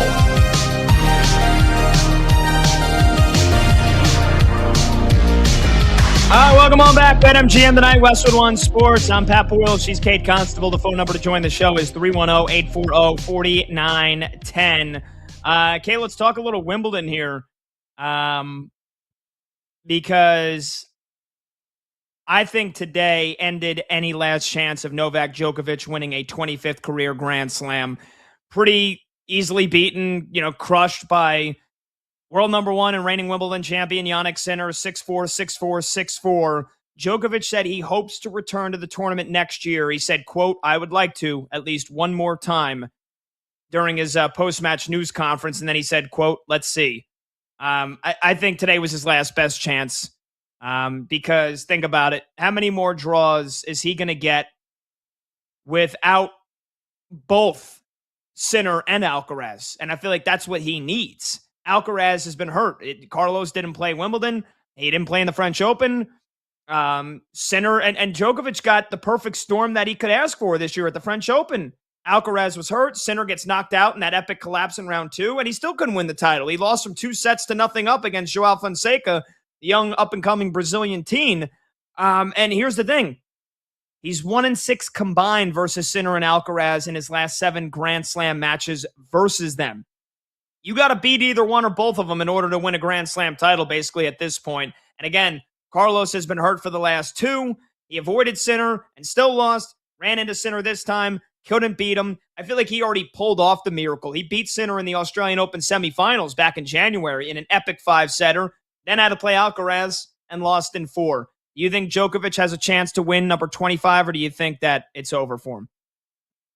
I think based on the getting beaten 3 straight sets today, like based on the manner in which he lost, I think it's over, because it wasn't even really close in terms of beating Sinner. And you're right, he's going to have to beat Sinner or Alcaraz. I mean, if you look at the finishes in Grand Slams for Djokovic over the last couple of years, I mean, Wimbledon, his semifinal is his lowest.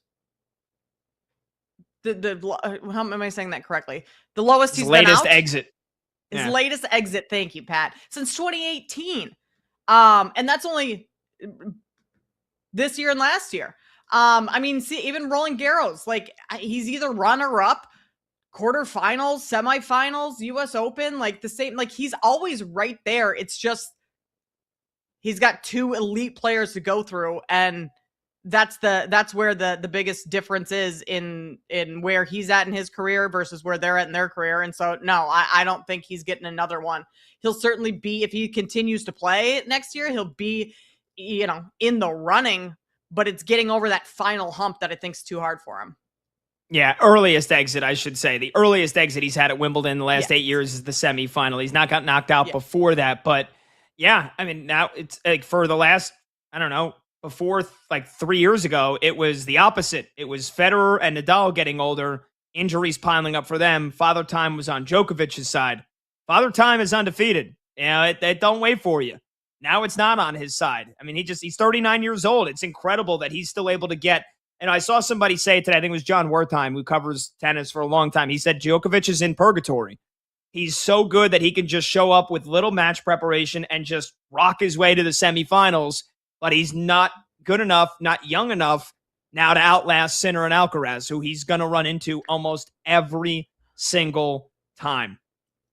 I do wonder if that quarterfinal match didn't go 5 hours, if he would have had a little bit more to throw at Sinner. Like, how much did that affect him in the semifinals? Because 5 hours for a player of his age, that's a lot for him to recover. Yeah, that's a lot for any player. And he had the 2 days off. He played that quarterfinal on Tuesday. If it was Wednesday, he would have had no chance. But I mean, 5. Look, I know we marvel at these athletic feats for all these athletes, especially tennis players. But 5 hours and 15 minutes, even with 2 days off, I'd probably need a week. So I'm sure that had a little something to do with it. But then again, how many more? You can't ask for the perfect storm. It's not going to happen. Like honestly, if as he plays less and less tournaments, maybe his best chance would be like, again, he plays fewer tournaments. His ranking takes a bit of a hit. He's like seeded like 12 or 13, and he plays Sinner or Alcaraz in like the round of 16, where, he doesn't have to play that much tennis. And if he plays his A+ game, he can beat him, and then he can worry about fatigue becoming a factor after that. So, yeah, I think 2027 is going to be his last year. I think he's going to retire after the U.S. Open next year. So I think next year's Wimbledon will be his last. We'll preview both of the finals this weekend a little bit later on in the show, but we've got some hot or cold coming up next to kick off hour number 5 on this Friday. I'm Pat Boyle. She's Kate Constable. This is BetMGM tonight on Westwood One Sports.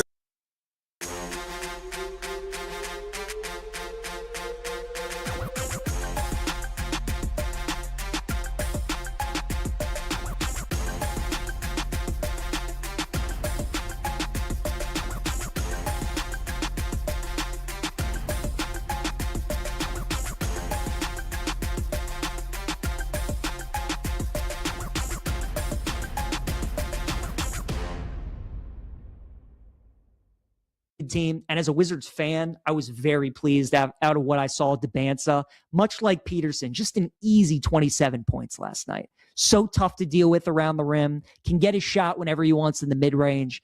And if he ever develops that three-point jump shot and makes it consistent, you can't guard him. Can't stop him, not at that size. So I think both teams, the Wizards and the Jazz, have to feel good about what they did. The Wizards, they couldn't afford to go after Peterson. They had to take the sure thing with Debanza. They did that. It's one game. You don't want to overreact too much. But looking at Wizards Twitter, man, all the fans are so happy. And it's just like we've never had a guy like that at 6'9". We've never had like a Durant. We've never had a Giannis. We've never had a LeBron. Like, we don't know what it's like to have a guy at that size that's that talented, that just completely changes your team and completely changes the game when he's on the floor. So that's really interesting. Utah's got a very good up and young coming team. If Peterson stays healthy, I mean, he just gets buckets. Like, he's going to be really, really good. So I think both teams have to feel very good about the situation that they're in.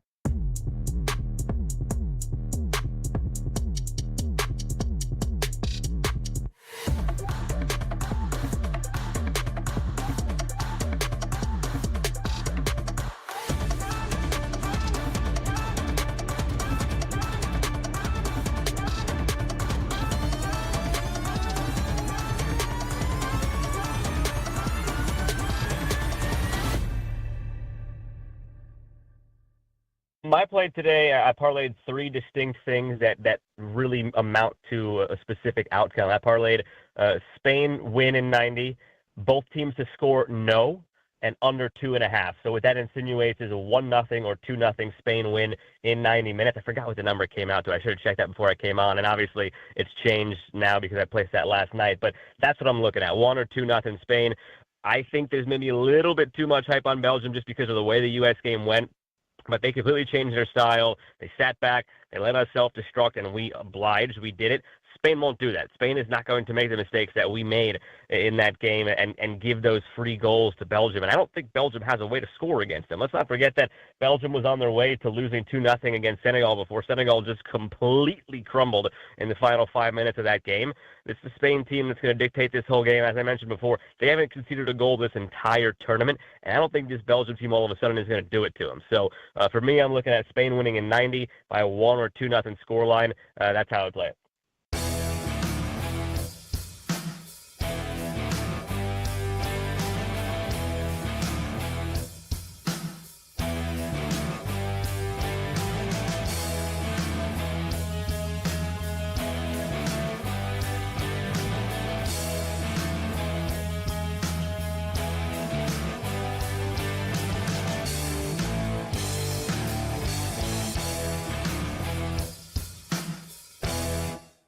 I got to give Kellen Moore props too. Again, it's early. It's only one season.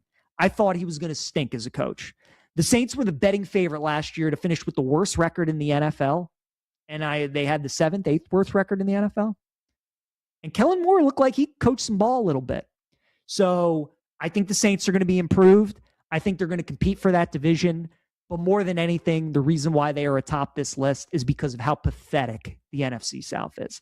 And much like the NFC North, you can make a case for all 4 teams, but I think the Saints probably have as high an upside, maybe outside of Atlanta, as any team in that division, certainly with the quarterback in Tyler Shuck. So those will be my 8, the way I rank the 8 teams, worst to first in the NFL. Cardinals at 8, 7 Browns, 6 Raiders, 5 Jets, 4 Giants, 3 Titans, 2 Lions, and number 1, the New Orleans Saints.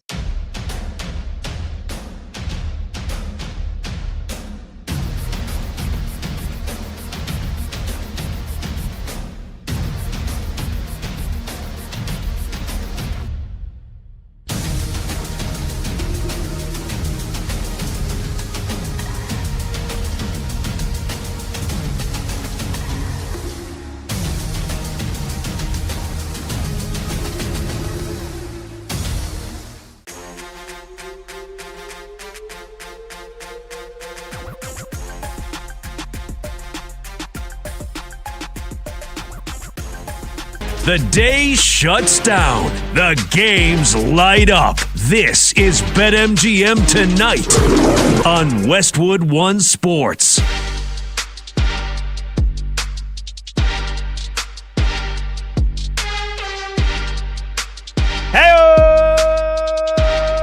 Welcome on back to BetMGM Tonight here on Westwood One Sports. I'm Pat Boyle. I got Kate Constable with me tonight. She's filling in for Brad Evans. And we are brought to you by BetMGM. Make it legendary. Download the app today. Please gamble responsibly. 5th and final hour of this Friday night extravaganza kicks off right now. You can watch the show live on YouTube. Just search BetMGM Tonight and hit that subscribe button. You can watch the show live on Twitter at BetMGM Tonight. And you can listen to the show on the Westwood One Sports app, the Odyssey app, SiriusXM Channel 375, and hundreds of local affiliates throughout North America. We usually do open phone lines here for you the final hour. Anything you want to discuss, anything we've talked about so far. Shohei Ohtani scratched from his start tonight. Going to miss the All-Star game. The new Home Run Derby rules and the new Home Run Derby format. Are you a fan of them? Excuse me. Also, Spain outlasting Belgium. We've got the matchup of the tournament in the semifinals, Spain versus France. I think that's your de facto World Cup final, although England-Argentina would be a banger as well. I want to see Erling Haaland and Norway, though, pull off the upset. That's just me. And honestly, I wouldn't mind watching Switzerland pull off the upset against Argentina. We went streaking. We'll get you a Let's Go Streaking update here in just a little bit. And so anything you want to discuss, you can call, you can text 310-840-4910. Oh, also, is Jordan Love underrated? Green Bay Packers quarterback ranked number 72 in the NFL top 100. Also, are the Carolina Panthers a playoff team this year? Yes or no? So we've gotten into a lot. You can join the show at 310-840-4910. But, Katie, you ready for a little hot or cold here? Never been more ready, Pat. Let's do it. I love it. All right, let's get in. Producer Zach Kroll, he's filling in for Brandon Combs tonight. Zach's going to delegate hot or cold. So, Zach, kick us off, brother. What's going on, man? What's going on, guys? Happy to be here. Still a little bummed over losing the list to Pat, but what are you going to do? Hopefully this hot or cold will help me get over that. You got it to overtime. It was a good showing. It was a valiant effort. Honestly, I thought I was going to lose. I thought you had me. I mean, when Monty said the team's up, I knew Bobby Abreu. That one's going to kill me for a while. But what are you going to do? Let's start off hot or cold with a reaction to some news from today. And that is Bam Adebayo and the little kerfuffle he got into with Tyler Hero. And our first question for hot or cold: should Bam Adebayo be suspended for striking Tyler Hero earlier today? Kate, I'll start with you. No. That would be cold. Cold. No, he should not be suspended. If anything, he should be fined, and maybe he deserves to be fined. You can't be running around hitting people, especially people in the league. and most importantly at NBA sanctioned events, which was Summer League. They were at a practice facility inside a hotel, which means it's an NBA practice facility, most likely, that's set up for players who are there watching. So that is the reason that Bam should be fined for hitting Tyler Hero. But should he be suspended? I'm going to say that is cold. I don't think Bam deserves to be suspended for this altercation. I'm going to say hot. I think he should be suspended because you got to set an example around the league. I mean, what is that? We're just going to allow guys to punch other guys in the face. It's one thing if it's Draymond Green punching his teammate in the face. Warriors can handle that however they want. It's in team. It's in their own camp. You want to not suspend him? Fine. You want an undisclosed fine and, he's got to spend a week away from the team? Okay, Steve Kerr, you really have control of that team. Freaking poor Jordan Poole, as much as he might have deserved it. Still, these guys aren't teammates anymore. Tyler Hero's not on the Heat. Bam Adebayo, you can't just be punching people in the face. I don't care where it is. If it's at Las Vegas, I don't care if it's in Cancun. I don't care if it's in Tyler Hero's backyard. You can't punch people in the face. And assuming that's what he did. The words that Shams Charania used, striking Tyler Hero. So would he punch him? Did he smack him? Did he scratch him? Did he claw him? I mean, what do we do here? Come on. We got to set an example here for the rest of the league, Adam Silver. Also, I don't need the Miami Heat with Giannis now, to get in first number one seed in the Eastern Conference this year. So I need a couple of more losses. So let's suspend Bam Adebayo for, 10 games. That seems fair to me. 10 games? I'm really curious. Why not? I'm curious to see 10, how the league deals with all this. right. 10, 20, 25. Why not? That seems aggressive to start. At the start of the season, he's just an out. Yeah. I mean, hey, we want to up it 40 games. Why not? I mean, we got to set an example. We got to bring down the hammer here. Gosh, 40 games. All right. I'll take two. Not happening. I'll take 2 games. $40,000 fine. 2 games, sure. 10 games is way too many. Okay. I'm sure the NBA already had plans to put those Heat Bucks games in a standalone primetime spot, considering it's going to be Giannis's first games against his former team. But now all of a sudden, we have an even bigger storyline, arguably, with Bam and Tyler Everyone's Hero going to be watching for Bam and Hero. When does the NBA schedule come out, by the way? Mid-August. All right. About another month. I guarantee you, Heat Bucks opening night. Yeah, I could see that. NBA loves Giannis to be was messy. the biggest storyline. They love this to be offseason. messy, Kate. Yeah, I know. Either that or it should be Sixers Celtics. Jaylen Brown immediately against his own old team in Boston. Oof. Are those two more appealing even than Spurs Knicks? Yeah, probably. I don't need to see an NBA. What? So, look, if you want to you really want to make me feel good about myself, Kate? Knicks beat the Spurs by 25 on opening night? Okay, sure. Just remember, you asked for it. Yeah, all right. All right. I was thinking, who is the Knicks opponent going to be on opening night? And I came to my conclusion, if LeBron signs with the Cavs, it's going to be them, right? It's got to be Eastern Conference Final rematch. If I think it would be if LeBron signs with any team in the East, that's who the Knicks play. Defending champions versus that's smart. Assuming it's Cleveland or Philly, you could make the argument that either of those teams are the second best team in the East, depending on where LeBron goes. Because again, he's the final piece to either the Cavs, who went to the Eastern Conference Finals, or the Sixers, who now added Jaylen Brown, and now on top of that have LeBron. I think it's if LeBron signs with either of those teams in the East, that's who the Knicks play on opening night. I think that's a good way to look at it. Okay. What else you got, Zach? In the NFL in a few segments. So there was one prompt on this list that really caught my attention, and that is Brandon Ayuk. And if he will ever play another down in the NFL again, that's going to be our second question for Hot or Cold. We know what's been going on with him in the saga between him, John Lynch, the 49ers. Will we see him on an NFL field again, Pat? I'm going to go cold. I don't think he does. I think he had his one shot. And I think it was, again, we laid out earlier in the week, we talked about this, the steps that he just basic steps he needed to take, right? He had an outstanding arrest for, the video he took of himself driving like 110 miles an hour around Levi Stadium. Like, pay that, get that situated, and then basically just file whatever paperwork. You hire an agent, because he fired his agent, hire an agent and file whatever paperwork you needed so that you can be, what's the word I'm looking for, reinstated to the league, because he's on the reserve left squad, whatever the exact term is that the Niners have him on, because they basically voided his guarantees and they proved like, hey, he wasn't doing what he was supposed to be doing with his rehab coming back from the torn ACL. So he's still technically a member of the Niners. They don't have to release him. They tried to trade him. Nobody wanted to take him. They have no reason to release him. He's on the reserve, whatever the hell it's called, left squad list. So he's still technically a member of the Niners. He's got to submit the paperwork based off the reporting that I read and heard about. He's got to file the paperwork to be able to get, reinstated back to the league so the Niners can release him and grant him his release, do whatever. And he's refusing to do that. And then on top of that, the video he puts out over the week, last weekend, calling out Jaden Daniels, whether you think that they were trolling or not, I don't think he was, because you take that shot, talking about running behind your mama. We know how much Jaden Daniels, how close he is with his mom. I think that point he crossed the line.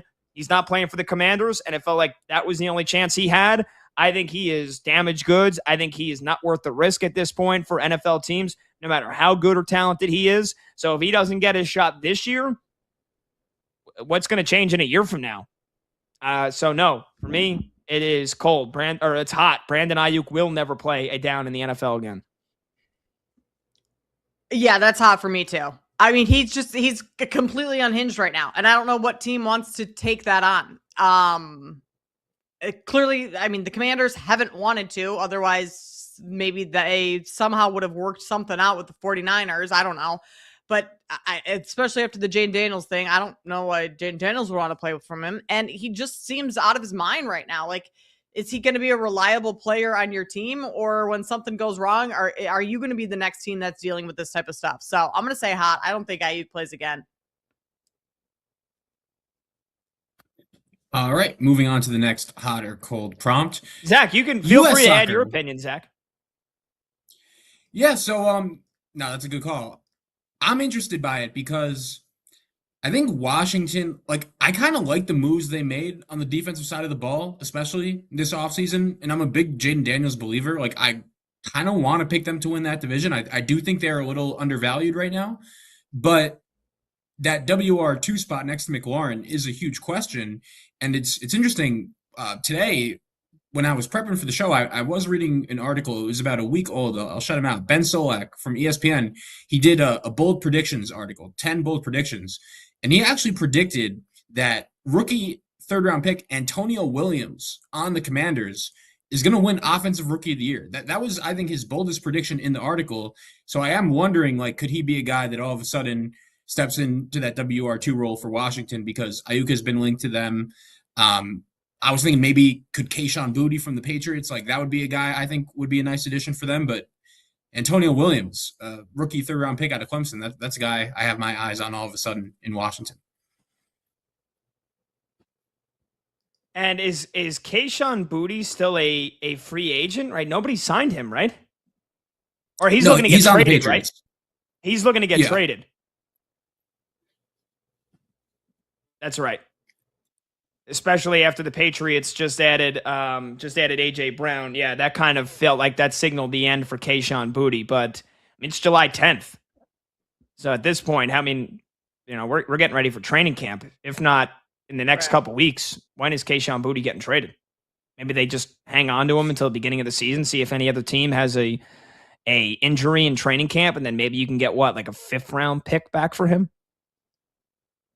Right. I was thinking he could be a good fit possibly for Washington, but they did draft Antonio Williams in the 3rd round. So maybe he's ready to make an impact.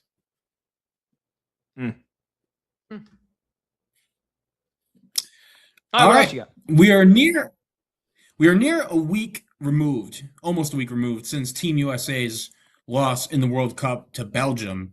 And after watching Belgium compete against France today. Against Spain today. I know we hit that a little bit earlier on the show. The next question for hot or cold. U.S. soccer, are they going to be able to match up with other countries ever due to the interest level of the sport here in this country? I know we were the host this year, so maybe that has an impact on your answer. But Kate, we'll start with you. I'm gonna say that's hot. Because I do think interest in the sport has to grow in order for the talent pool to grow. And if your talent pool isn't there, you're not going to be able to compete with the Frances, with the Spains, I guess with the Belgiums, England, all of that. So I'm going to say that's hot. I think we took a big step this year in terms of popularity, but I think there's still a little ways to go before we get to the same level as some of those other countries. I'm going cold. I don't think it has anything to do with how much interest there is in the sport. I think there's enough interest as it is. I mean, there's millions. We have a country. There's 350 million people that live here in the USA. There's enough people playing soccer that we could field a pretty damn good team. And look at the team we have now. 8 years ago, 80% of the starting lineup wasn't playing in the top leagues in Europe. They were playing in the MLS. They were playing in lower tier leagues. That's changed. So just in the last 8 years, just in the last 2 World Cups, there's enough interest. For me, what it comes down to is whether or not we are ever going to fix the system of youth soccer, youth AAU soccer, youth academies here in the States. Now, I think we've taken some positive steps towards that. This is something we got into a debate yesterday. All 30, or I think there's 29 MLS academies now where there's MLS teams. Almost every single one of them has their own academy. And so when you look at, the clubs like Barcelona, Manchester City, and all the big clubs in Europe, especially in the Premier League, they have academies that start at like 8 years old. Like you could be in Barcelona's academy as an 8-year-old. That is what we need to do here in the States. And rather, it is way too often, and I experienced this. I played club soccer. I had to pay the club that I played for. It should be the other way around. It should the club has enough money that they spend, that they pay you, or AKA your parents, your family, to acquire your services. They pay you a contract, they pay you a wage, that you get paid to be a part of that academy and rise up through. And again, they should be getting investments. They should be getting funds from the MLS teams. And, on a lower level where it's club teams, it shouldn't be pay to play, where it's then based on who's got the deepest pockets to continue paying $10,000, $15,000 a year, which is what some of it is, to play for these illustrious club teams. No, they just want your money. Again, I had an opportunity. I had a tryout with a club team called FC Copa, one of the biggest rising club teams in the tri-state area. They wanted $10,000 a year from my parents to play. My parents like, absolutely not. There's no shot paying $10,000. It's ridiculous. But that's a lot of what our AAU youth soccer system has become. We need to model it after what the countries in Europe and the top leagues and top clubs in Europe are doing. They pay you, they pay your family, and then if you get bought by another team, like the transfer market, it's not like the trade deadline. Other teams, other clubs can buy a player, they pay that club, and that money also gets trickled down to any other clubs the player was on before and their academies, so they get that money. They can spend money to get more players, and it's a cycle. It's a system. Rather than, okay, let's just find the richest people we can in the country that want to pay us so that their kid can play soccer, and maybe they're good enough, maybe they're not, but at least we're going to make money off of them. That's the issue with, I think, what is stopping us from becoming a true powerhouse for the next several decades. I think you nailed it. And it's crazy. Lamine Yamal, we forget, this kid he's 18 years old. And 2 years ago at the Euros, he was 16, and he scored one of the best goals I've ever seen, and probably the goal of the tournament against France. And they're going to be taking each other on yet again. I think we have time for one more. So on that note, Lamine Yamal saying France should fear us being Spain is a bad idea. Pat, we'll start with you. Yeah, I'm hot. I'm hot on this. I don't like this, especially from an 18-year-old. Again, he is one of the faces of Spain, even though I think he has been a bit overhyped. That's also something we debated. Overrated. I don't know if he's overrated. I think he's overhyped. He had a great year with Barcelona. He had 16 goals and 11 assists. But I think he's a little bit overhyped. And again, you're 18. I don't know if you should be. I think you need a little PR training, right? There's no need to like give a team any bulletin board material, right? I mean, nowadays it is very few and far between where we hear coaches or players with a lot of smack talk leading up to the games. I feel like in the NFL, it's more popular than any other sport. It's because that's a sport based on actually, hitting another person. And so you're either going to bring it or you're not going to bring it. But even then, I'm never a fan of giving a team bulletin board material. And so an 18-year-old saying that France should fear them, again, keep it boring. France is a good team. We got a lot of respect. We're going to play our A game, or we're going to hope to play our A game. I just feel like there's no need to give France, who is already the favorite, any more bulletin board material, especially from an 18-year-old. So, hot. I think this is a bad idea for Lamine Yamal to be, issuing out a little trash talk. Yeah, I'm going to go hot as well. Same reason Patches said, why poke the bear? It was not necessary, and you don't have the game quite yet to back up those types of statements. So, why stir the pot anymore? That France is the favorite in the tournament. Why give them any more motivation going into that match, especially being as young as he is? I think that's just a terrible move. I mean, it goes back to like the Michael Jordan, like I took that personally. Any big time player, most players are going to take things like that personally, and it's only going to add more fuel to the fire for them. So I think that was really dumb of him to do. I'm going to say that one is hot for sure.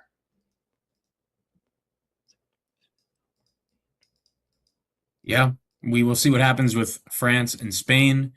They will be going at it in the first of two World Cup semifinals. Pat, it looks like we have some news in baseball. Do you want to share or save that? No, go ahead, man. Finish this segment off here. Give us a little breaking news. All right, it's looking like Tristan Peters of the Chicago White Sox has hit for the cycle tonight. Per our guy Monty, he hit ninth in the order, doubled in the third, singled in the fifth, homered and tripled in the seventh inning, doing both those things, finishing off the cycle in the same inning. I got to think that's never happened before, right? A player finishing off the cycle with two different at-bats in the same inning. I know we've seen a player hit 2 grand slams in one inning back in the day, Fernando Tatis, but that's baseball history right there. Yeah, that's incredible stuff. Not only to do it ninth in the order, and he did it in 4 at-bats. Because again, the White Sox are beating the A's 14-1. I think the game actually just ended. And so he hit ninth in the order. He had 4 at-bats. He did not have any more plate appearances. He had no walks. He had 4 chances to do it. And he did it. And yeah, hitting a home run and a triple in the same inning, in the 7th inning alone to finish that puppy off. I can't imagine that's ever been done before. And it was looking like when he started in the bottom of the 7th to begin, it was looking like he wasn't even going to get 4 at-bats. Going into the bottom of the 7th, it was 4-1 White Sox. And so I believe he didn't even lead off the 7th inning. So again, he tripled, or he hit a home run first in the 7th inning. And you're like, holy crap, this guy's got a double, a single, and a home run. Too bad he might not get up again for the rest of the game. They bat around, they score 8 runs, and then, finishes it off with a triple in the same inning. That's incredible. Congrats to Tristan Peters. Zach, I would agree. Kate, I don't know, off the top of your head, anybody quick Google search, anybody finish off a cycle with 2 of what they needed in the same inning, let alone the hardest ones to do, the home run and the triple? I haven't done a quick Google search on that. I'm going to go ahead and say that is probably has not been done before. But I mean, what's even more impressive is that the White Sox offense has been garbage lately. I mean, Tristan Peters has 8 total hits in the entire month of July. Granted, we are only 10 days into it, but 4 hits tonight. So like for a team that struggled, they had 2 runs in their last series total. And I know we're just talking about Tristan Peters and the hitting for the cycle, but like, the offense just absolutely came alive for the White Sox tonight. And I think what's also like just notable isn't this our 3rd cycle this season? PCA did it for the Cubs, Peters, and then there was one other player that did it either 2 or 3 days before PCA or a couple days after PCA, which is I feel like that doesn't happen where you Harper. get all Harper, that's who it was. Yeah. Harper you don't did it get the that same many- night that Schwarber hit 3 home runs. That was only like Yes. 3 weeks ago. That was June That's 20th. incredible. It's incredible. So yeah, it's the third Monty one. in the chat. First White Sox cycle since 2017. Almost a decade. Wow. Wow. How many cycles? Because we were looking. I know there's 24 perfect games, and there's been like 327 no hitters in MLB history. How many cycles you guys think there have been? Less than no hitters or more than no hitters? Ooh, that's a good one. I'm gonna say less. I would say I'll say more. less. Well, I was gonna say more. Monty, either on the mic or in the show chat, because I feel like Monty he's probably the best guest to know Yeah, this Monty. answer. I More or less? would, Go ahead.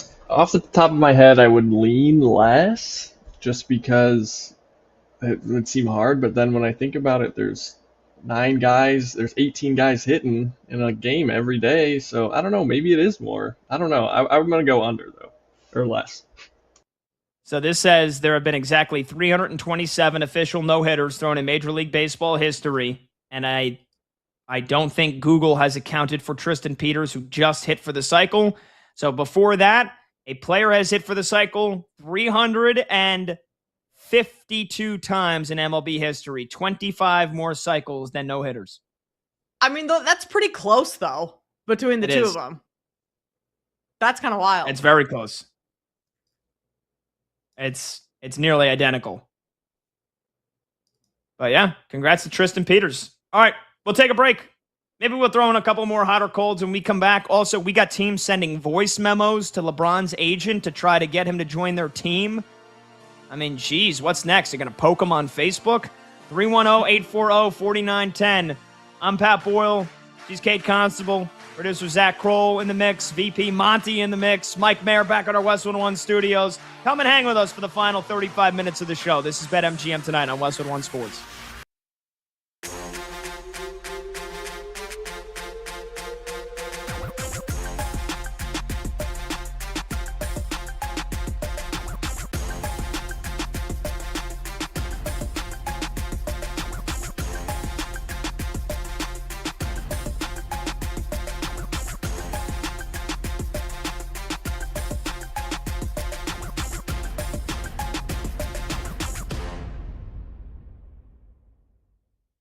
The number one team, I believe, in college football this upcoming year, after missing the college football playoff last year, will be the Notre Dame Fighting Irish, which shouldn't be much of a surprise because they are minus 700 at BetMGM to make the playoff. Their schedule is extremely easy. The only two games that give you any cause for concern are at BYU and home against Miami. Those are the only two games where you look at and you're like, okay, Provo's a tough place to play. At that point, Notre Dame really wouldn't have played anybody. Big step up in competition. BYU is one of the favorites in the Big 12. That could be tough. And then Miami, runner-up in the national title game last year, beat Notre Dame last year in week 1. And now, they got one of the best offenses in the country. That could be a tricky game. What I think benefits Notre Dame, though, is last year their schedule was very similar. They really only had 2 games that made you worry, and the rest of their schedule was absolute cake. Those 2 games were Miami and Texas A&M to begin the year. The key is that they were in the beginning of the year. As we know, there is no preseason in college football. So you really got to rely on coaching and how ready these kids are going to be to start the season. Well, Notre Dame lost a tough game at Miami week 1. You lose by a field goal, fine. But then you have a bye week. You come back home and you lose to A&M in the final seconds of the game. And that was the tough one. And then they ran the table the rest of the year. They played BYU at the end of October, and then they get Miami in November. So by then, they'll play enough games where I think they'll be okay. The disappointment of not making the playoff last year will motivate them this entire year. They got CJ Carr, the quarterback, coming back. They might have the best offensive line in the country, maybe the best defense in the country. They got a terrific head coach in Marcus Freeman. Notre Dame, my number one team in college football.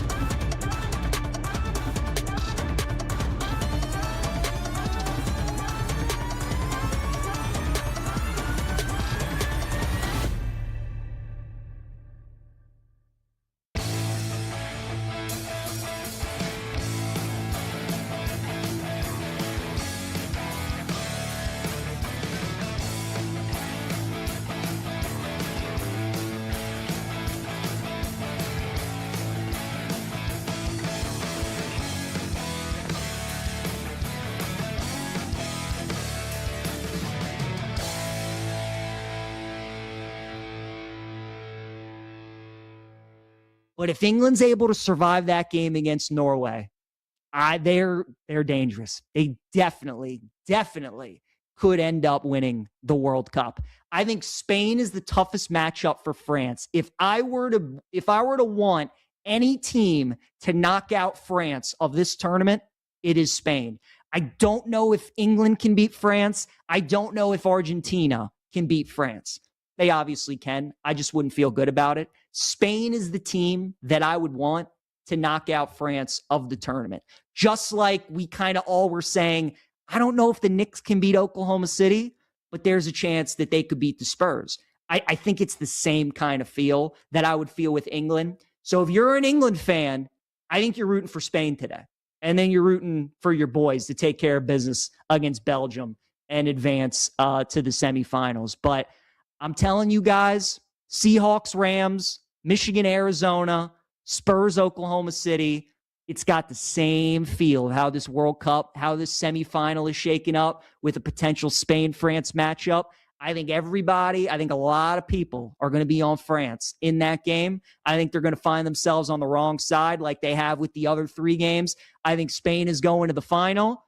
And if England's waiting on that other side, it might be coming home for the boys out there in the UK.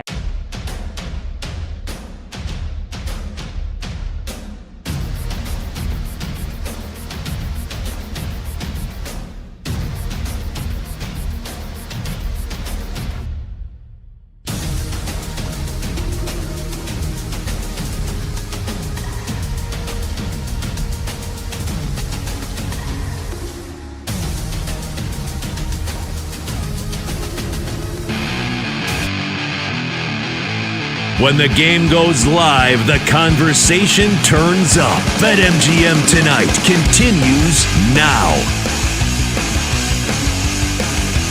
Alrighty, welcome on back. BetMGM Tonight, Westwood One Sports. I'm Pat Boyle. She's Kate Constable. The number to join the show, 310-840-4910. We'll get you some baseball scoreboard updates here in just a bit. And then in the final segment, we'll preview some of the biggest games of the weekend. Ladies, Wimbledon Championship tomorrow. Men's Wimbledon final on Sunday. 2 World Cup quarterfinal games tomorrow. We'll give you some predictions on all 4 of those in just a bit. Actually, we'll get a phone call here in a second. But, Kate, I just got a text from Brandon Combs. Uh-oh. And he said, just got an alert from Underdog. Aaron Donald was at the Rams facilities today. Uh-oh. Watch out. We know that was a big topic a couple of weeks ago after they traded for Myles Garrett. Aaron Donald, having a little fun, asked about if he would come back. I forget, what was his answer? He kind of hinted at it. I feel like it's going to happen. Like, it's either just come back or don't come back, dude. Like, quit teasing. He's the guy's still working. The guy is in impeccable shape. He's still jacked to the gills. He's shredded out of his mind. But, yeah, I saw TMZ also. Aaron Donald spent this afternoon on the Rams practice field. So there you go. Now you got Myles Garrett. And they're probably going to get Aaron Donald coming back, who's, remember, only 35, retired super young. And so, nice. Why don't we just go ahead and gift wrap the Rams a Super Bowl title? They're going to be a very unlikable team for me this year. I can already, I hate it already. I mean, if Aaron Donald is back on the Rams, you can watch those odds to win the Super Bowl shrink even more than they already are right now, because that's going to be one scary defense if you have Myles Garrett on one side and Aaron Donald on the other. And like, let's be real. Aaron Donald, despite being retired and older in terms of NFL ages, like, the guy's a specimen. He's an absolute physical freak. There's no way he's stopped working out and has sat on the couch and eaten potato chips for the last year. Like, he's probably still in pretty good shape. I would imagine he's in better shape than a lot of the majority of NFL players that are still active. Like, this is Aaron Donald we're talking about. So Aaron Donald comes back. Yeah, at least the rest of the NFC North can kind of, not NFC North, NFC West can kind of, watch out, because that's going to be that could be the Rams division to lose even more so than it maybe already is. Oh yeah. 310-840-4910. All right, let's get to your phone calls here. Troy in Pittsburgh next up on BetMGM tonight. Troy's on line one. What's up, Troy? What's up, everyone? Thanks for taking the call. I got a question about who would you rather have next 3 years, but I got a real quick soccer take, if I may. Yeah, go ahead. I played soccer my entire life. I played soccer in college. I coach here in Pennsylvania at the cup level. For a 11-year-old child to join a cup level soccer is $2,900 per kid, and it's not viewed high school sports like it is for football, like we do with kids, and we're just like giving them shoulder pads and letting them play. To actually play at a level of soccer that is at a high level, you need to be rich, or you're not going to be able to play in that. You're going to be playing in high school, and some high schools don't even support soccer, so you won't have a real team. So that's the first problem at the lower level.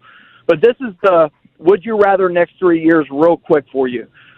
One is Brock Purdy or Baker Mayfield. Two is Jalen Brunson or Luka Doncic. And three is Yamil Yamal or Erling Haaland. Only next 3 years. Whoa. Okay. I like that. Good stuff. Troy, appreciate it. Monty, thank you for helping out because I did remember the first one was Purdy or Mayfield. Doncic or Brunson was the second one. Third one, Lamine Yamal or Erling Haaland. So let's go through these one by one. Let's do a minute on each. Appreciate the call, Troy. Thank you for your insight as somebody, again, that's a soccer coach at the cup level, knows what it takes. Again, you're paying to play, having to have the family pay to play, that's the biggest issue right now. I think if we're looking at the next 20 years, how do we close the gap in international soccer? That is how. Thank you, Troy. Appreciate it. And good questions, too. All right, I'll go first on the first one here, Kate. I'd rather have, for the next 3 years, oh, man, that's actually a good one. I'd rather have Brock Purdy. Give me Brock Purdy, bit younger. Baker, I feel like he's kind of maxed out. Again, he's a gamer. Baker's really good. He's solid. He's a dog. I would probably take Baker this year over Purdy, but we're talking about the next 3 years, and we've got like a 6-7 year age gap here. I'll go Brock Purdy. Yeah, that's the thing is I think Baker, Purdy being younger, if you're talking 3 years, yes. And I mean, the Bucks maybe aren't even valuing Baker, not giving him a new contract, wanting to wait to see if he earns it this year, that type of thing. Like, I think they know he's kind of, as much as Baker is a dog, yes. I don't want to say he's on the back end of, or the tail end of his career. I don't think that's right at all. But I do think Purdy has a little bit more runway to be elite over the next couple of years than Baker Mayfield maybe does. So I'll stick with you and go with Purdy. I'll take this next one, Pat. Because I think I know where you're going to go, and I'm going to go the opposite. I'm going to take Luka Doncic. I'm a massive Luka fan. Like, I love that guy. And I'm assuming Luka's going to be healthy the whole time. Injuries happen, yes. But let's just say it's a healthy Luka Doncic. With the roster that the Lakers are now building around Luka, with it being solely his team, making the moves off of LeBron, like this is the Luka show. I'm going to go Luka Doncic for the next 3 years over your guy, Jalen Brunson, who I'm sure you're going to say you'd take. Oh, of course. I mean, Luka Doncic has never won an NBA title. He's never been an NBA Finals MVP. You're right. And Brunson has. No, don't get me wrong. I'm a big Luka defender as well. I know a lot of people, especially when the trade happened, being overweight and he cries at the refs. Like, I can't wait to see Luka this year with that Lakers offense with Reeves and Walker Kessler and the new supporting cast they've given him. Now that LeBron has left, I think Luka is going to finish in the top 3 in the MVP voting. If not, I think this is his best year to win MVP because we know it's his show now, no matter what. Even though we kind of knew that was the case last year, LeBron was still taking up a lot of the possessions, a lot of the usage. That's Luka's team. And if the Lakers are a good squad and Luka's putting up 30-plus points per game, I think he's going to have a great shot of winning MVP. But give me Brunson because and Luka is a guy, too, that normally does play his best in the playoffs. And both of these guys are subpar defenders. Luka gets picked on. Brunson gets picked on. Brunson actually was great defensively in this postseason. So I'm not going to say that he's going to be an A+ defender moving forward, but he did hold his own. And on top of just bringing the Knicks back from the dead in that game 4 against the Spurs, the countless 40-point games, 40-point closeout games. Brunson all day, every day. And then for the last one, I'd rather have next 3 years. If we're talking about next 10 years, I'd go Lamine Yamal. Next 3 years, and even right now, give me Erling Haaland. I mean, he's about as polished as a striker as you can have. And Haaland is only 25. I mean, it's not like he's 30. And they kind of play two different positions. Yamal is a winger. He's not necessarily a striker. Haaland is a poacher striker, two different roles. But if, I still think in the next 3 years, I would take Haaland. I mean, the guy scores a goal almost every single game on average for Manchester City. Look at what he's doing here in the World Cup for Norway. He is showing up on the biggest of stages. Yamal had a great season for Barcelona. I think he's been a little bit underwhelming, even just the slightest bit. Even that's maybe because he's overhyped. I still think he has been a little bit underwhelming during this World Cup. So the next 3 years, give me Erling Haaland for sure. I mean, I'll take Haaland just for the entertainment. I love this guy. He's phenomenal. He's become just the story of the tournament. He's fun to watch. He's fun on social media. Like, he's got a good personality. I know that's not a good answer to the question because we're talking on-field stuff. But as the casual soccer fan that I have alluded to being, I'm going to take Haaland for the off-field entertainment for sure. By the way, Kate, I saw him tweet this before. Haaland literally tweeted something about Google search my If you Google search Erling Haaland, yeah. Can you do that really quickly for me? Can you do that in the next 10 seconds? You just open up a new tab and just search Erling Haaland. It'll autofill. You could just autofill it and search it and tell me what you see. Him modeling on the field.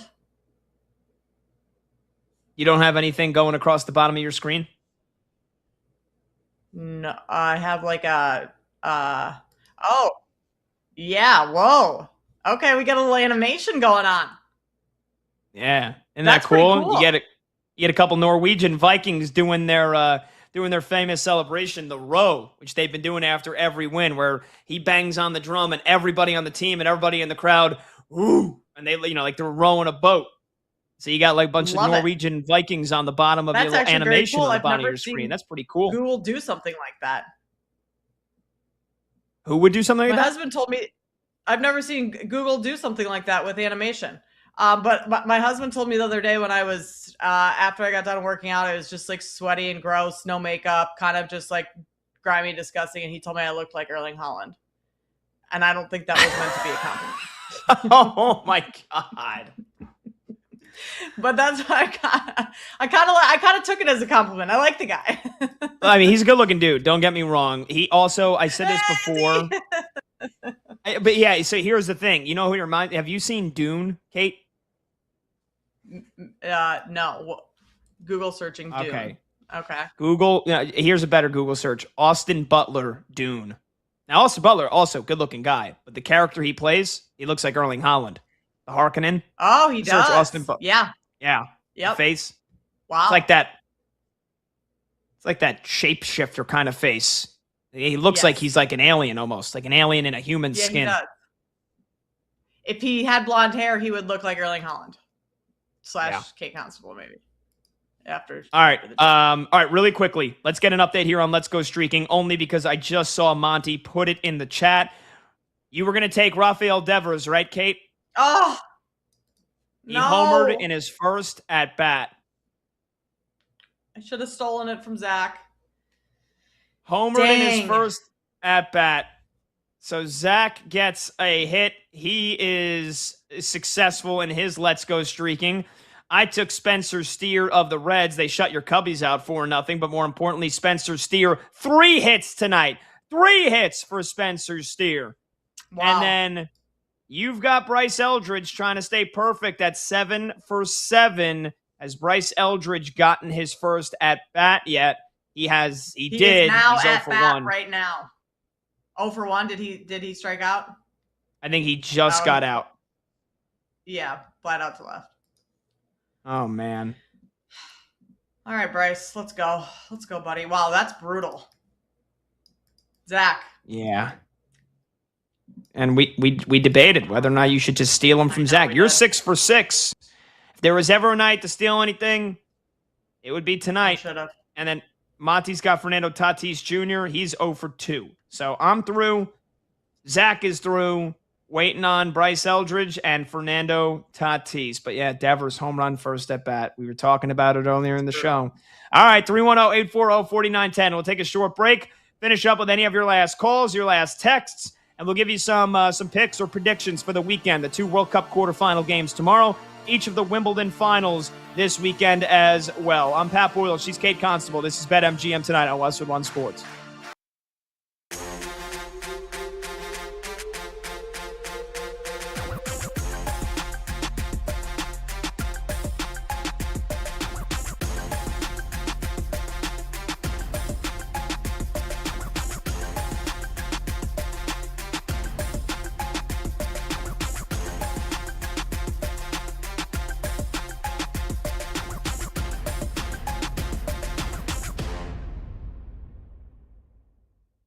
Team. And as a Wizards fan, I was very pleased out of what I saw at Debanza. Much like Peterson, just an easy 27 points last night. So tough to deal with around the rim, can get his shot whenever he wants in the mid-range.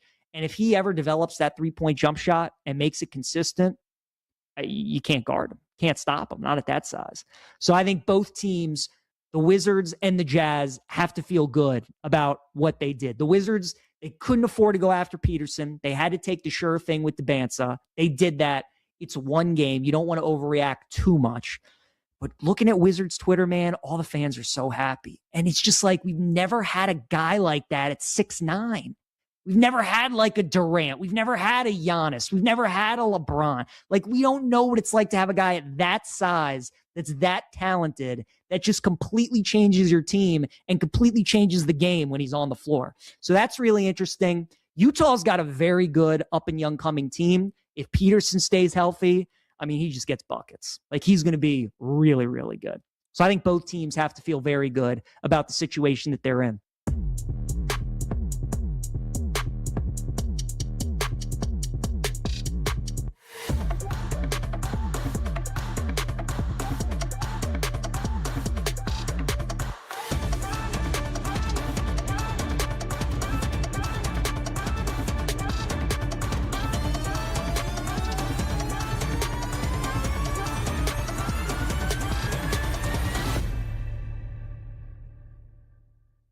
My play today, I parlayed 3 distinct things that really amount to a specific outcome. I parlayed Spain win in 90, both teams to score no, and under 2.5. So what that insinuates is a 1-0 or 2-0 Spain win in 90 minutes. I forgot what the number came out to. I should have checked that before I came on, and obviously it's changed now because I placed that last night. But that's what I'm looking at, 1 or 2-0 Spain.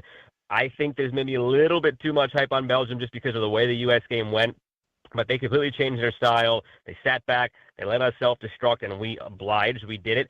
Spain won't do that. Spain is not going to make the mistakes that we made in that game and give those free goals to Belgium. And I don't think Belgium has a way to score against them. Let's not forget that Belgium was on their way to losing 2-0 against Senegal before Senegal just completely crumbled in the final 5 minutes of that game.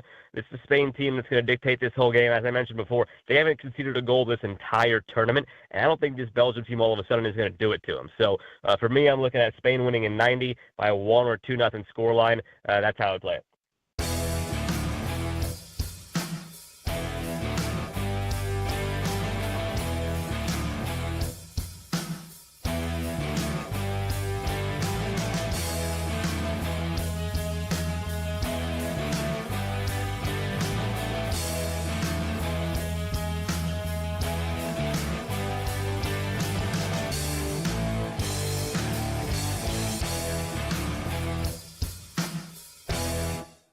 I got to give Kellen Moore props too. Again, it's early. It's only one season.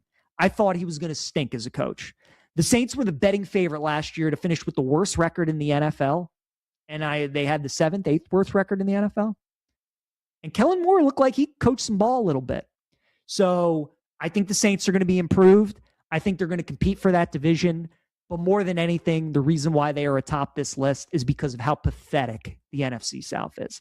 And much like the NFC North, you can make a case for all 4 teams, but I think the Saints probably have as high an upside, maybe outside of Atlanta, as any team in that division, certainly with the quarterback in Tyler Shuck. So those will be my 8, the way I rank the 8 teams, worst to first in the NFL. Cardinals at 8, 7 Browns, 6 Raiders, 5 Jets, 4 Giants, 3 Titans, 2 Lions, and number 1, the New Orleans Saints.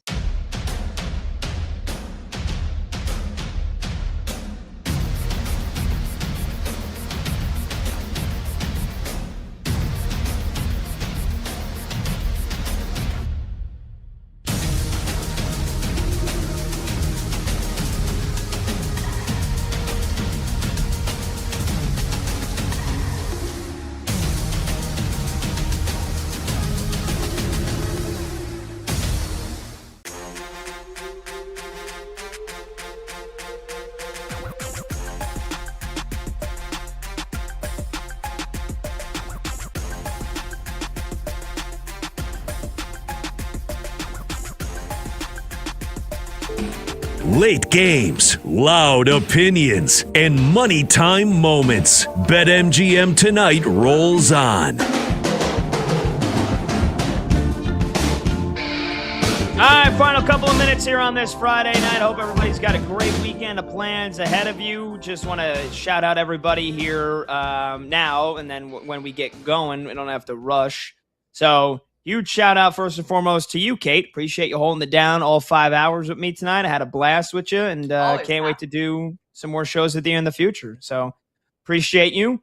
Appreciate thanks to producer Zach Kroll filling in for Brandon Combs. Zach, great job with Hot or Cold. Great job with the rundown. Huge shout out as always to our guy, our VP Monty, Michael Montgomery. Thank you to Chloe Pratt, who does a great job with our social media stuff. Thank you to Max Sheedy. And thank you to Michael Mayer back at our Westwood One studios. So again, I hope everybody's getting set for a tremendous weekend. Kate, this is the weekend that the 2 sports that I have been watching like religiously for the last 2 weeks, and with the World Cup for the last month, I feel like they're taking center stage. Now I know it's the final couple of days here in the first half of the baseball season. So I know there's a ton of folks watching baseball tomorrow and Sunday, but there is, and you do have Summer League, but it's World Cup and it's Wimbledon this weekend. You got the women's Wimbledon final tomorrow morning, the men's Wimbledon final on Sunday, 2 World Cup quarterfinal games tomorrow. I can't freaking wait.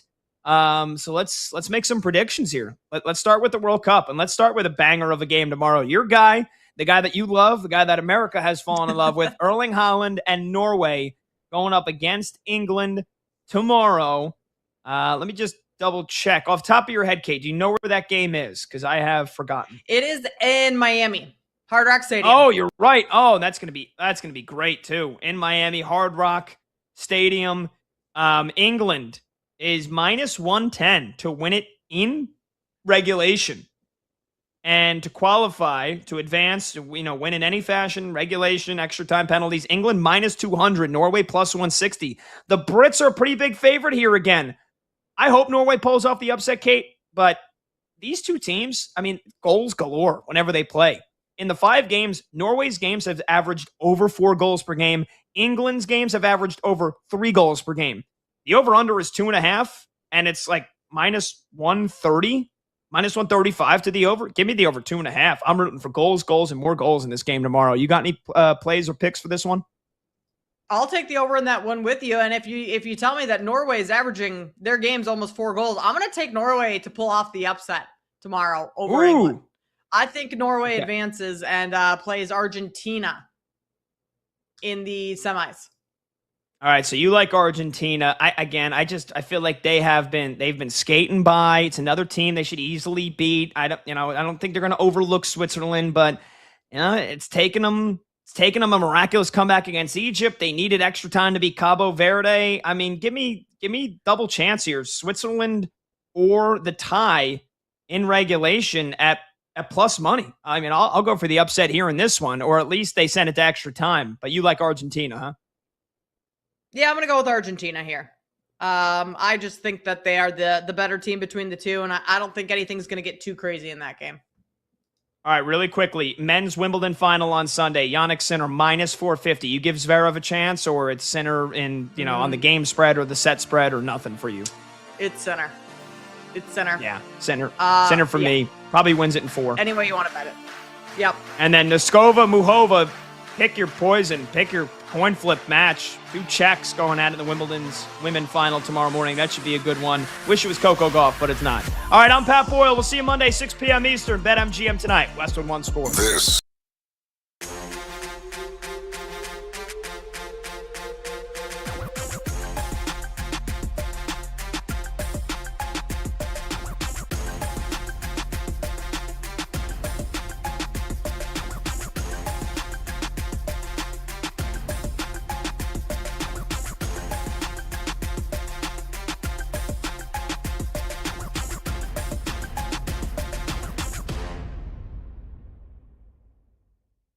The number one team, I believe, in college football this upcoming year, after missing the college football playoff last year, will be the Notre Dame Fighting Irish, which shouldn't be much of a surprise because they are minus 700 at BetMGM to make the playoff. Their schedule is extremely easy. The only 2 games that give you any cause for concern are at BYU and home against Miami. Those are the only 2 games where you look at and you're like, okay, Provo's a tough place to play. At that point, Notre Dame really wouldn't have played anybody. Big step up in competition. BYU is one of the favorites in the Big 12. That could be tough. And then Miami, runner-up in the national title game last year, beat Notre Dame last year in week 1. And now, they got one of the best offenses in the country. That could be a tricky game. What I think benefits Notre Dame, though, is last year their schedule was very similar. They really only had 2 games that made you worry, and the rest of their schedule was absolute cake. Those 2 games were Miami and Texas A&M to begin the year. The key is that they were in the beginning of the year. As we know, there is no preseason in college football. So you really got to rely on coaching and how ready these kids are going to be to start the season. Well, Notre Dame lost a tough game at Miami week 1. You lose by a field goal, fine. But then you have a bye week. You come back home and you lose to A&M in the final seconds of the game. And that was the tough one. And then they ran the table the rest of the year. They played BYU at the end of October, and then they get Miami in November. So by then, they'll play enough games where I think they'll be okay. The disappointment of not making the playoff last year will motivate them this entire year. They got CJ Carr, the quarterback, coming back. They might have the best offensive line in the country, maybe the best defense in the country. They got a terrific head coach in Marcus Freeman. Notre Dame, my number 1 team in college football.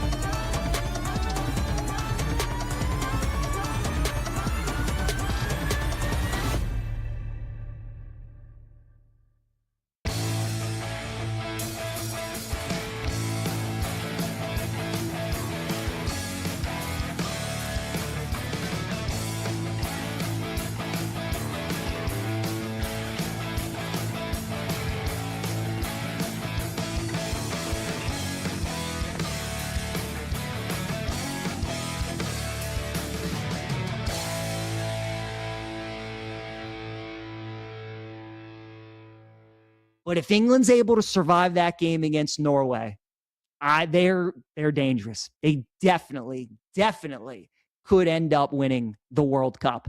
I think Spain is the toughest matchup for France. If I were to want any team to knock out France of this tournament, it is Spain.